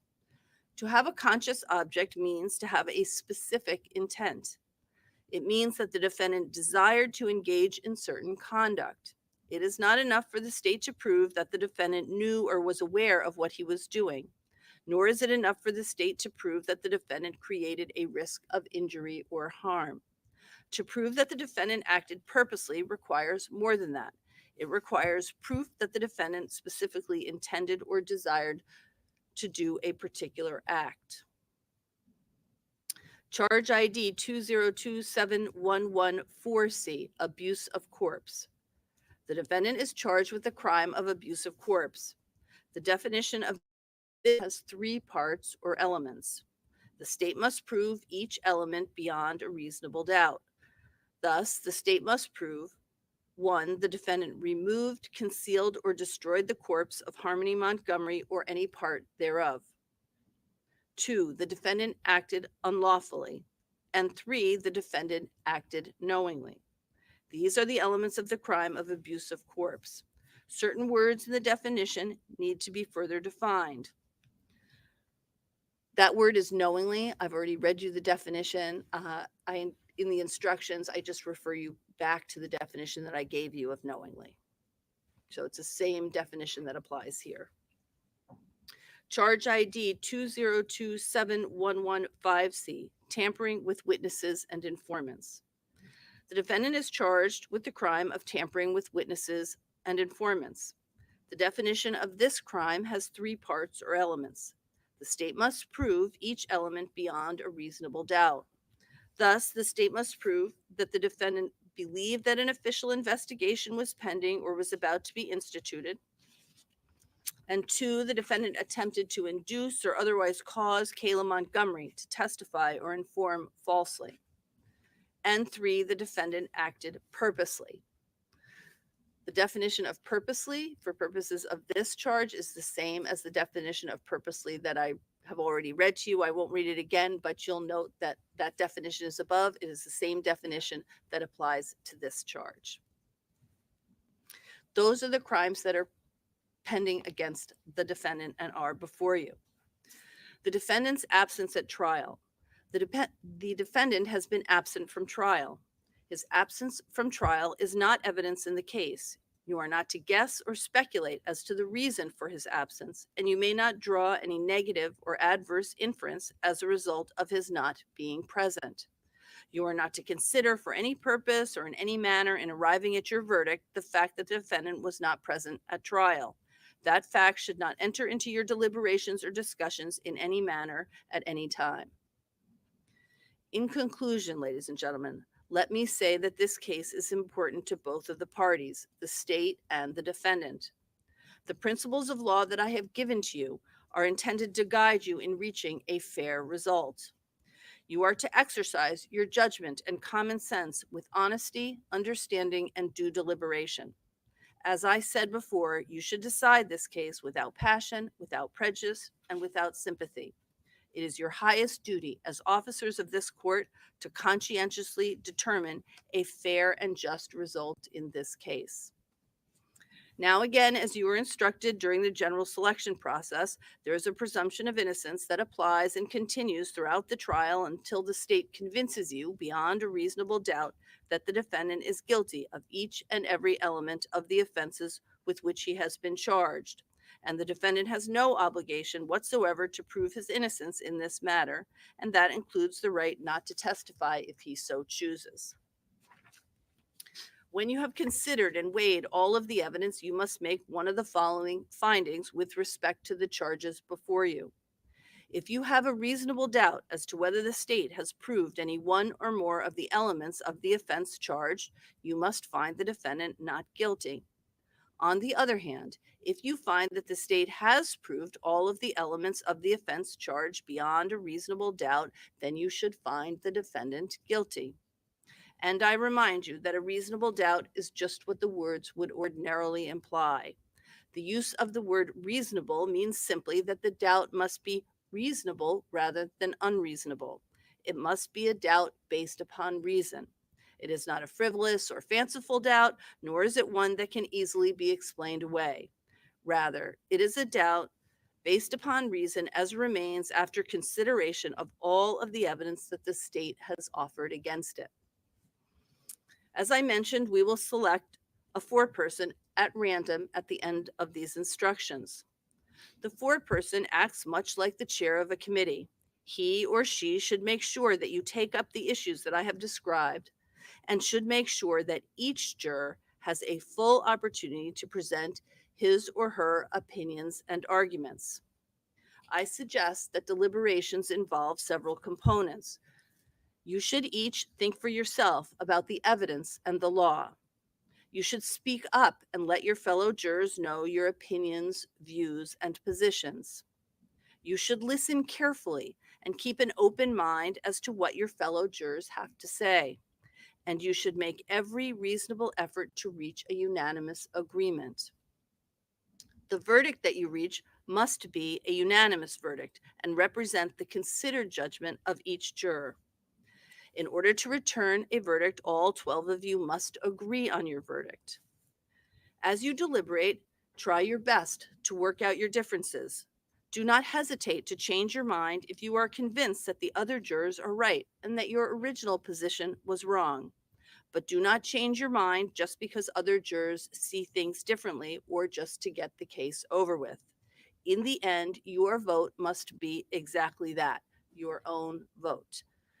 It is important for you to reach unanimous agreement, but only if you can do so honestly and in good conscience. If any questions concerning the law should arise during your deliberations, the foreperson should write the question out and sign and hand it to the court officer. The court officer will bring that to me and I will respond. You should take as much time as you like. You will be given a verdict form to complete. When you have arrived at a verdict, let the court officer know, and you will be returned to the courtroom where the foreperson will render the verdict orally in response to questions that the clerk of court will ask. The jury foreperson may use the jury verdict form in answering the clerk's questions as to each charge. So, ladies and gentlemen, I am going to send back one jury verdict form that has each of the charges and a place where you can record what your verdict is. And that document can stay with the jury foreperson when you are brought back into the courtroom, and the jury foreperson will use that to respond to the clerk's questions. Please bear in mind in your deliberations, there can be no communications with anyone other than the other deliberating jurors in the case or the bailiff. You are not to use your cell phones or smartphones to communicate with anyone, check email, or use the internet. Your verdict in this case must be based solely on the evidence presented at trial and the law as I have explained it to you. We will now select the alternates and the jury foreperson.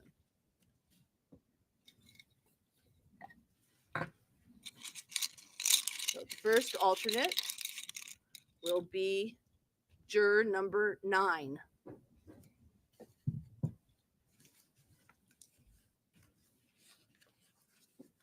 Sorry. So juror number 9 will be our first alternate. Second alternate, juror number 4. The third alternate, juror number 5. Fourth alternate, juror number 1.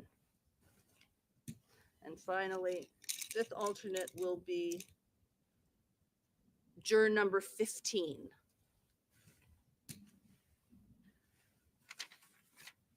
Ladies and gentlemen, I'm now going to pick the jury foreperson. Juror number 2. Are you willing to serve as the foreperson? Yes? Okay, very good. All right. Let me just say the alternates, those of you who are selected as alternates, will be taken to a separate location. You are not to discuss the case. You are not to read anything about the case. You are not to look at any media, do any research. All the same rules that applied before still apply to you now. There are times when we do need to use one or more alternates for purposes of deliberations. So it is critically important that you're not discussing the case with each other or with anybody else. You're not to do any independent research. Don't look anybody up. You are under sort of the same obligations as you were before. In the event that we need to use you for purposes of deliberations, we need to make sure that you haven't discussed the case with anybody or done any independent research. Let me say for the deliberating jurors, we're going to send you back into the deliberation room. You may begin your deliberations whenever you are ready. The exhibits, I explained to you before that the exhibits will go back into the deliberation room. So all of the exhibits, with the exception of just a few, we are not going to send back. We are not going to send back. Was one body worn camera video. If you wish to see that body worn camera video, what we would do is let the court officer know. We would bring you back in and we could show it to you at that time. We're also not going to send back some of the sheetrock, the rails, and the cooler. Okay. But if you are interested in seeing any of those exhibits, please just let the court officer know, and we'll bring you back into the courtroom and you'll be able to view those exhibits if you wish to do so. So the sheetrock, the rails, the cooler are not going to go back into the deliberation room. The body worn camera that you viewed while you were here, that's also not going to go back. But if you wish to view any of those things, please just let the court officer know. We'll bring you back in and we'll do it at that time. All right, ladies and gentlemen, I think we have accomplished everything out here that we need to accomplish. You've been very, very attentive. I very much appreciate that. I'm now going to let the court officers take the alternates to their location and the jury to the deliberating jurors to the deliberation room. All rise for the jurors, please.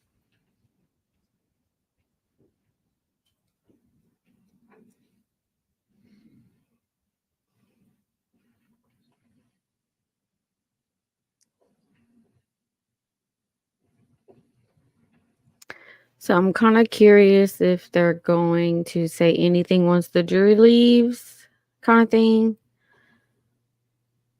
Yeah, what does that mean exactly? You may be seated. See, they like immediately the way she did, like she calls it like immediately and calls them to the You stand may be seated. for sidebar. She's like, does it so excitedly. You may be seated. Wait. Did y'all notice that? Who is she doing that towards? Like both of them or towards the defense?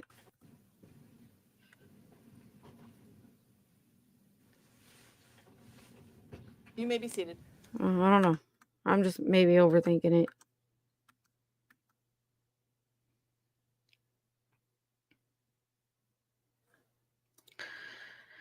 Maybe I'm overthinking it.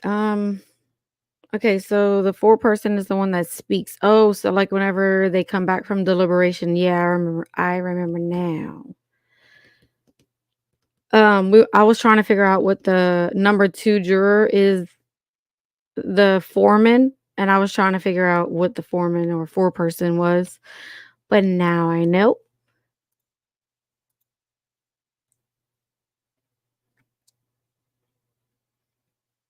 But yeah, well, it was actually pretty full today compared to before. Like there was a lot more people there in the benches, like yeah, it was a little bit more than before. So that's why whenever it first started, I was like, wait, I don't think they're gonna call any witnesses. This sounds like it's just closing. And I think, yeah, that's exactly what happened. Oh, okay, a mediator of the jury room.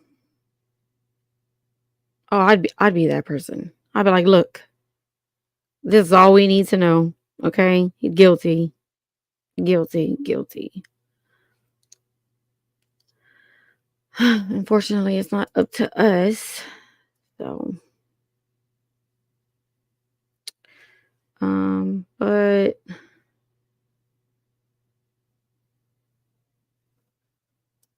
I see. Oh yeah, I wanted to play this because it makes me so mad because he didn't even freaking show up, right? Jamie, Jen, it was quite a shock. Adam has appeared in Oh court wait. countless Hold times, on, but y'all. this is the first time that he's addressed Scuffed. My bad. I gotta take this blocker down. Maybe y'all can see. these murder allegations himself. He told the judge that he loves his daughter and insists that he did not kill Harmony.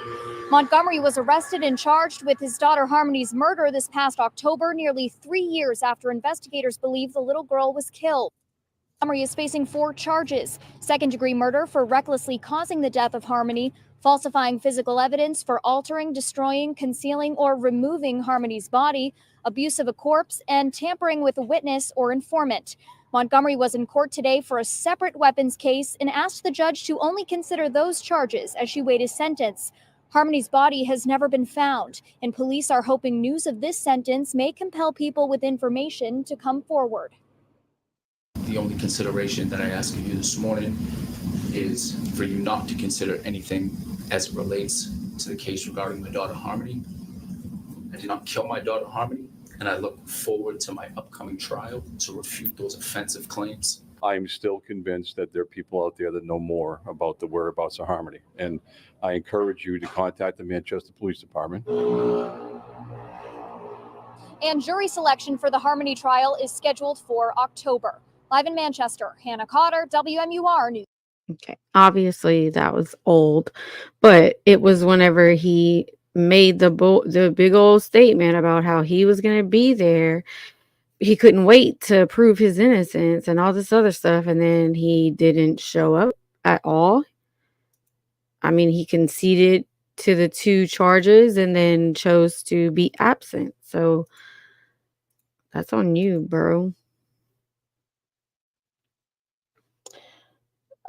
So right now, yeah, this is basically, let me take this off, and it says verdict watch. So we are now currently on standby as we wait for the verdict to come back. I might have to go get Micah in between, but I will leave the stream running. Who's all still here? Let's do a roll call. Who's still here? Because I have a humor, right? Something that Nerdy posted that made me laugh, and we all need humor in this when we're dealing with this kind of thing. So I'm just gonna show you guys this little meme or whatever he made. Find it.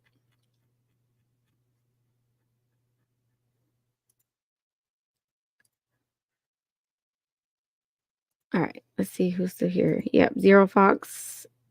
Yeah, it's a waiting game for sure. Leopard. You might have already seen it too, Leopard. I put it in Discord. But basically, it was this one. Can y'all see it? Good enough? When you get your lawyer from Temu, however you say that crap, I thought that was so funny. Like, this is how Nerdy deals with the heaviness of the cases. Like, facts. And then there was another picture. Hold on. Where did I put it? Yeah, they have to get settled in, eat lunch, and then they'll start delivering. A lot of times they deliberate. Oh, wow. So, yeah, it can be a minute. Yeah, right? I was just like, oh my gosh. I had oh yeah, and this one, I found this one earlier. Cause it does kind of look like her, y'all. It does. This is Elaine. I found an actual picture of Elaine from Johnny Depp's trial. This is Elaine. And yeah, she looks just like her. Just saying. Sounds like her too. Lazy, we hope so. We hope so. We don't know how many hours they're gonna deliberate. So it's just a waiting game now, and like I don't even really feel nervous about it. I feel like her case has been out there for so long, and that we have waited so long for this moment that, like, I just have confidence that it's going to come back guilty. And, like, I could be wrong. I could be completely heartbroken. You know what I mean? Like, I'm already heartbroken, but the verdict might not go the way I'm thinking. And there's nothing I can do about it, but I just have to know that, like, it's out of my hands and that things will be dealt with the way they're supposed to, right? But sorry. I hope we have a verdict today. Hey, Grandmammy Annie, you still here? Yeah, I don't have any content to show you guys right now, but we can go look on Twitter and see what people are saying. I'm gonna zoom out a little bit. God dang.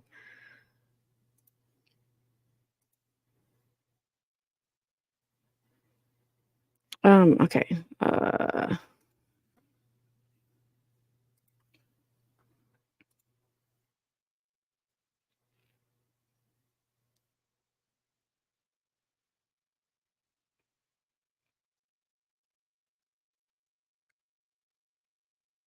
Mm.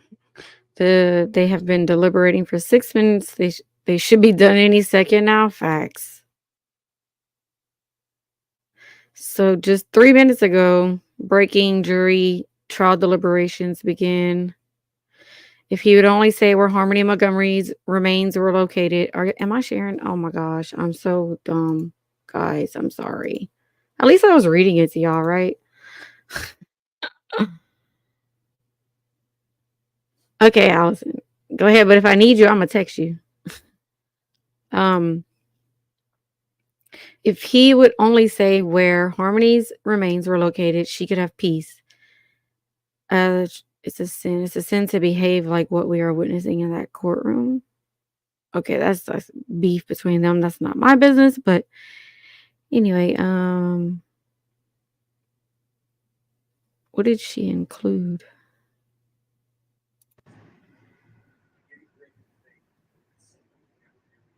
Oh, okay, just Harmony's picture.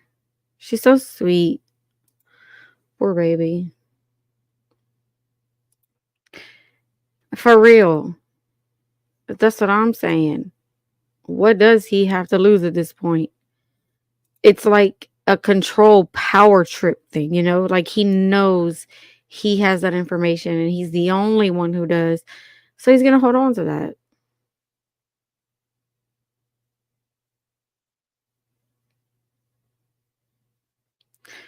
Okay. Found this today and thought you'd be interested to know that Adam Montgomery's uncle Sean recently opened a sober living house in Florida and named it Harmony House. Oh my God, that gives me the chills. So Sean Montgomery, Adam Montgomery's other uncle, recovery community, Harmony House, new recovery, living men's house, 3 bedroom, 2 bathrooms. Wow. That's amazing. Right?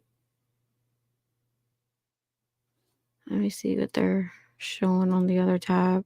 Verdict watch. I wish I could put both of them up here. If I could learn how to use OBS. But yeah, I think that's awesome.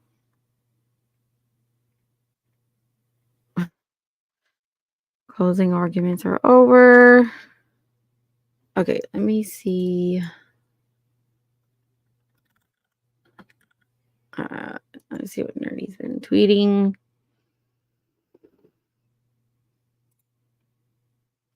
Powerful closing statements from state of New Hampshire. Yeah, I went over to his channel for a bit and went send my love over to Nerdy. And yeah, they were loving the closing arguments. I'm gonna listen to it again. That he did. His argument to you is not because he's taking responsibility. It's tactical.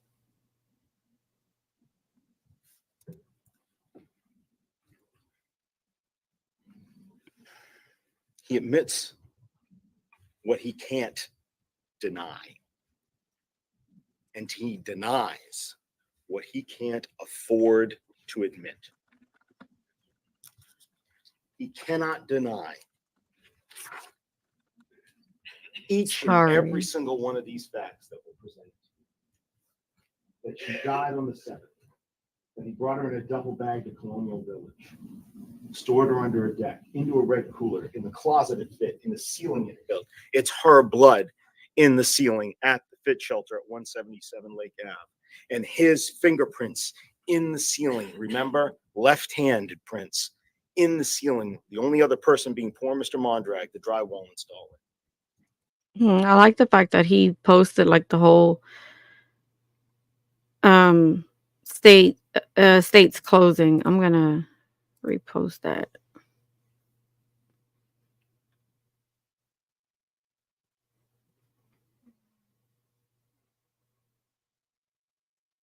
Yeah, there were posters all over the courthouse for those who weren't here early this morning. The judge had to tell I think the jury members about like the posters that were like all over the courthouse this morning and that they were told like to ignore them. So, I'm glad they saw that. Okay, I don't know what this is. But yeah.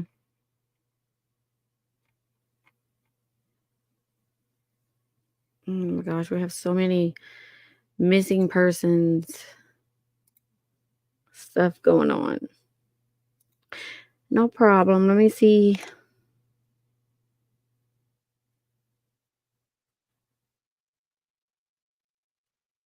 I cannot answer the phone right now. Let me add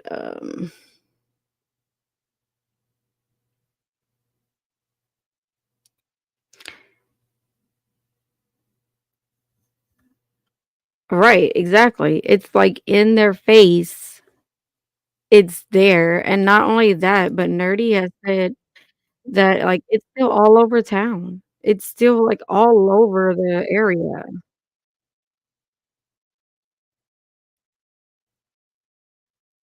So either way, like I said, this was a huge case. And so they're not just gonna forget. No, I didn't they didn't show any and I haven't seen it, but maybe we can find some. Let's see. You gonna hear my typing.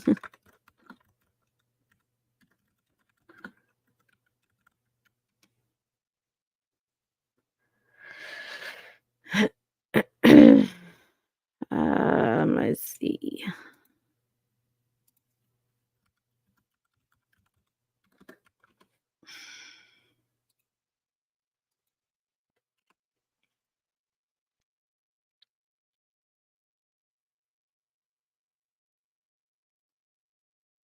Mhm.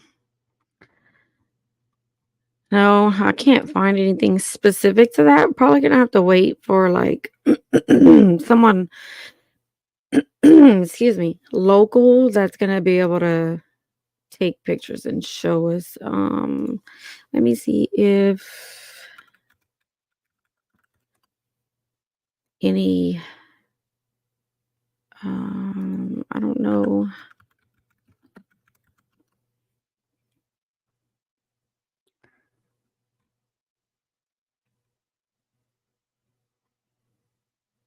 Oh god, this is heartbreaking. This is a tweet. I don't know who the guy is, but he's from one of the news stations and said that Crystal had to leave the courtroom as Attorney Smith was going over the alleged dismemberment of Harmony's body. That's so freaking sad.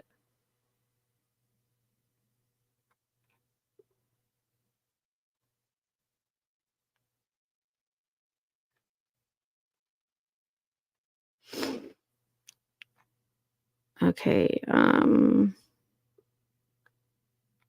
Yeah, they said she got up and ran out of the courtroom. I didn't even notice that, but man, I can't imagine sitting through that. Nerdy is not at the courthouse. He had like other business to go for. He did go by a couple of the locations, I believe. Maybe the Guilford Street and maybe a few other places, Leopard, but he didn't go for the trial. I believe he's back home, as far as I know. Hi, Miss W. So we've had closing arguments this morning. The defense basically repeated everything Kayla said and was focusing on Kayla lying. Kayla. Her argument was weak, in my opinion. But the state had an amazing, I mean, like very powerful, passionate closing statement. So I feel confident about that. And the state was able to give theirs last. So I'm also very happy about that.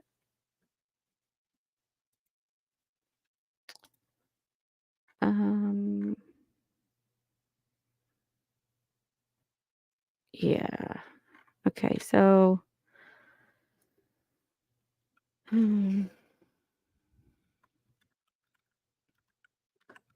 Everybody on Twitter and my feed is like, verdict watch, Harmony Montgomery.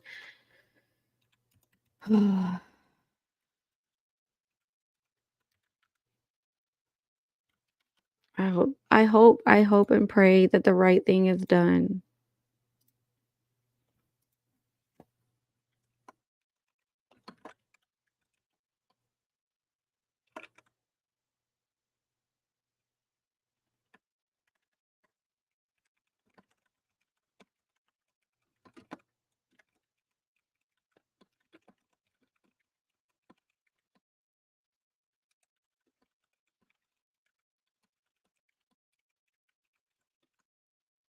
Oh God, I can't spell. Sorry, y'all. I'm multitasking. I'm still here. I'm still here. I'm horrible. I have a lot of quiet air time when I'm just not saying anything, and I don't forget about you guys. I just get super sidetracked. But I'm here. I just can't see chat at the moment because I'm sending a tweet out, or a post, I should say, because of X or whatever. But sent around, and it's absolutely beautiful.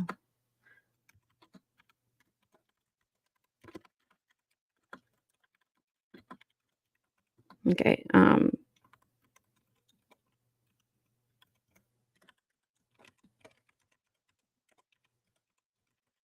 Okay. I don't have any typos.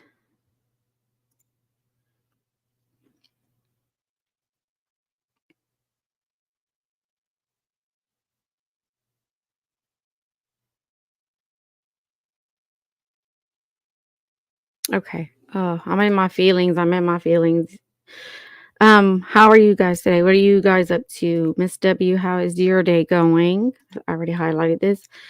Your coffee's kicking in. Yeah, I'm feeling pretty decent right now. I'm not super tired and feeling just right. But yeah, is for anyone just coming in, the closing statements were pretty long, but hold on. So I'll drop this link in chat. And if you go back a little bit until you see the short guy on the state side, the short lawyer. I don't know his name, and I did ask in Nerdy's chat, so hopefully they can find out. But um he was amazing. He really was.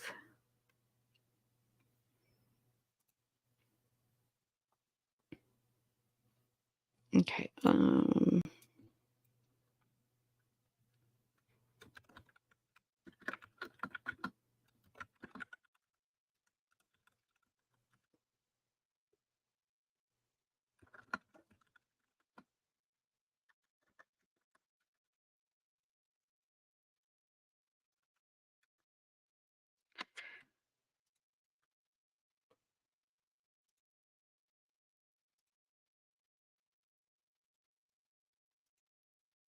I'm so picky of how I want this to look, but whatever, that works.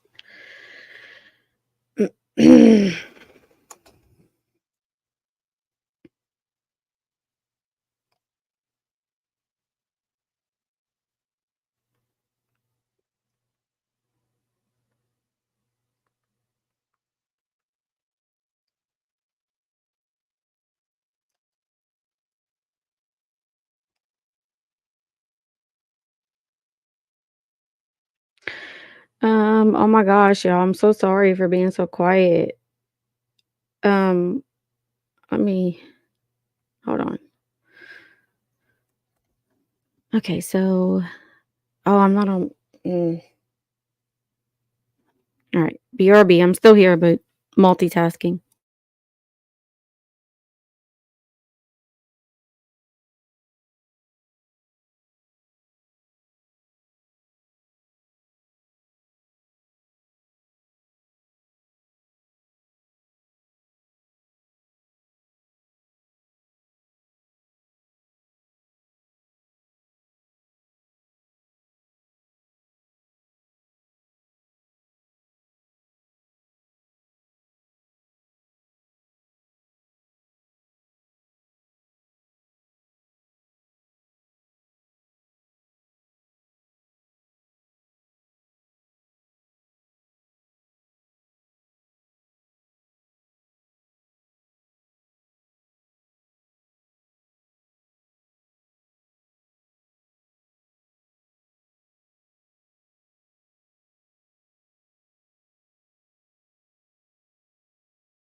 When the jury begins those deliberations, they will be able to consider testimony from Kayla Montgomery, Adam Montgomery's estranged wife and Kayla's stepmother.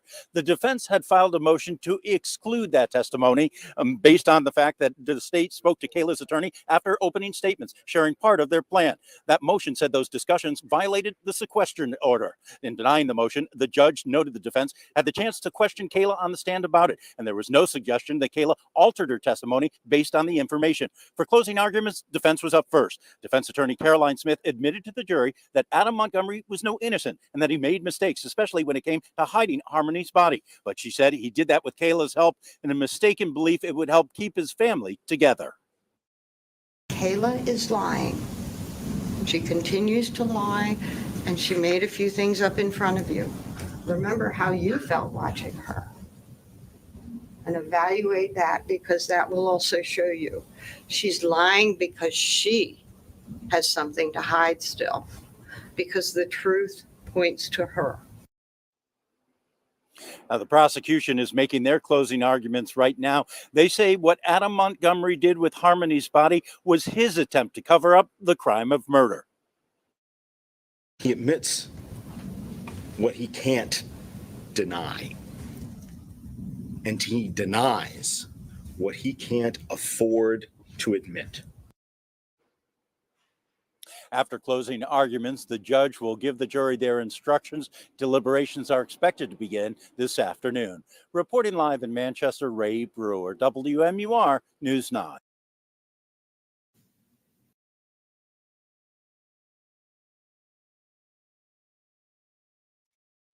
Okay, that was just a video for anybody that is still watching, that Allison had sent me, and I wanted to share that. But we will keep it here and just gonna wait and see what happens. I'm gonna take a moment to get up, walk around, use the bathroom, and all that stuff. But I will have my headset on so I can hear if something happens and it comes back. But it's not muted. Oh, it is. Good thing I checked. No, I lied. What the heck am I doing? Wrong tab. All right, we're good. Full screen, no mute. And I will be right back.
Okay, y'all, I'm here. Michael, I don't know if you're still here, and Wiccan. I'm thinking so too. I hope not. And to me, it is definitely a no-brainer. But yeah, it was a very powerful, like he really focused on all the main points. Okay, Leopard, have a good visit, and I will text you as soon as I know something. Love you.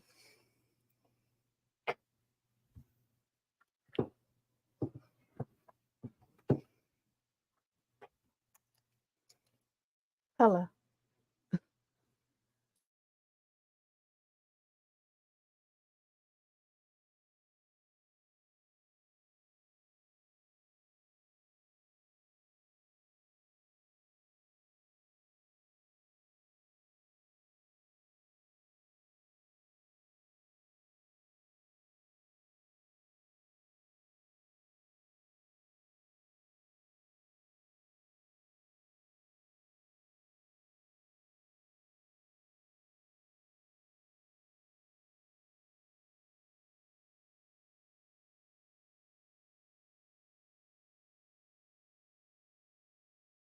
Sorry, y'all. Yeah, it's gonna be a little quiet in here, and the numbers are gonna dwindle down. But I do appreciate all of you who are here and have been here. I know some days it was heavy. Some days we all just needed a break. This was a really, really hard trial to cover. Um, but I'm glad that we were here together for it, and we just wait, and I just hope and pray that they do the right thing. Hey, lazy. Yeah, a lot of people were just like tuning in, listening. And honestly, if I wasn't so attached to Harmony's case, like you work true crime and you can cover so many cases, but like there's some that just grab your heart. And like I said, it had been for me, oh God, the ending towards the end of the year of 2021. And then when I found out, like we found out that she had actually been missing for 2 years at that point. And then all the updates in between, random searches they would announce, processing the homes they lived in, and then last year when they made the announcement that it was no longer a missing persons case, it was a homicide case. It has been an emotional roller coaster, but this guy needs to do his time. Like, do your time, dude. Like, you know what I mean? Like,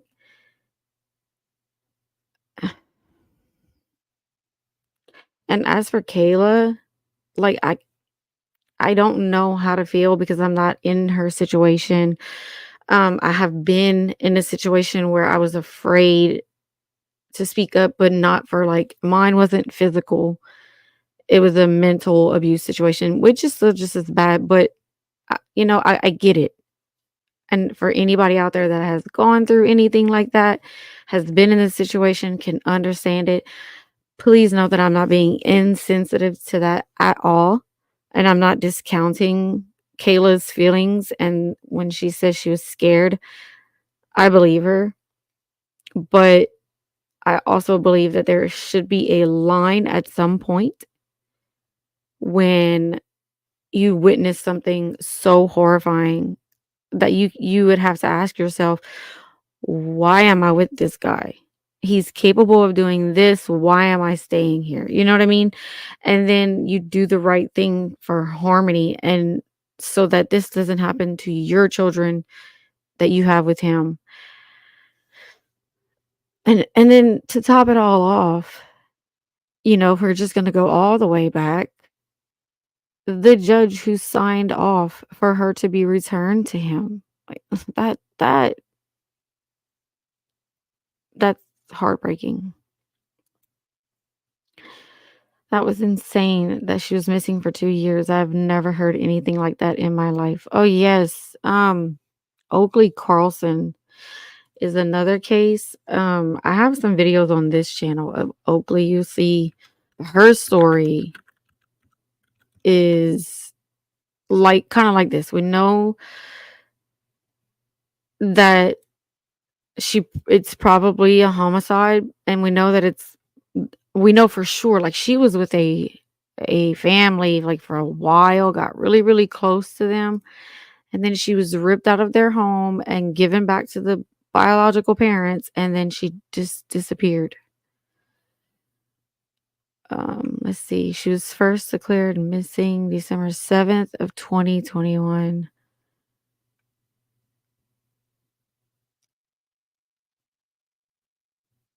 Let's see. Okay, so hers wasn't as long. It wasn't 2 years, but she February of 21 was the last time that anyone had seen Oakley Carlson, and she wasn't reported missing until December. So if you ever have a chance to look up the Oakley Carlson story, it's another sad one though, so maybe not. Yeah, before she was listed. Yeah, exactly. When we got the missing persons report information in 2021, it's like she had already been gone for 2 years. And we were thinking, maybe he really did bring her somewhere. Maybe he sold her, like, all kinds of different theories crossed our minds, but I never would have imagined this. Same. I know it's been a long 3 years, pretty much. Like 2.5 years. I wanna watch some of, like, the older interviews. I'm just terrified to miss something.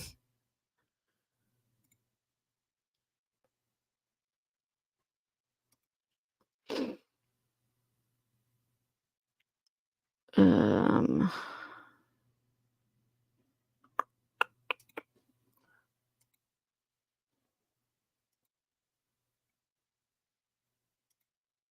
I hope they don't take too long.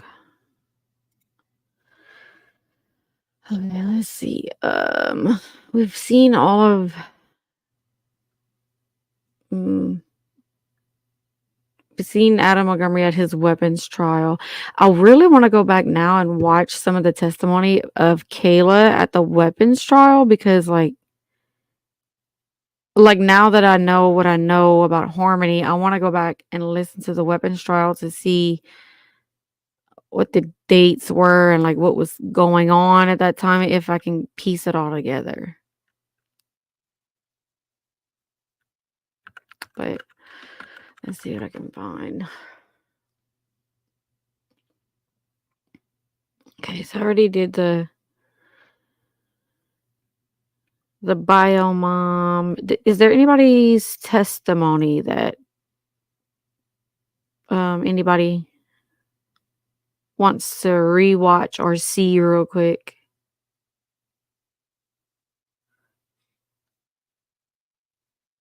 Wow, this video seems interesting. I just don't know who it's from, and I don't want a copyright strike, but okay.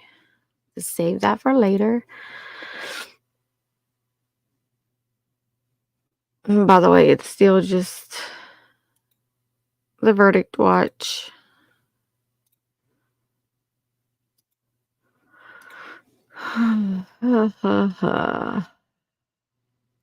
I am super tired, Leopard.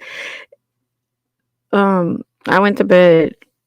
It felt like so much later, but I slept really good. I just didn't get enough sleep.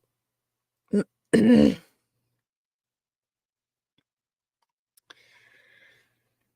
the coffee did not help at all.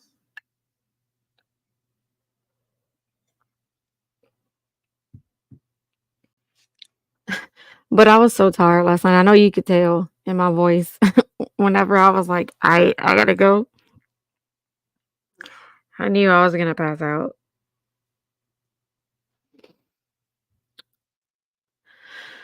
Um, but yeah, I all I can think of is to say, there's so much I want to say, but like I'm highly anticipating this. I hope they don't take too long because in my mind it shouldn't take too long, but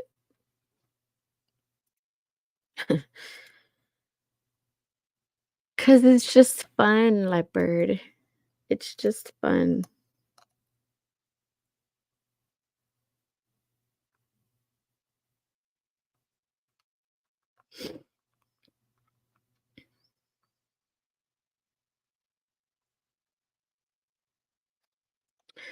All right. Where's my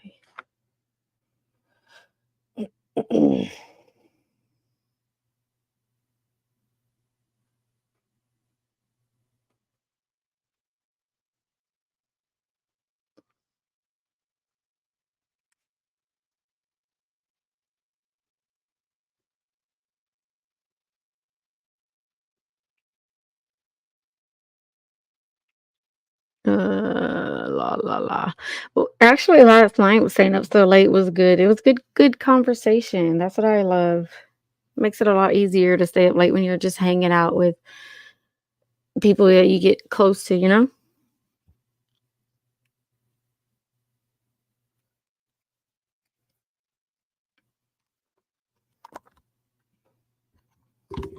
Okay.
All right, I'm back, y'all.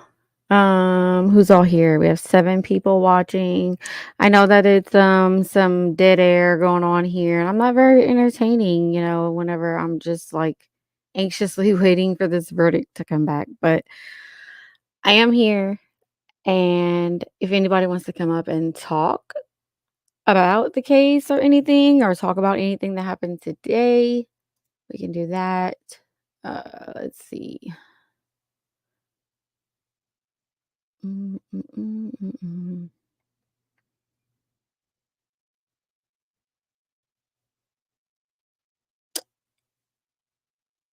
They have the day 9 recap that we were watching that we didn't finish. Let's see.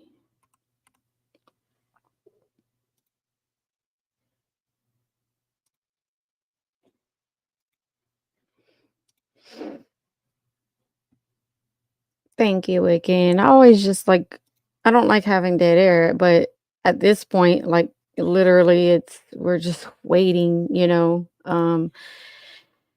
it's kind of hard to concentrate on anything else when you're just so anxiously waiting for something. So we're gonna watch a little bit more of this. Oh, and Crystal Sorey was not too far from me in the gallery today, having to listen to all of that. And a bit emotional, as you can imagine. But she didn't have to face Adam Montgomery because it's day 9 of his trial, and he wasn't here yet again. What a crucial witness. What a crucial witness. It takes us to the place of, I don't think it's a specific motive, but like how could this man harm this girl, this little girl? And this witness filled in that blank for everyone. Okay, she's a little girl. She reminds Adam of her mom, who Adam, I guess, hates. So he hates her because of that memory, that reminder. He fought for custody. We can't forget that. He fought for custody of this little girl to do what? To hate her, to abuse her, to collect that check from the government? Okay. Star witness for the prosecution is Kayla Montgomery, and my understanding is that the defense wants her testimony stricken in this case. Yeah, that was the big shocking details that we learned. We got a preview of last.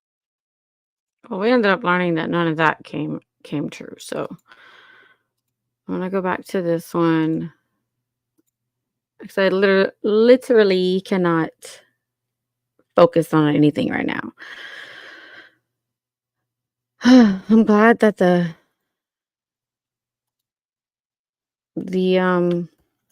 I thought it was okay, so it was horrible.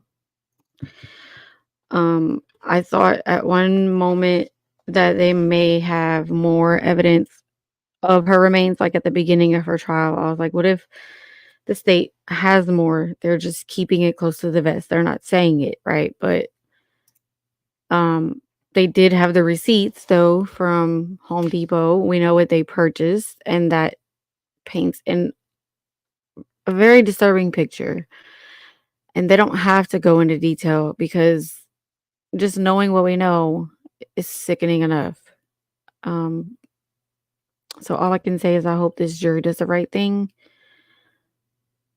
And yeah, Adam being a coward, not facing all of these witnesses, and can't sit there and listen to what you've done, Adam, like you're this big bad guy, but you can't even appear in court, but yet you're innocent. No, not in my mind. Not in my mind. But I'm not on the jury, so. So now I have so many notes for my future grandchildren and nieces and nephews to read over one day. I have like my little notebook with my Kylie Rodney stuff, and I still have Gabby Petito notes. But let me keep out my good pen and my highlighter.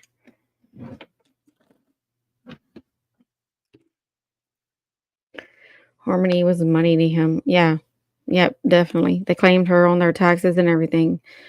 So sad. He had no love for that little girl at all. It's horrific what she went through. Facts. Facts, Wicked. But we love her. She's loved. Her mom, her foster mom, her little brother's family, all of the people that she did touch in her little short life. She was amazing. When they talk about how happy she was, and I just wish that he wouldn't have gotten her back. That's all.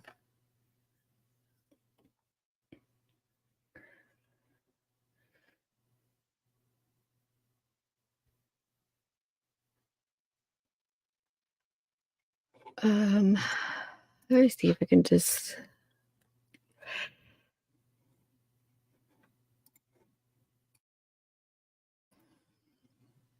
Hey, lazy. I'm in a fog right now. I feel like I'm like in between those stages of like still kind of sleepy but anxiously waiting. And I don't really know what to talk about because we've talked so much about like all of the details in this case, right? And it's all about this moment.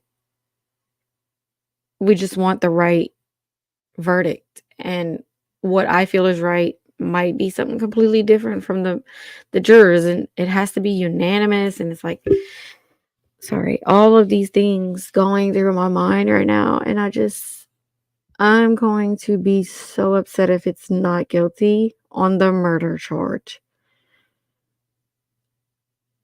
The second degree assault, he pretty much had already admitted to that, I thought.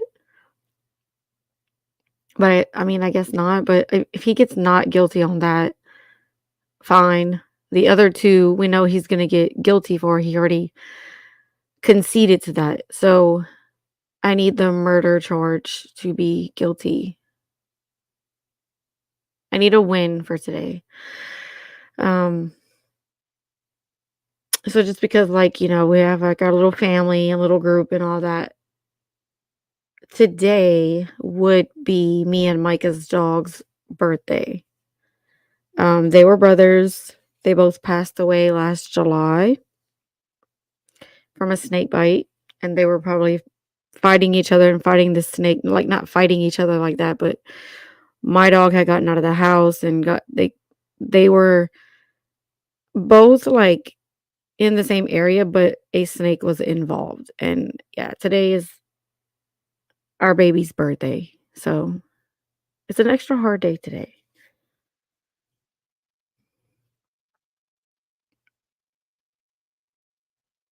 Oh god, okay, I was like, so okay, that comment I highlighted was from way earlier. I scrolled somehow. Um, but Lazy says I think he'll be found guilty. I hope so. I really, really do.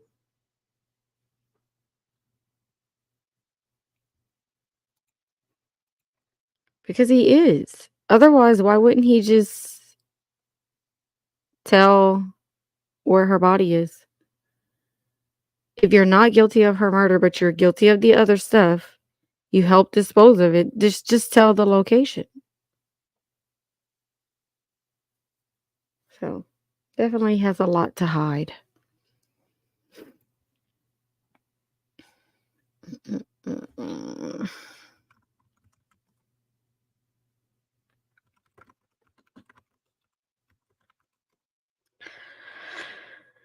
Okay, defense rests closing arguments.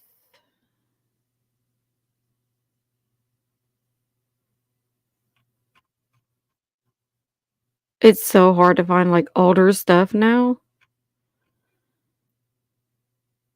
because of all the trial stuff. The other stuff gets buried.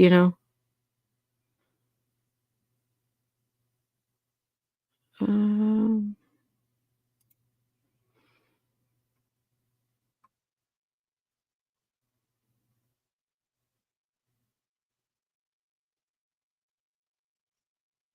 Dang, this came out in 22 And they were saying that the investigation to date has narrowed the window of Harmony's disappearance to approximately November 28th to December 10th of 2019. I'm looking at it was a news release.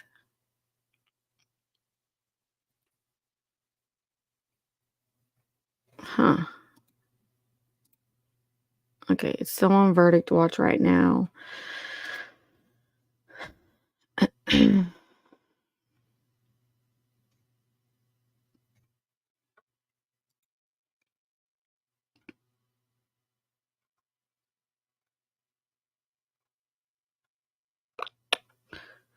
um I can show y'all my video that I made. It's not like almost left the channel. Holy crap. It's a video I made a while back I was telling Leopard Print about this. I don't know if she's still listening, but I had made a video of like all the cases that I've worked on, the cases that were like close to my heart. And yeah, Harmony's in there. Oh my god. And you guys might be familiar with some of these too. Okay, let me make sure. Still on Verdict Watch.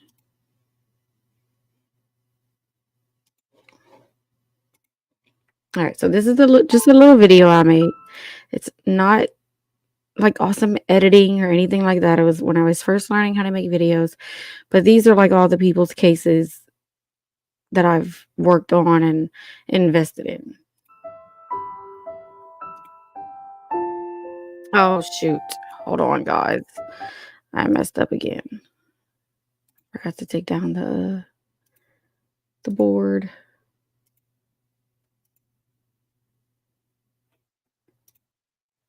All right.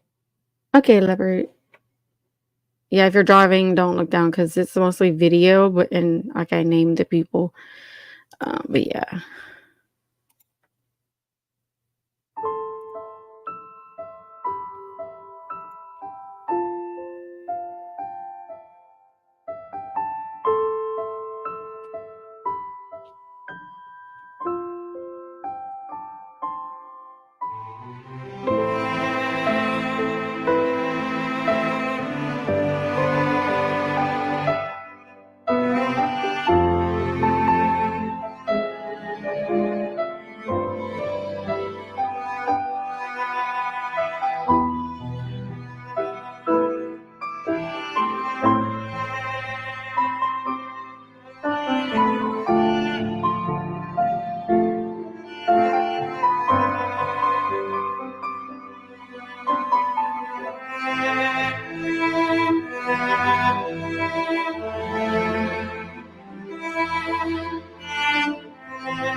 So yeah, that was my little video, and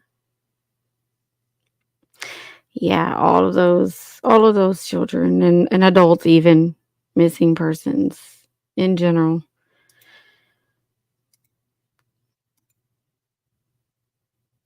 Thank you, Leopard. Yeah, it's when I was learning Filmora, and I was like, I worked on a lot of cases, whether it was sharing flyers or emailing a police department. Like I've done that before to try to just put pressure where the pressure needed to be to try to get Amber Alerts out and like things like that.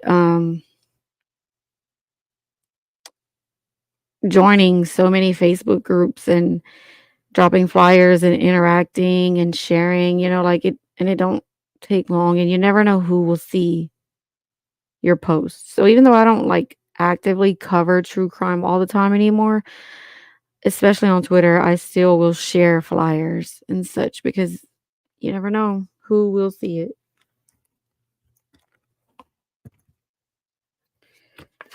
But they need to come on with this because I have been live for almost 6 hours. And I'm wondering if I'm just waiting here and they're going to be like, okay, so court is over for the day and they will deliberate until tomorrow. Like, oh, that's going to be agonizing. Oh, Leilani. See, I didn't, so I know kind of what happened to little Quentin. It was horrible for him too. I know that, at the time I was really deep into Kylie's case. And I have the capacity to follow one true crime case at a time. And if I'm deeply involved, like I was for Kylie's and like I am for this trial, I can't like retain or absorb the information of another case, if that makes sense. And so I kind of knew a little bit about Quentin, but not a lot. But I would watch the trial because I would learn about the case, I would know. So, Zero Fox, do you know when that trial is supposed to be?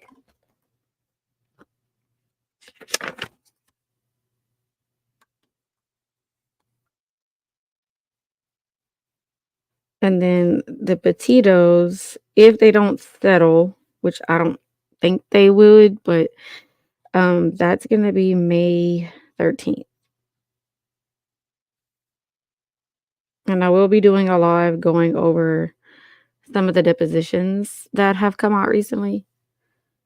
But yeah, that's fine, Zero Fox. I'm gonna write down Leilani Simon, and that way I can maybe look it up and figure out when all that happens. Did they ever find him? Like, was he ever found?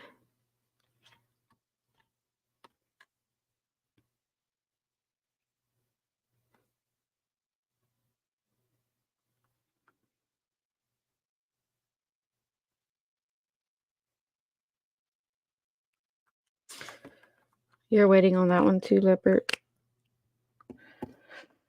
Yeah, like I said, I'll watch the trial because I don't know much about it, and then you can fill me in as I watch it. Oh,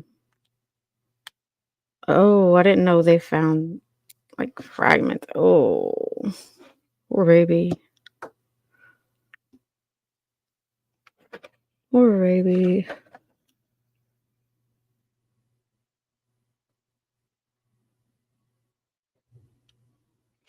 I don't know what I need to do. I need to organize these notes real quick. You're looking. Oh, look at you, Leopard.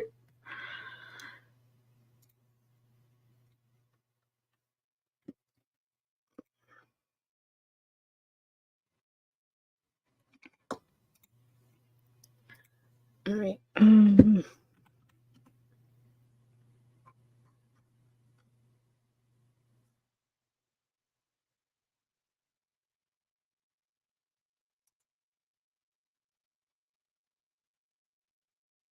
Hmm.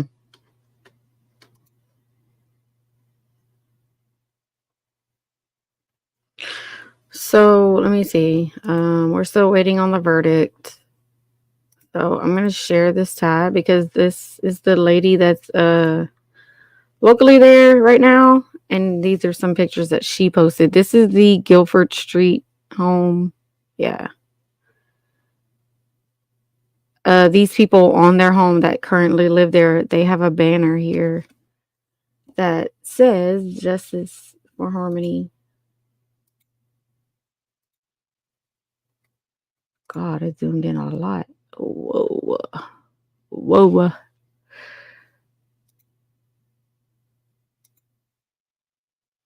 That was the tour. I like this picture because that's what makes me think, okay, maybe they were working together a little bit there. I don't know. I loved how he explained things. There's Crystal. And there's Crystal. Little Harmony. Kayla. Oh, it looks like Crystal breaking down. And then these are the ones they had. Okay. All right.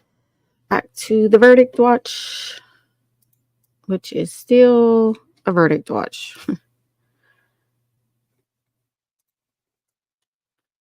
Kim K, good afternoon. I wasn't looking at chat. How are you? Oh yeah, that sounds like a tough case, you guys. Hey Dave, how are you today? We're currently on verdict watch. They're deliberating right now, so we're waiting. So for Quentin Simon, a trial date has yet to be set in the case as a series of pretrial motions are still being worked out. Oh yeah. They're going to do all kinds of motions and all that stuff. So, and that's why it's hard for me to like keep up with all the court stuff. Some people are really good at it, and me, I find out when I see it on Twitter. But yeah, good to see you, Dave. How's your day going?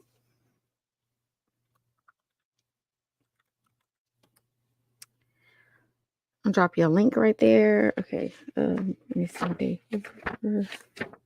Sorry, all my pages are all out. Day 5.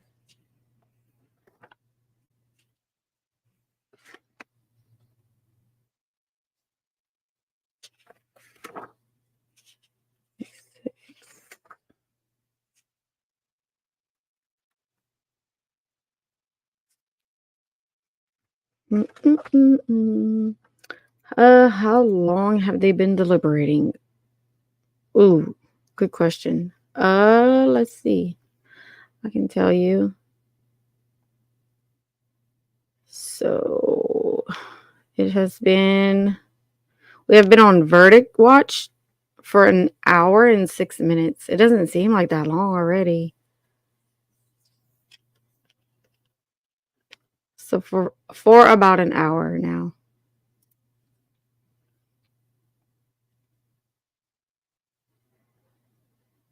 Oh, yeah. It was so funny. You're just getting your day started. Entertainment indeed.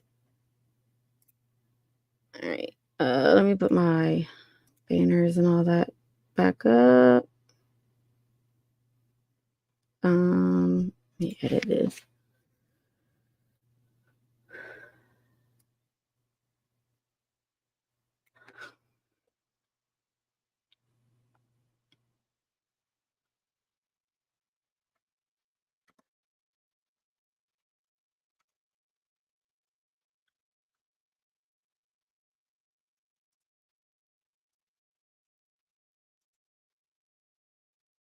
I hate whenever I hate StreamYard. I can't wait until I learn what I gotta learn on OBS. I gotta worry about all this crap. But yeah, I'm not very talkative right now, Dave. Just because I'm so sidetracked and waiting. Okay, I'm trying to see day 8.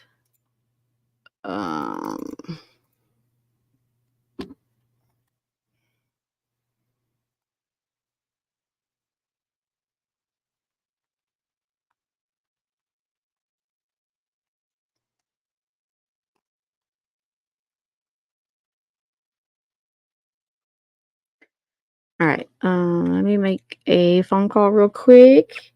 Oh, thank you, David. You don't have to do that, but yeah, if you're interested in the verdict and all that, I appreciate that.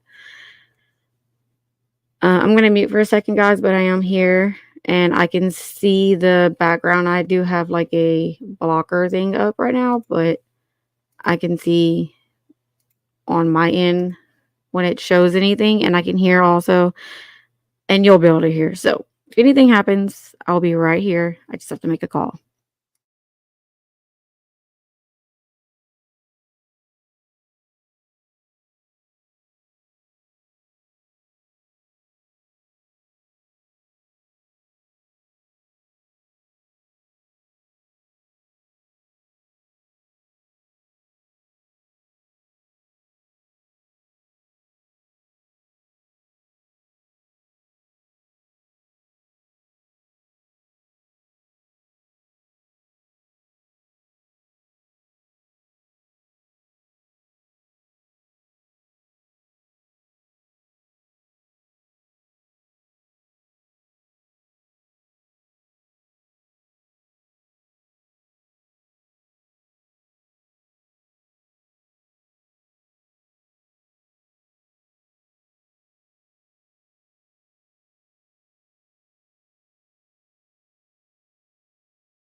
Okay, I'm back. I know it's super boring, guys. I'm sorry. God, I don't want to like end the stream and then have to like rush to go live again when they announce anything. But I feel like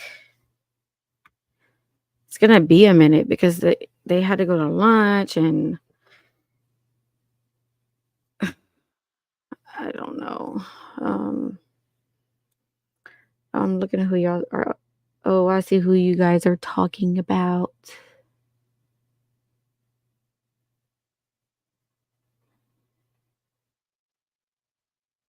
Oh my gosh, he was talking about entertainment being a circus. Him. Oh my gosh.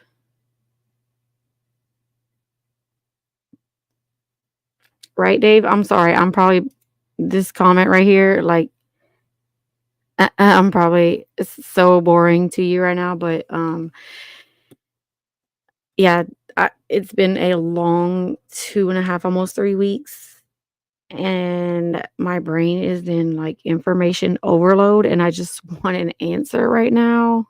I want the right answer, the right one, in my opinion. I am exhausted. I need sleep. So I apologize that I am not entertaining or finding videos for you guys to watch to like make it not so quiet and boring. But I don't have anything right now. I have me. That's it. Oh, well, I appreciate that, but my on my fun channel, that's where the games and the fun stuff happens. So this is my more serious channel, but yeah. Um, let's see. Still watching The Verdict. Thank you. Thank you guys. That means a lot. I hadn't been on here in a while. So for all of you that did tune in for Harmony, it just goes to show that there are a lot of people who heard her name and knew who she was. And if they didn't, just watching the trial drew people in and they were horrified. And I want to show this picture again because I got this off of Twitter yesterday and it's so adorable. I love that picture of her.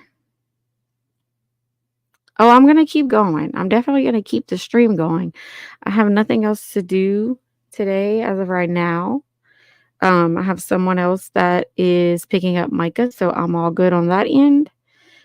We're all just hanging out waiting together. Um, I don't know. Let's see. I'm gonna look up some.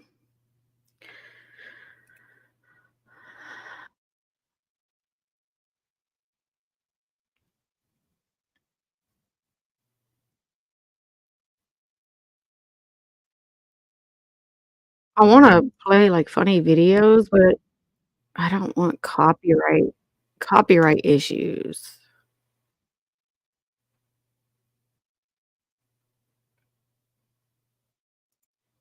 So I don't know, you guys. What do y'all want to talk about? What do you want to know about Daisy? Let's do that. What do you want to know about Daisy? If you could ask me just one well, not like personal, of course, but like um I don't know, something you want to know about me. Or does someone have a particular witness that testified in this trial that you would like to see their testimony again? Except for Kayla. Kayla's is really long. I could actually find probably clips of Kayla's. Hers is really long. Whatever y'all want.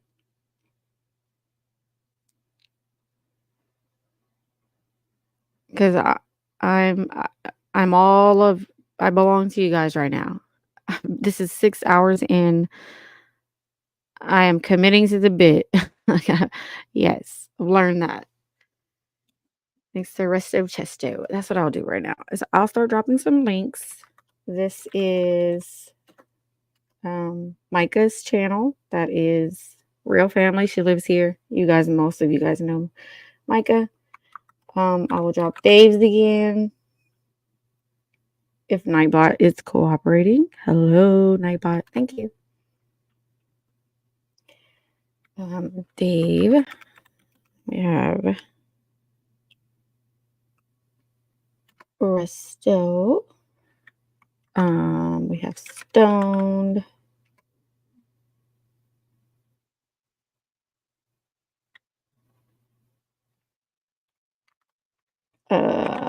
I think I just put male. I'm not exactly sure. And then Jorgen.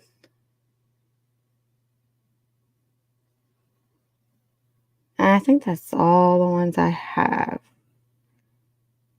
So yeah, there's a couple of really good channels, good content. Sometimes it can be controversial on different channels, but it's always a good time, and you can always leave the streams, and you don't have to subscribe if you don't want to, but it's good people.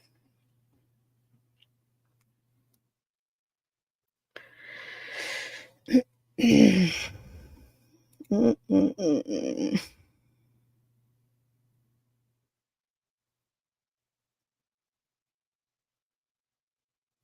wanted to see about if they had any information. Let's see. I know y'all can hear my keyboard. I'm sorry. I think I played that one.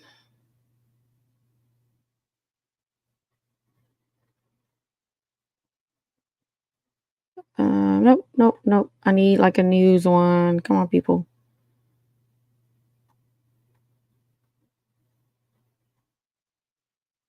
I was trying to find the article or the video about Kelsey Small, because I remember there being a lot of controversy around it, but it ended up not having anything to do with the case at all.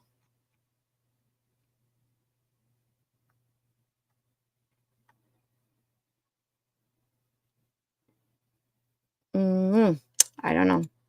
I can't find any freaking content, you guys.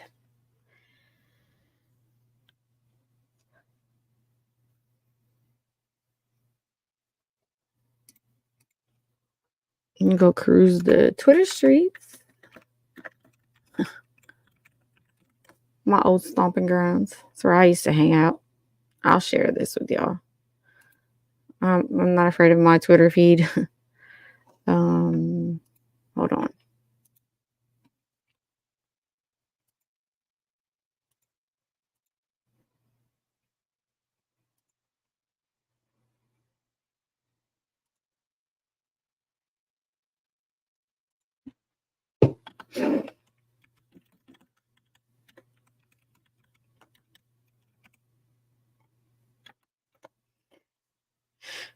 Okay. Now. All right. I'm just going to see what I come across on my Twitter feed. Let me see.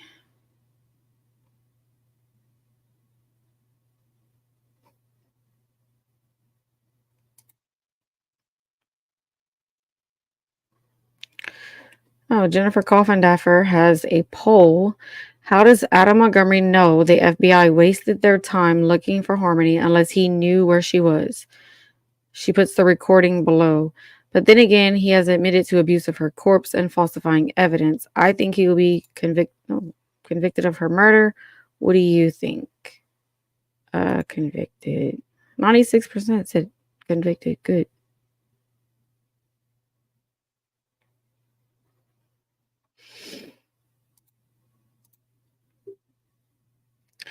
And everybody's like, I am not interested in your Twitter feed. I promise I'm looking for Harmony updates. I know people post a lot in here.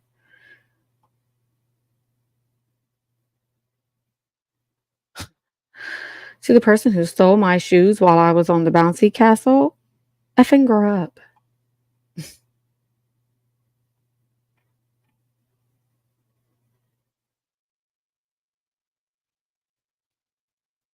I'm surprised there's not more.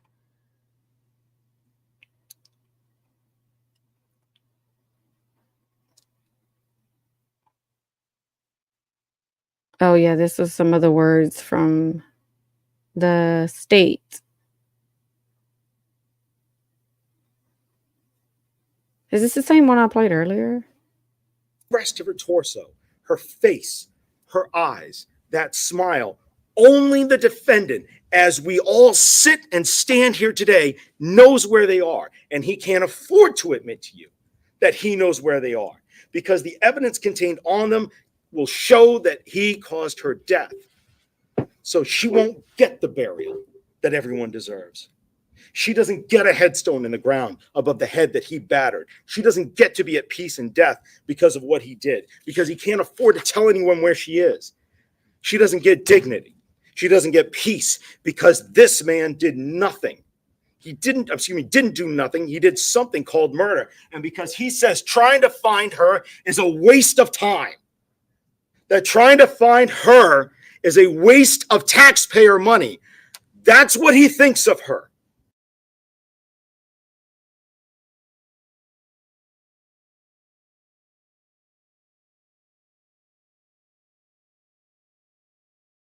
The only part of harmony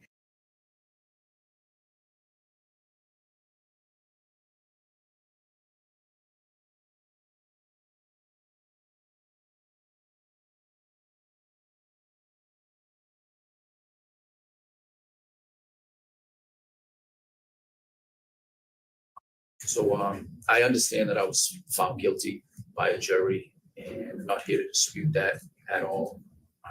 The only consideration that I ask of you this morning is for you not to consider anything as it relates to the case regarding my daughter Harmony. I did not kill my daughter Harmony, and I look forward to my upcoming trial to refute those offensive claims. So I understand that I was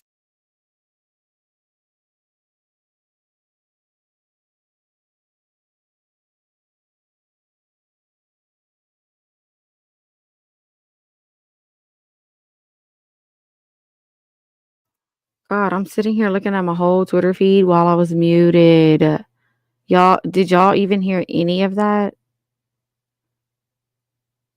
Like any of the videos I played? uh if you haven't listened to the closing arguments, the defense was like she repeats everything that was in the trial. Like she doesn't tie it up and make it make sense. She is still just as confusing in her closing as she was with everything else. But the state had an amazing, powerful closing argument. Okay, y'all could hear what was played. Well, I was talking to y'all the whole time. Jeez. Um. Okay. I might have company. I don't know yet. I try to keep the volume down. Okay, so this lady, Miss Red, I have been watching her. She watches. She's been following the case a lot. Yeah, I'm gonna mute my background noise, and I'm just gonna continue scrolling through Twitter. And I love you. I love you too, Leopard.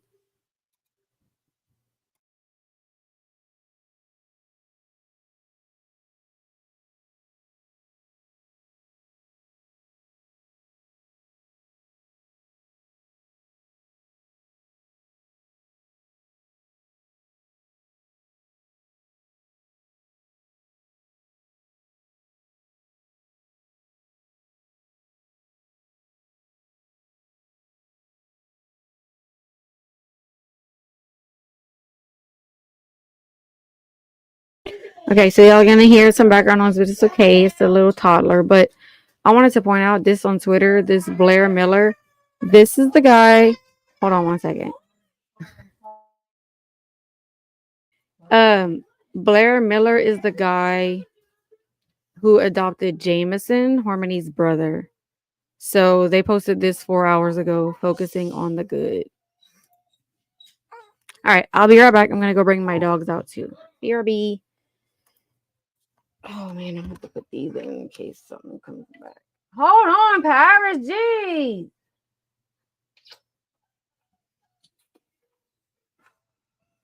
Oh my god! Oh my god! Paris. I'm about to bring her. I'm just putting my earphones in. What? Oh, I thought that's how you made it go to your thing. Oh, I can, but I use this to chat most of the time. Oh. I have my emojis and stuff on here. Ew. Yeah. Okay, so just easy.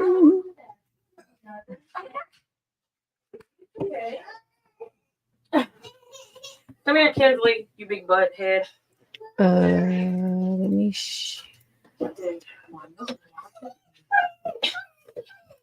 Look, he's right there.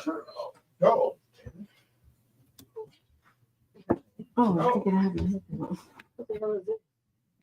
What baby you brought? Both of them. Oh, you did? Where's that? What is this? She's showing. Kinsley. Hi. Hi, big boy. Oh,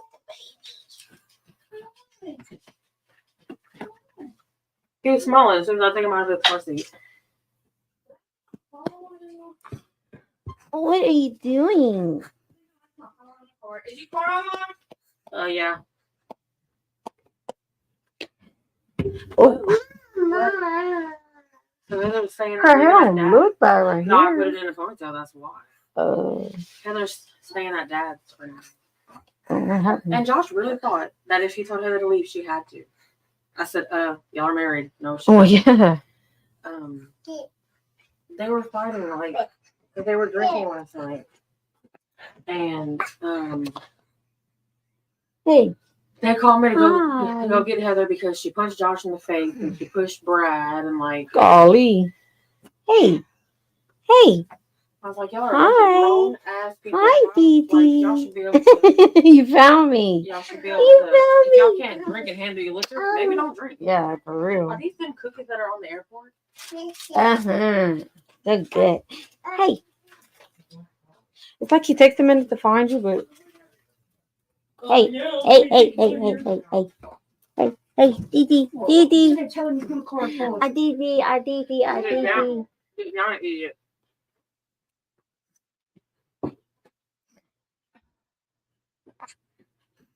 Why Intuitive is in there, not in my place to look after? Oh, our bad. I have the babies too. My bad.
Thank you guys for staying by. I love you all. I'm still here and I'm still watching.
we're going to see a couple different locations in Manchester. In some ways, it's going to be the beginning of a journey that you will likely never forget. This is also the last journey that Harmony Montgomery took while she was alive, and where her body went afterwards. It's a journey that's into the actions of the defendant on that day and the days forward. And we're going to drive by places where Harmony was first assaulted, where she was later killed. These places are exhibits of your mind. These places in your mind, you apply to everything else that you hear, see, and the thing that really And we're going to see a couple different locations in Manchester.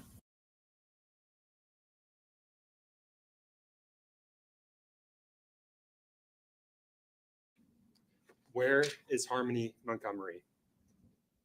Where is Harmony? When people across this nation, from Florida all the way up to Alaska and everywhere in between, were looking for Harmony, there's one person who is not. One person. The one person who should have been looking for Harmony was not. Her biological father, that defendant that you saw 2 days ago, he wasn't looking for her, and in fact, he was hoping that she wouldn't be found. His concern was not with finding this innocent 5-year-old girl. His concern was that she would be found, and that his heinous and depraved actions would be brought to light. That's because he was the only person in this world who knows where Harmony is, who knows where her body is, and he was hoping. Where is Harmony Montgomery? Where is Harmony? When people across this nation, from Florida all the way up to Alaska. When did you last see Harmony?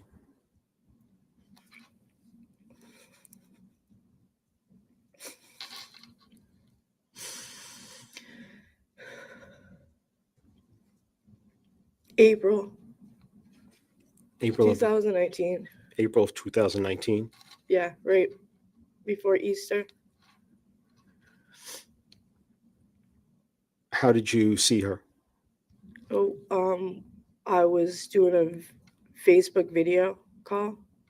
By December of 2021, what else were you doing to try to find Harmony I was to respond?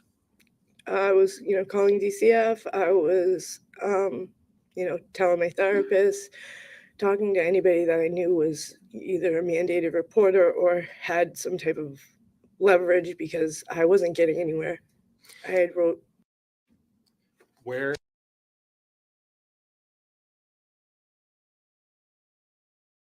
When you got home, did you see Harmony there? I did. Where did you see her? I seen her standing in the kitchen. And when you saw her in the kitchen, how did she look to you? She had a black eye. How did the black eye look?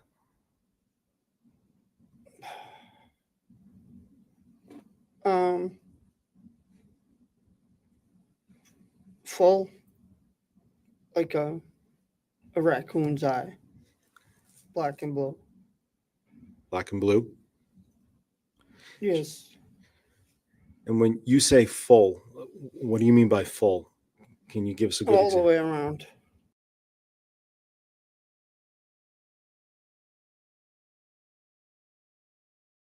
And let's talk about that injury that you saw. What can you tell the jury about it?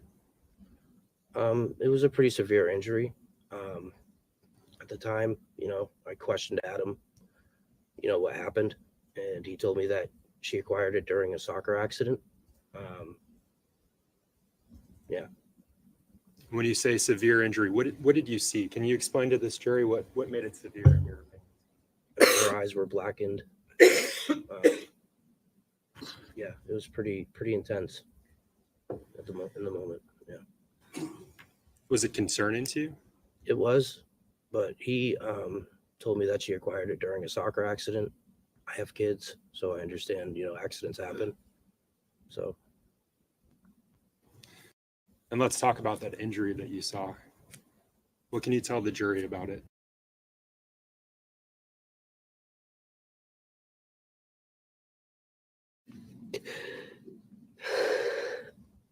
and put her in the duffel bag.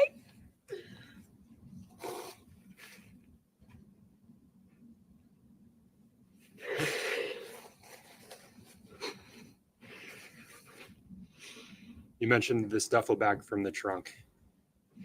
Yeah. Had you seen that duffel bag before, Kayla? What was it used Yes. for?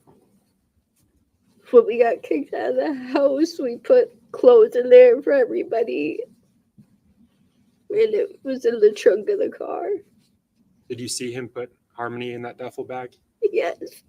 How did he put her in there, Kayla?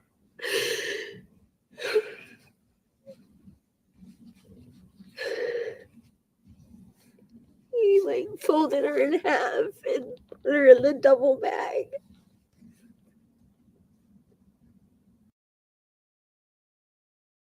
You said that Harmony's body was beginning to smell and that it was horrible. Yes. What did he do?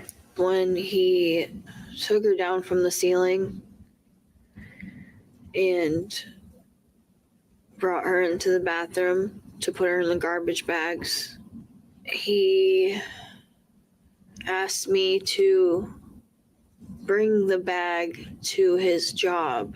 How did you get there from the Families in Transition shelter to his work? I walked And where was the bag at that point?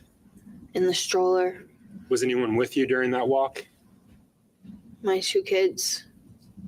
Why did you obey the defendant when he told you to bring Harmony's body in that bag to his work?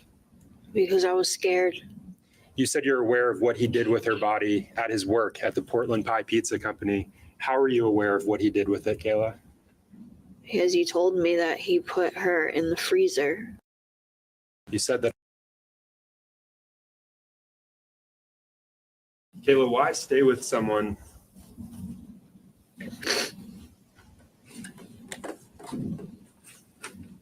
Why stay with someone that does this to you?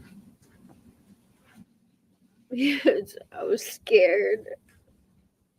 And I still cared about him. Why defend the person that does this to you? Because I was scared of what would happen. I didn't want anybody getting in trouble.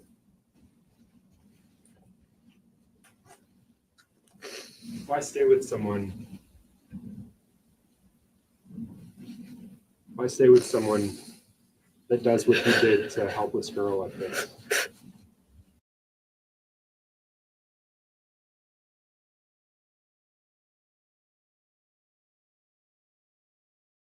And you said that you never saw Harmony I never did. and that you didn't go down there. Let's daily. go. When did I not see Harmony? You're just saying I didn't see Harmony, but where? When? At the Colonial Village. No, You're saying you never waved to Harmony, never. never waved to the boys. Overruled. I'm telling you, she wasn't in the car. How can I wave to someone that's not in the car? I want to help you guys. Who? The prosecution helped find who killed that little girl. And you said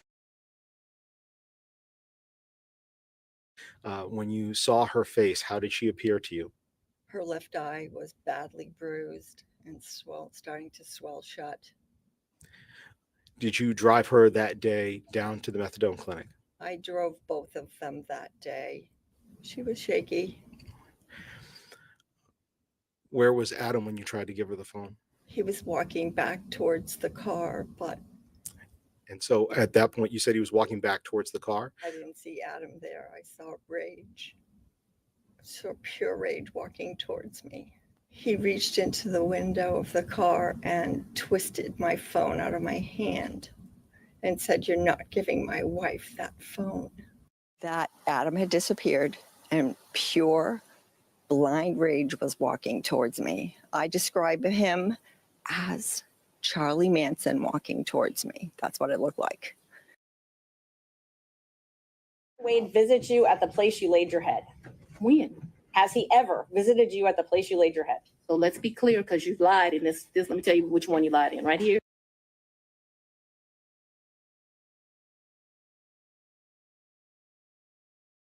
Who, if anyone, did he ever say Harmony reminded him of? Her mother. Her mother? Her mother. And did he tell you how that made him feel? God bless you. He said he hated her, right to his core. Ms. Means, you stated a moment ago that the defendant indicated or said to you that he hated Harmony's mother. Is that correct? No. Oh, who did he hate? Harmony. He hated Harmony. Yes. Did he say why?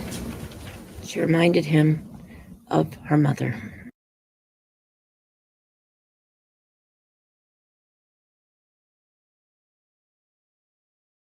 Adam gave his daughter to him to bury by the river like he bring to the swamp. They had the FBI and everything else. They taking up the weapons. Hey, this is right now, like, oh, I see that now. I'm like,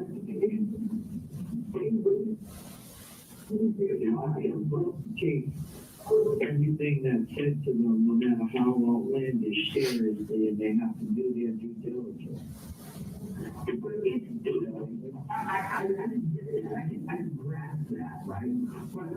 But dude, my friend who died, who is cool as you don't even know what his friend's name was. Would be bad, it would be very difficult that would hear that. What the even they just really taxpayer money.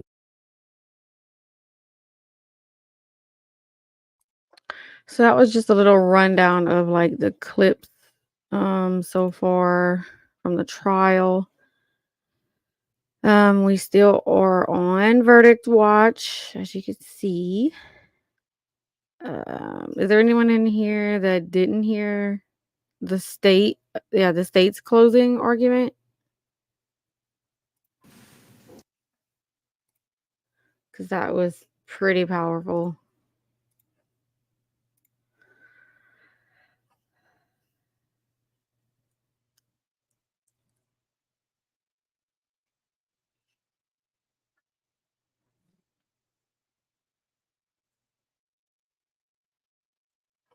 Oh, I know Mom first before Harmony died. Yeah, no. Nobody spoke up until her name started being in the headlines and being talked about on, flyers everywhere, and that sadly was 2 years too late. But I'm just surprised that the DNA evidence, it was still able to be traced and stuff. Like, I'm amazed at that.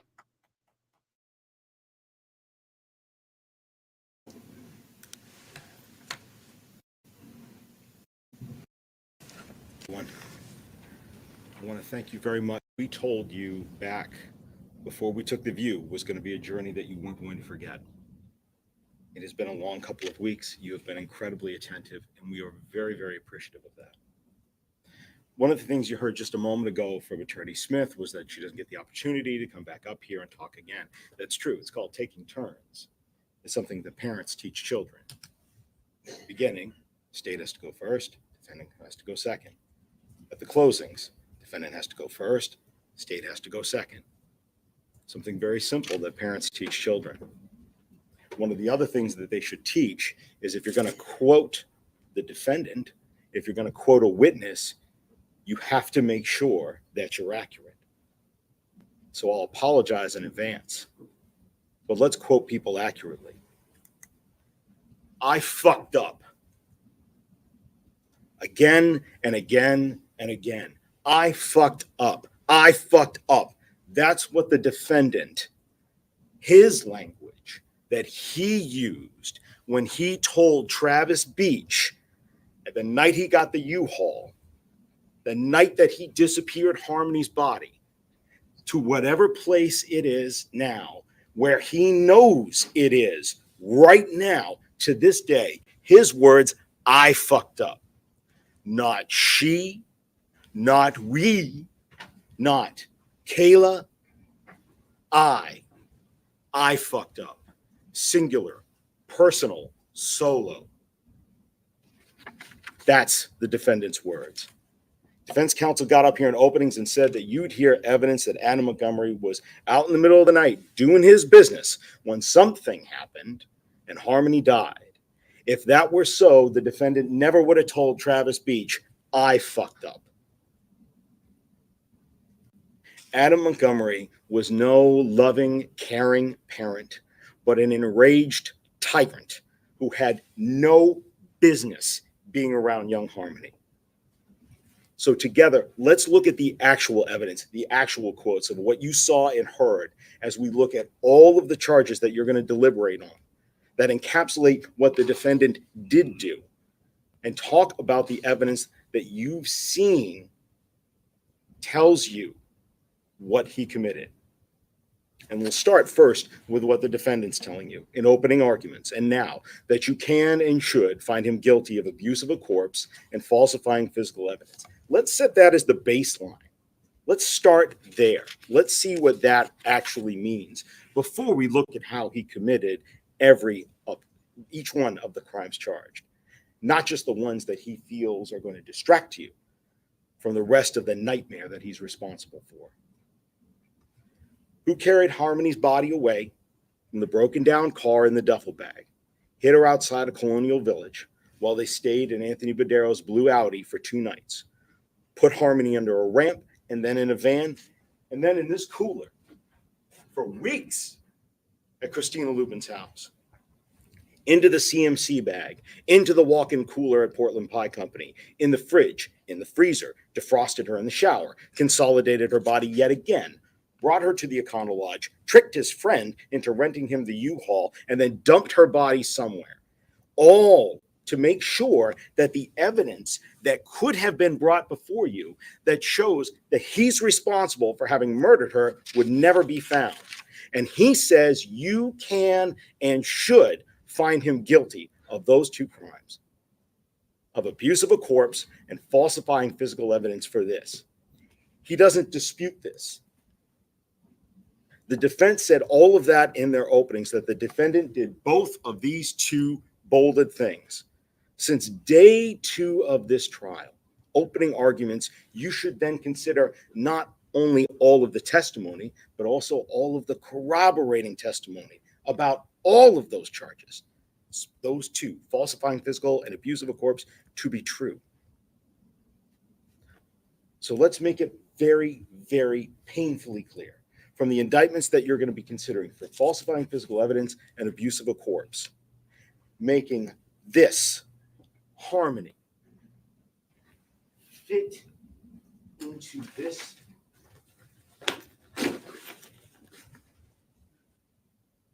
and disappearing her body in the condition that it could not be found for a trial like this one. The evidence was there, and the defendant's counsel professed to you that he's not disputing that, not saying he didn't commit these crimes. So you can check these 2 off the list. And with that, you got to remember the defendant gets no credit for this. He says that you can and should find him guilty of these, but he's not taking responsibility for them. He hasn't admitted anything. He's not taking responsibility for anything that he did. His argument to you is not because he's taking responsibility. It's tactical.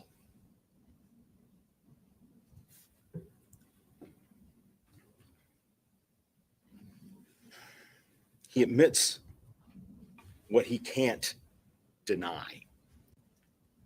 And he denies what he can't afford to admit. He cannot deny each and every single one of these facts that were presented to you. That she died on the 7th, that he brought her in a duffel bag to Colonial Village, stored her under a deck, into a red cooler, in the closet it fit, in the ceiling it built. It's her blood in the ceiling at the Fit Shelter at 177 Lake Ave. And his fingerprints in the ceiling, remember, left-handed prints in the ceiling, the only other person being poor Mr. Mondrag, the drywall installer, into the CMC bag to the Portland Pie Company, over to Union Street, consolidating her body even more, bringing her to the Econo Lodge, tricking Travis Beach, and dumping her body so it wouldn't be found.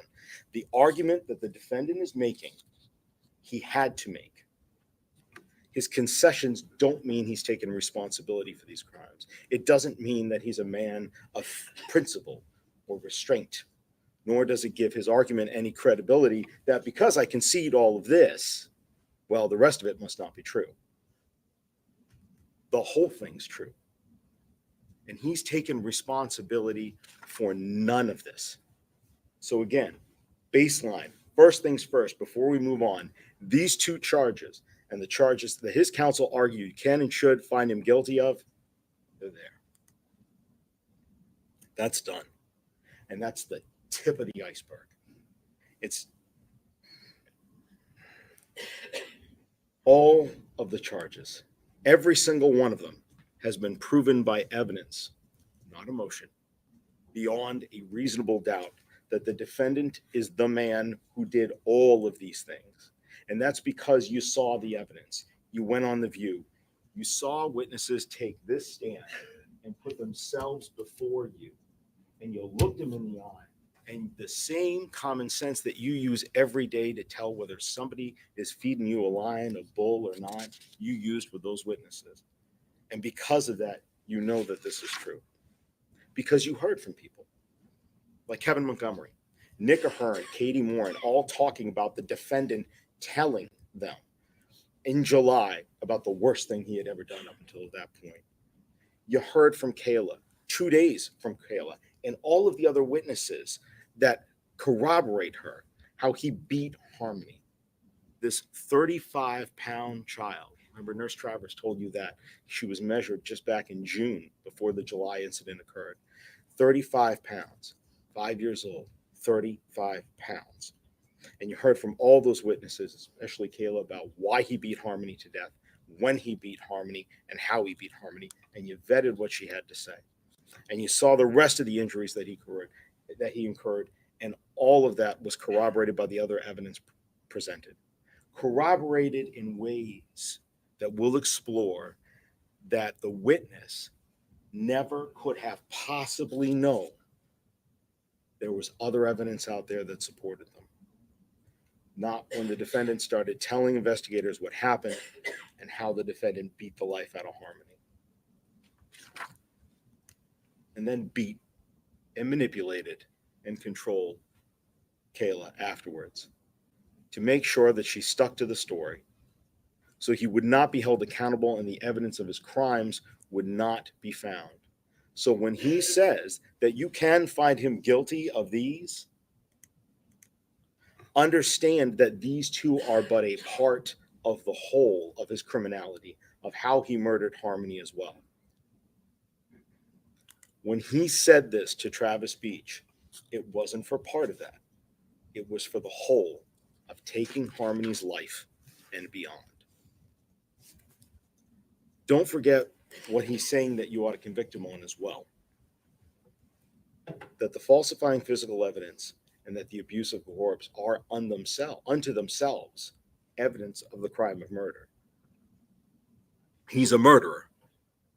That's getting rid of evidence. That's what murderers do. They get rid of evidence that would show others what they've done. They think, no body, no evidence, no conviction. They silence witnesses into staying silent or even perjuring themselves so that the witnesses don't tell others what the murderer did. Because murderers don't want to be held accountable for their actions. Murderers want to get rid of the evidence. They don't mind abusing the body so that the evidence of how their victim was murdered can never be found or used against them. They clean bathrooms with ammonia after they get rid of the evidence, like this defendant did. They clean out the plumbing lines, like this defendant wanted to do. They desecrate and hide the dead so that the body cannot tell the story of how they died to the living. That's what murderers do. That's what the defendant did. because he's a murderer too. Now, let's really start now. Let's start and talk about what he did first to Harmony. Excuse me. Let's talk about what happened in June. Let's talk about the second-degree assault. You will likely never forget Kevin Montgomery's testimony as he was sitting up here, taking his time to thoroughly make sure he answered truthfully and recalled to the best of his recollection. And you are never going to forget how he described Harmony's face when he flew home from Florida, having been there in July, come back on the 22nd to see Harmony in the house in the kitchen. And we saw him relive that moment for us, admitting that he asked her, quote, "Oh my God, Harmony," or "Oh my fucking God, Harmony, what did you do to your face?" End quote. And how he told us Adam answered the question. Not Harmony. Adam did. She didn't do anything. I bashed her around the fucking house. That's not disciplining a child. That's not pulling her away or jerking her and not protecting someone else. If it had been, the defendant never would have said this when Kevin asked Harmony what happened, would he? Kevin Montgomery told you he was subpoenaed to be here. He did not want to testify against his nephew. And you saw it on his face that he remembered what the defendant said he did. Not Harmony answering the question. The defendant answered it for her. And remember how Kevin said the defendant said this. Another moment, probably not going to forget. When I asked Kevin about how the defendant said he bashed her around the house, Kevin, you'll recall, said, quote, "like a cocky son of a bitch." Nick Ahern told us he saw that black eye and how bad it was. And what did the defendant do? Lied to him. Nick told us how the defendant told him that it was from an injury from playing soccer. Nick told you he only saw it for what? How many seconds? 4 seconds. Only saw it for 4 seconds. Saw how bad it was. He described it as being pretty intense, that it was concerning to him, and that the defendant let her be outside for all of 4 seconds before the defendant told her to get back inside. And what did Harmony do? She obeyed. Nick saw him walk Harmony right back through the front door and then shut it. And so why did Nick hide Harmony away that day? Because he couldn't let a 5-year-old outside on a summer day, could he? Not when her face showed the mark of the assault that he had delivered on her. Shows everyone in the neighborhood, along with Nick, evidence of what the defendant did to her. Katie Morin told us that the defendant used other words to describe that day and what he did, besides bashing her around the house. Did she say a jerk? Did she say a grab? Did she say a yank? She did not. The defendant told her it was, quote, "the worst thing I'd ever done," end quote. And that he had supposedly backhanded her. That tells you that the defendant knew how badly he beat Harmony that day in July, that the defendant called it to Katie Morin the worst thing that he had ever done. And the evidence from the multiple people who saw how bad this was and who heard the defendant describe either inflicting it upon her or hiding her. Don't forget, we also have Demetrios Saros. When he first went to the house, was he able to see Harmony? He told you. Only from feet away, as the defendant was hurrying up and getting Harmony in the car and driving her out of there. And even a week later, when he finally does get to see Harmony, she still has a mark on her face. Finally, you've also got Kayla Montgomery, who told you she overheard the defendant's conversation with Kevin Montgomery and then confronted him because he told her it was from a lightsaber. that one of the boys had been swinging around and Harmony got hit in the face. And she confronted him about it and said, "You said it was from a lightsaber." He said, "Yeah, no. What I said to Kevin was correct." He admits that he lied to her before when he told when he told Kayla that Harmony got hit by a lightsaber. More evidence that corroborates that what Kevin said happened. His conversation with Adam, where Adam admitted to hitting Harmony in July, did happen. Simply put, from multiple witnesses, from the defendant's multiple confessions, he committed the crime of second-degree assault on a 5-year-old in July of 2019. And of that, there is simply no doubt.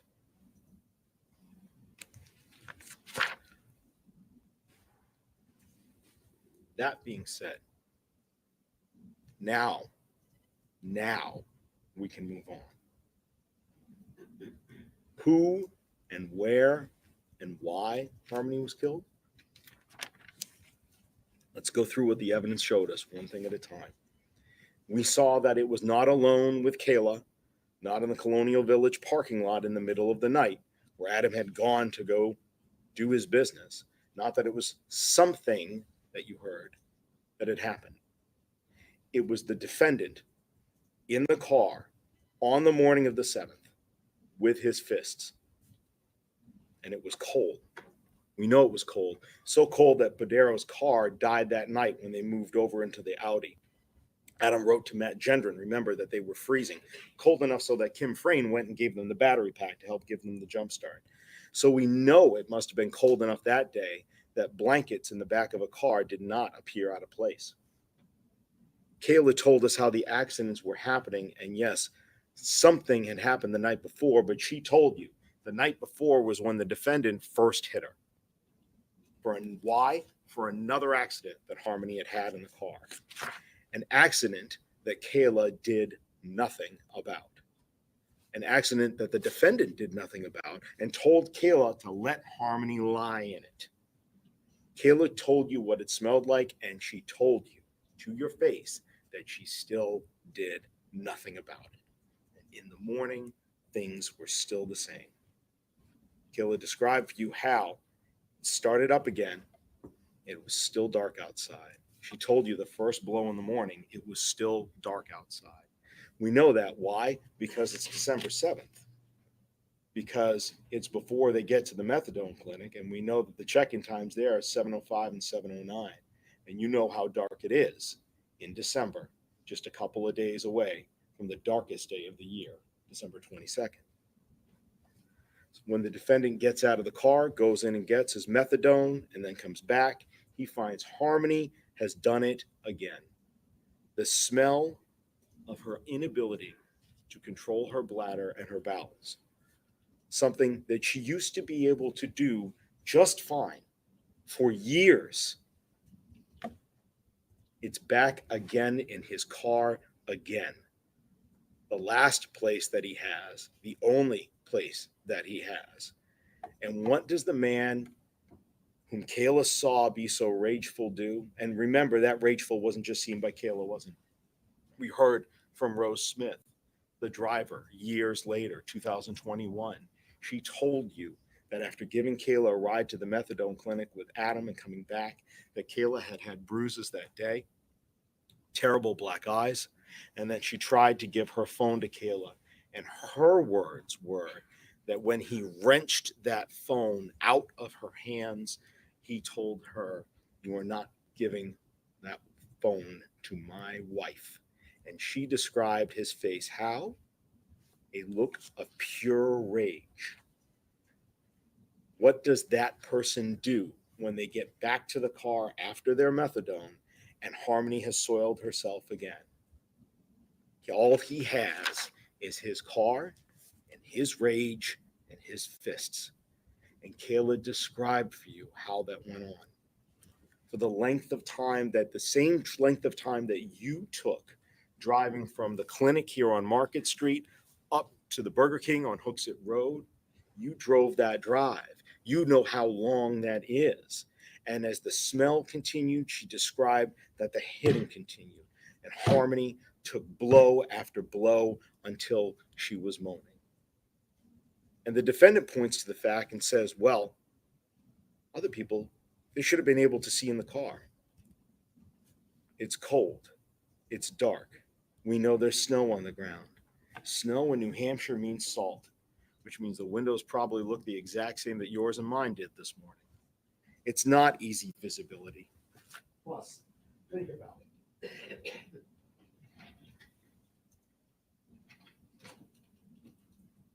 Doesn't take a lot to be able to punch down on a 5-year-old, 35-pound child and make sure that it's below the windows.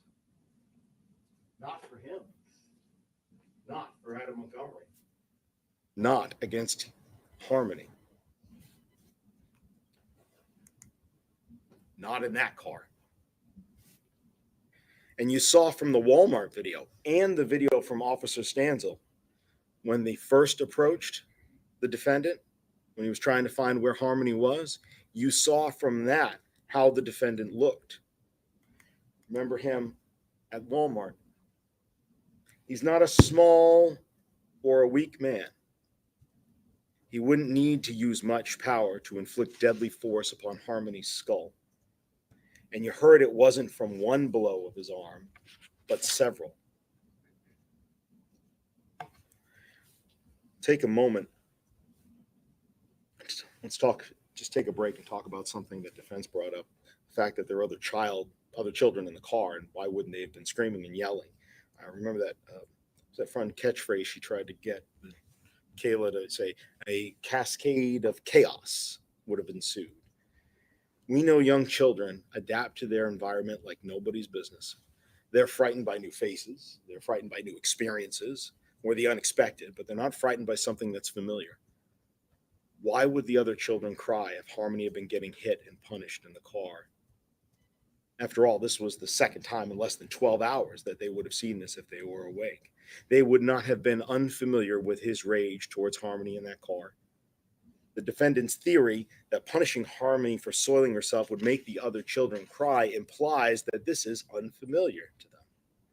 And the evidence shows that it is not. Kayla rejected that cascade of chaos every single time it was proposed to her. And both Kayla and common sense tell you that that makes sense, that that's true. Now, when they got to Burger King, the damage at that point had already been done.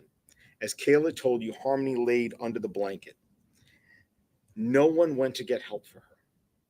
Not the defendant who beat her, not for Kayla either. And what did the defendant say in that moment?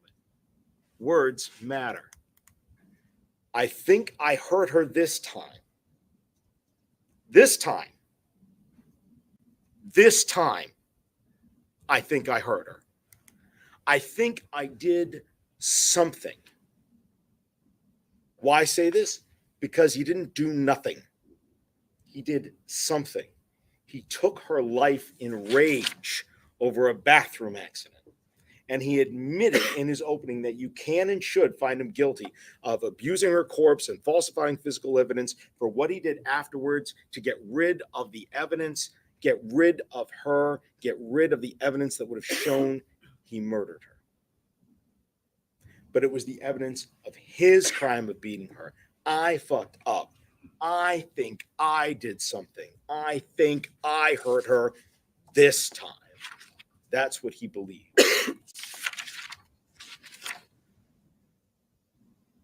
You saw Kayla testify. You heard for 2 full days practically while she was on the stand, having to tell you what she saw having happened. And Kayla did nothing. She did nothing.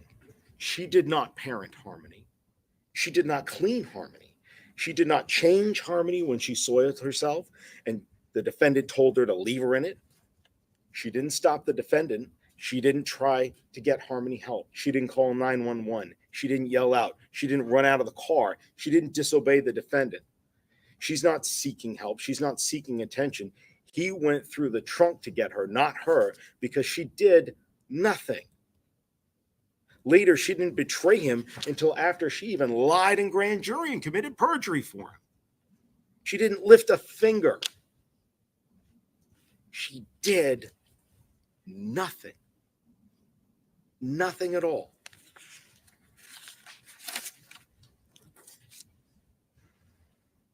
The defendant wants to have their cake and eat it too when they come to describing her. She's an abuser, but she did something in the middle of the night. She didn't see anything here, but she saw it all. She wants the defendant. Oh, she doesn't want the defendant. Believe her grand jury testimony, but don't believe her grand jury testimony, the part where she said she lied. That part you should actually believe, even though she's telling you it's a lie. Want to have their cake and eat it too when it comes to her testimony. Well, you know, she would have been really conscientious when she was shopping for diapers. Because that's, if you're homeless, yeah, that would make sense. You want to go where you can get the cheapest price. She's a drug user. She's homeless. And for Harmony, she does nothing. They want to argue, well, she would have had this instinct to protect that child. Oh, but she did something to her in the middle of the night. She did nothing. We are tested, all of us, just a few moments in our lives to do the right thing, where our character as human beings is tested to do the right thing. And on this test, December 7th, with where Kayla Montgomery was back in that life, she failed. At grand jury, she failed. She still obeyed him. Even So the little comments that I'm highlighting on the screen is coming from the Court TV chat. They're in the chat actively trying to keep us updated. So right before that, it was that they hadn't heard anything. And right now, they just posted this like a minute ago, right when I posted it, basically, that they're getting logistics. So hopefully they're going to announce something pretty soon to where we can like end this day if we need to and know that we're coming back tomorrow and what time and all of that stuff. So yeah. though he had run off to Maine with a second girlfriend since then, she still obeyed him. Katie Morin told you that back then Kayla would have done anything for the defendant. That's what her protector did to her. He had her conditioned so well, physically and mentally, that she kept his secret, and she did nothing. You saw that in her testimony when she told you about doing nothing.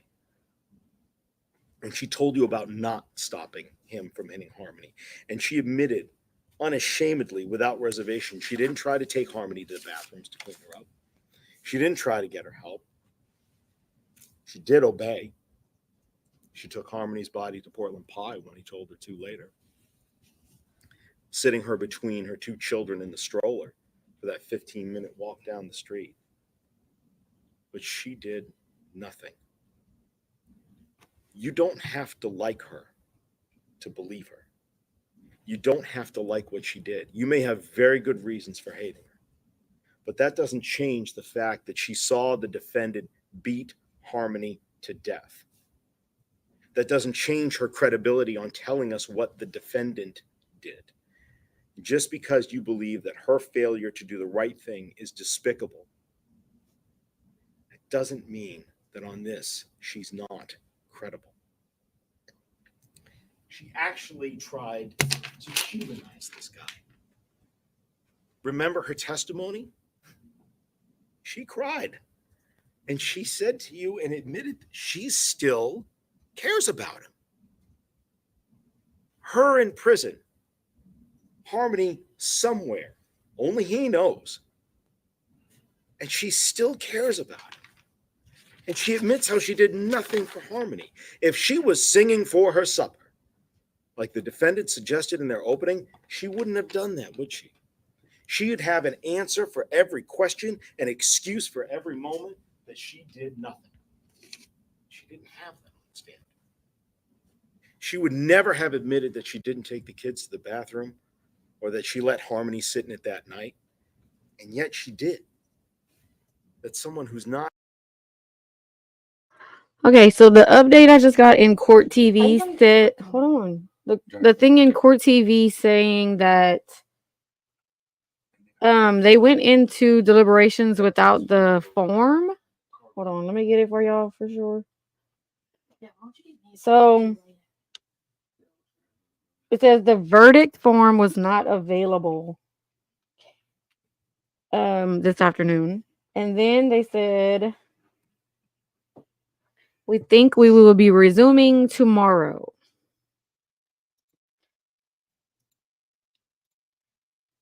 So, that's probably what's gonna happen is we're waiting for tomorrow. I'll put the chat on so y'all can see.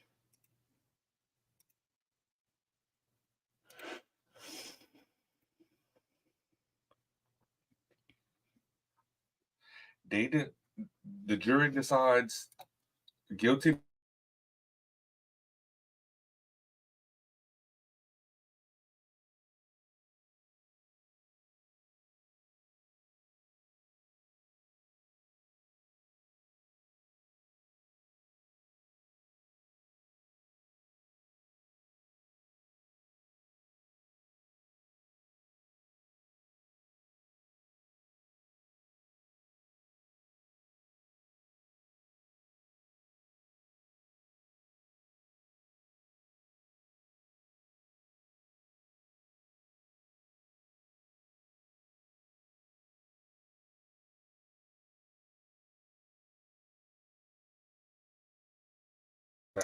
I'm not leaving just yet. I'm gonna wait and see if they make like a formal announcement. So sorry about the background noise, but I am still here with you guys.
Okay, I'm glad I scrolled on the chat. I didn't realize that the chat wasn't moving. So close that door real quick. Hold on one second, y'all. Go. Yeah, well, y'all can read the comment on the screen. So basically, they just confirmed that it's a wrap for the day. The jury will return tomorrow at 8:45 Eastern, so 7:45 Central, 5:45 West Coast, which that's really really early. But if I'm not mistaken, if they do reach a verdict anytime from now, until when they actually call it a night for the jurors, they're going to, go live again with that information. So if, I will be watching this channel, I'll be watching other channels, I'll be watching Twitter. If anything does come back, I will just go live immediately. I won't even have a thumbnail or anything. Just be on the lookout for me to go live. So that's where we're at, guys. It's been 7 hours and 40 minutes. We have no verdict yet. They have been deliberating for about 3 hours now. So yeah, hopefully we have an answer soon. If not, I will see you all tomorrow morning, and definitely justice for Harmony Montgomery.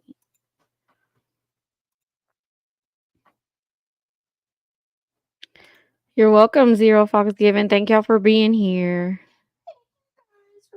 Micah. So much. I appreciate. Look your leggings you were looking for the other day.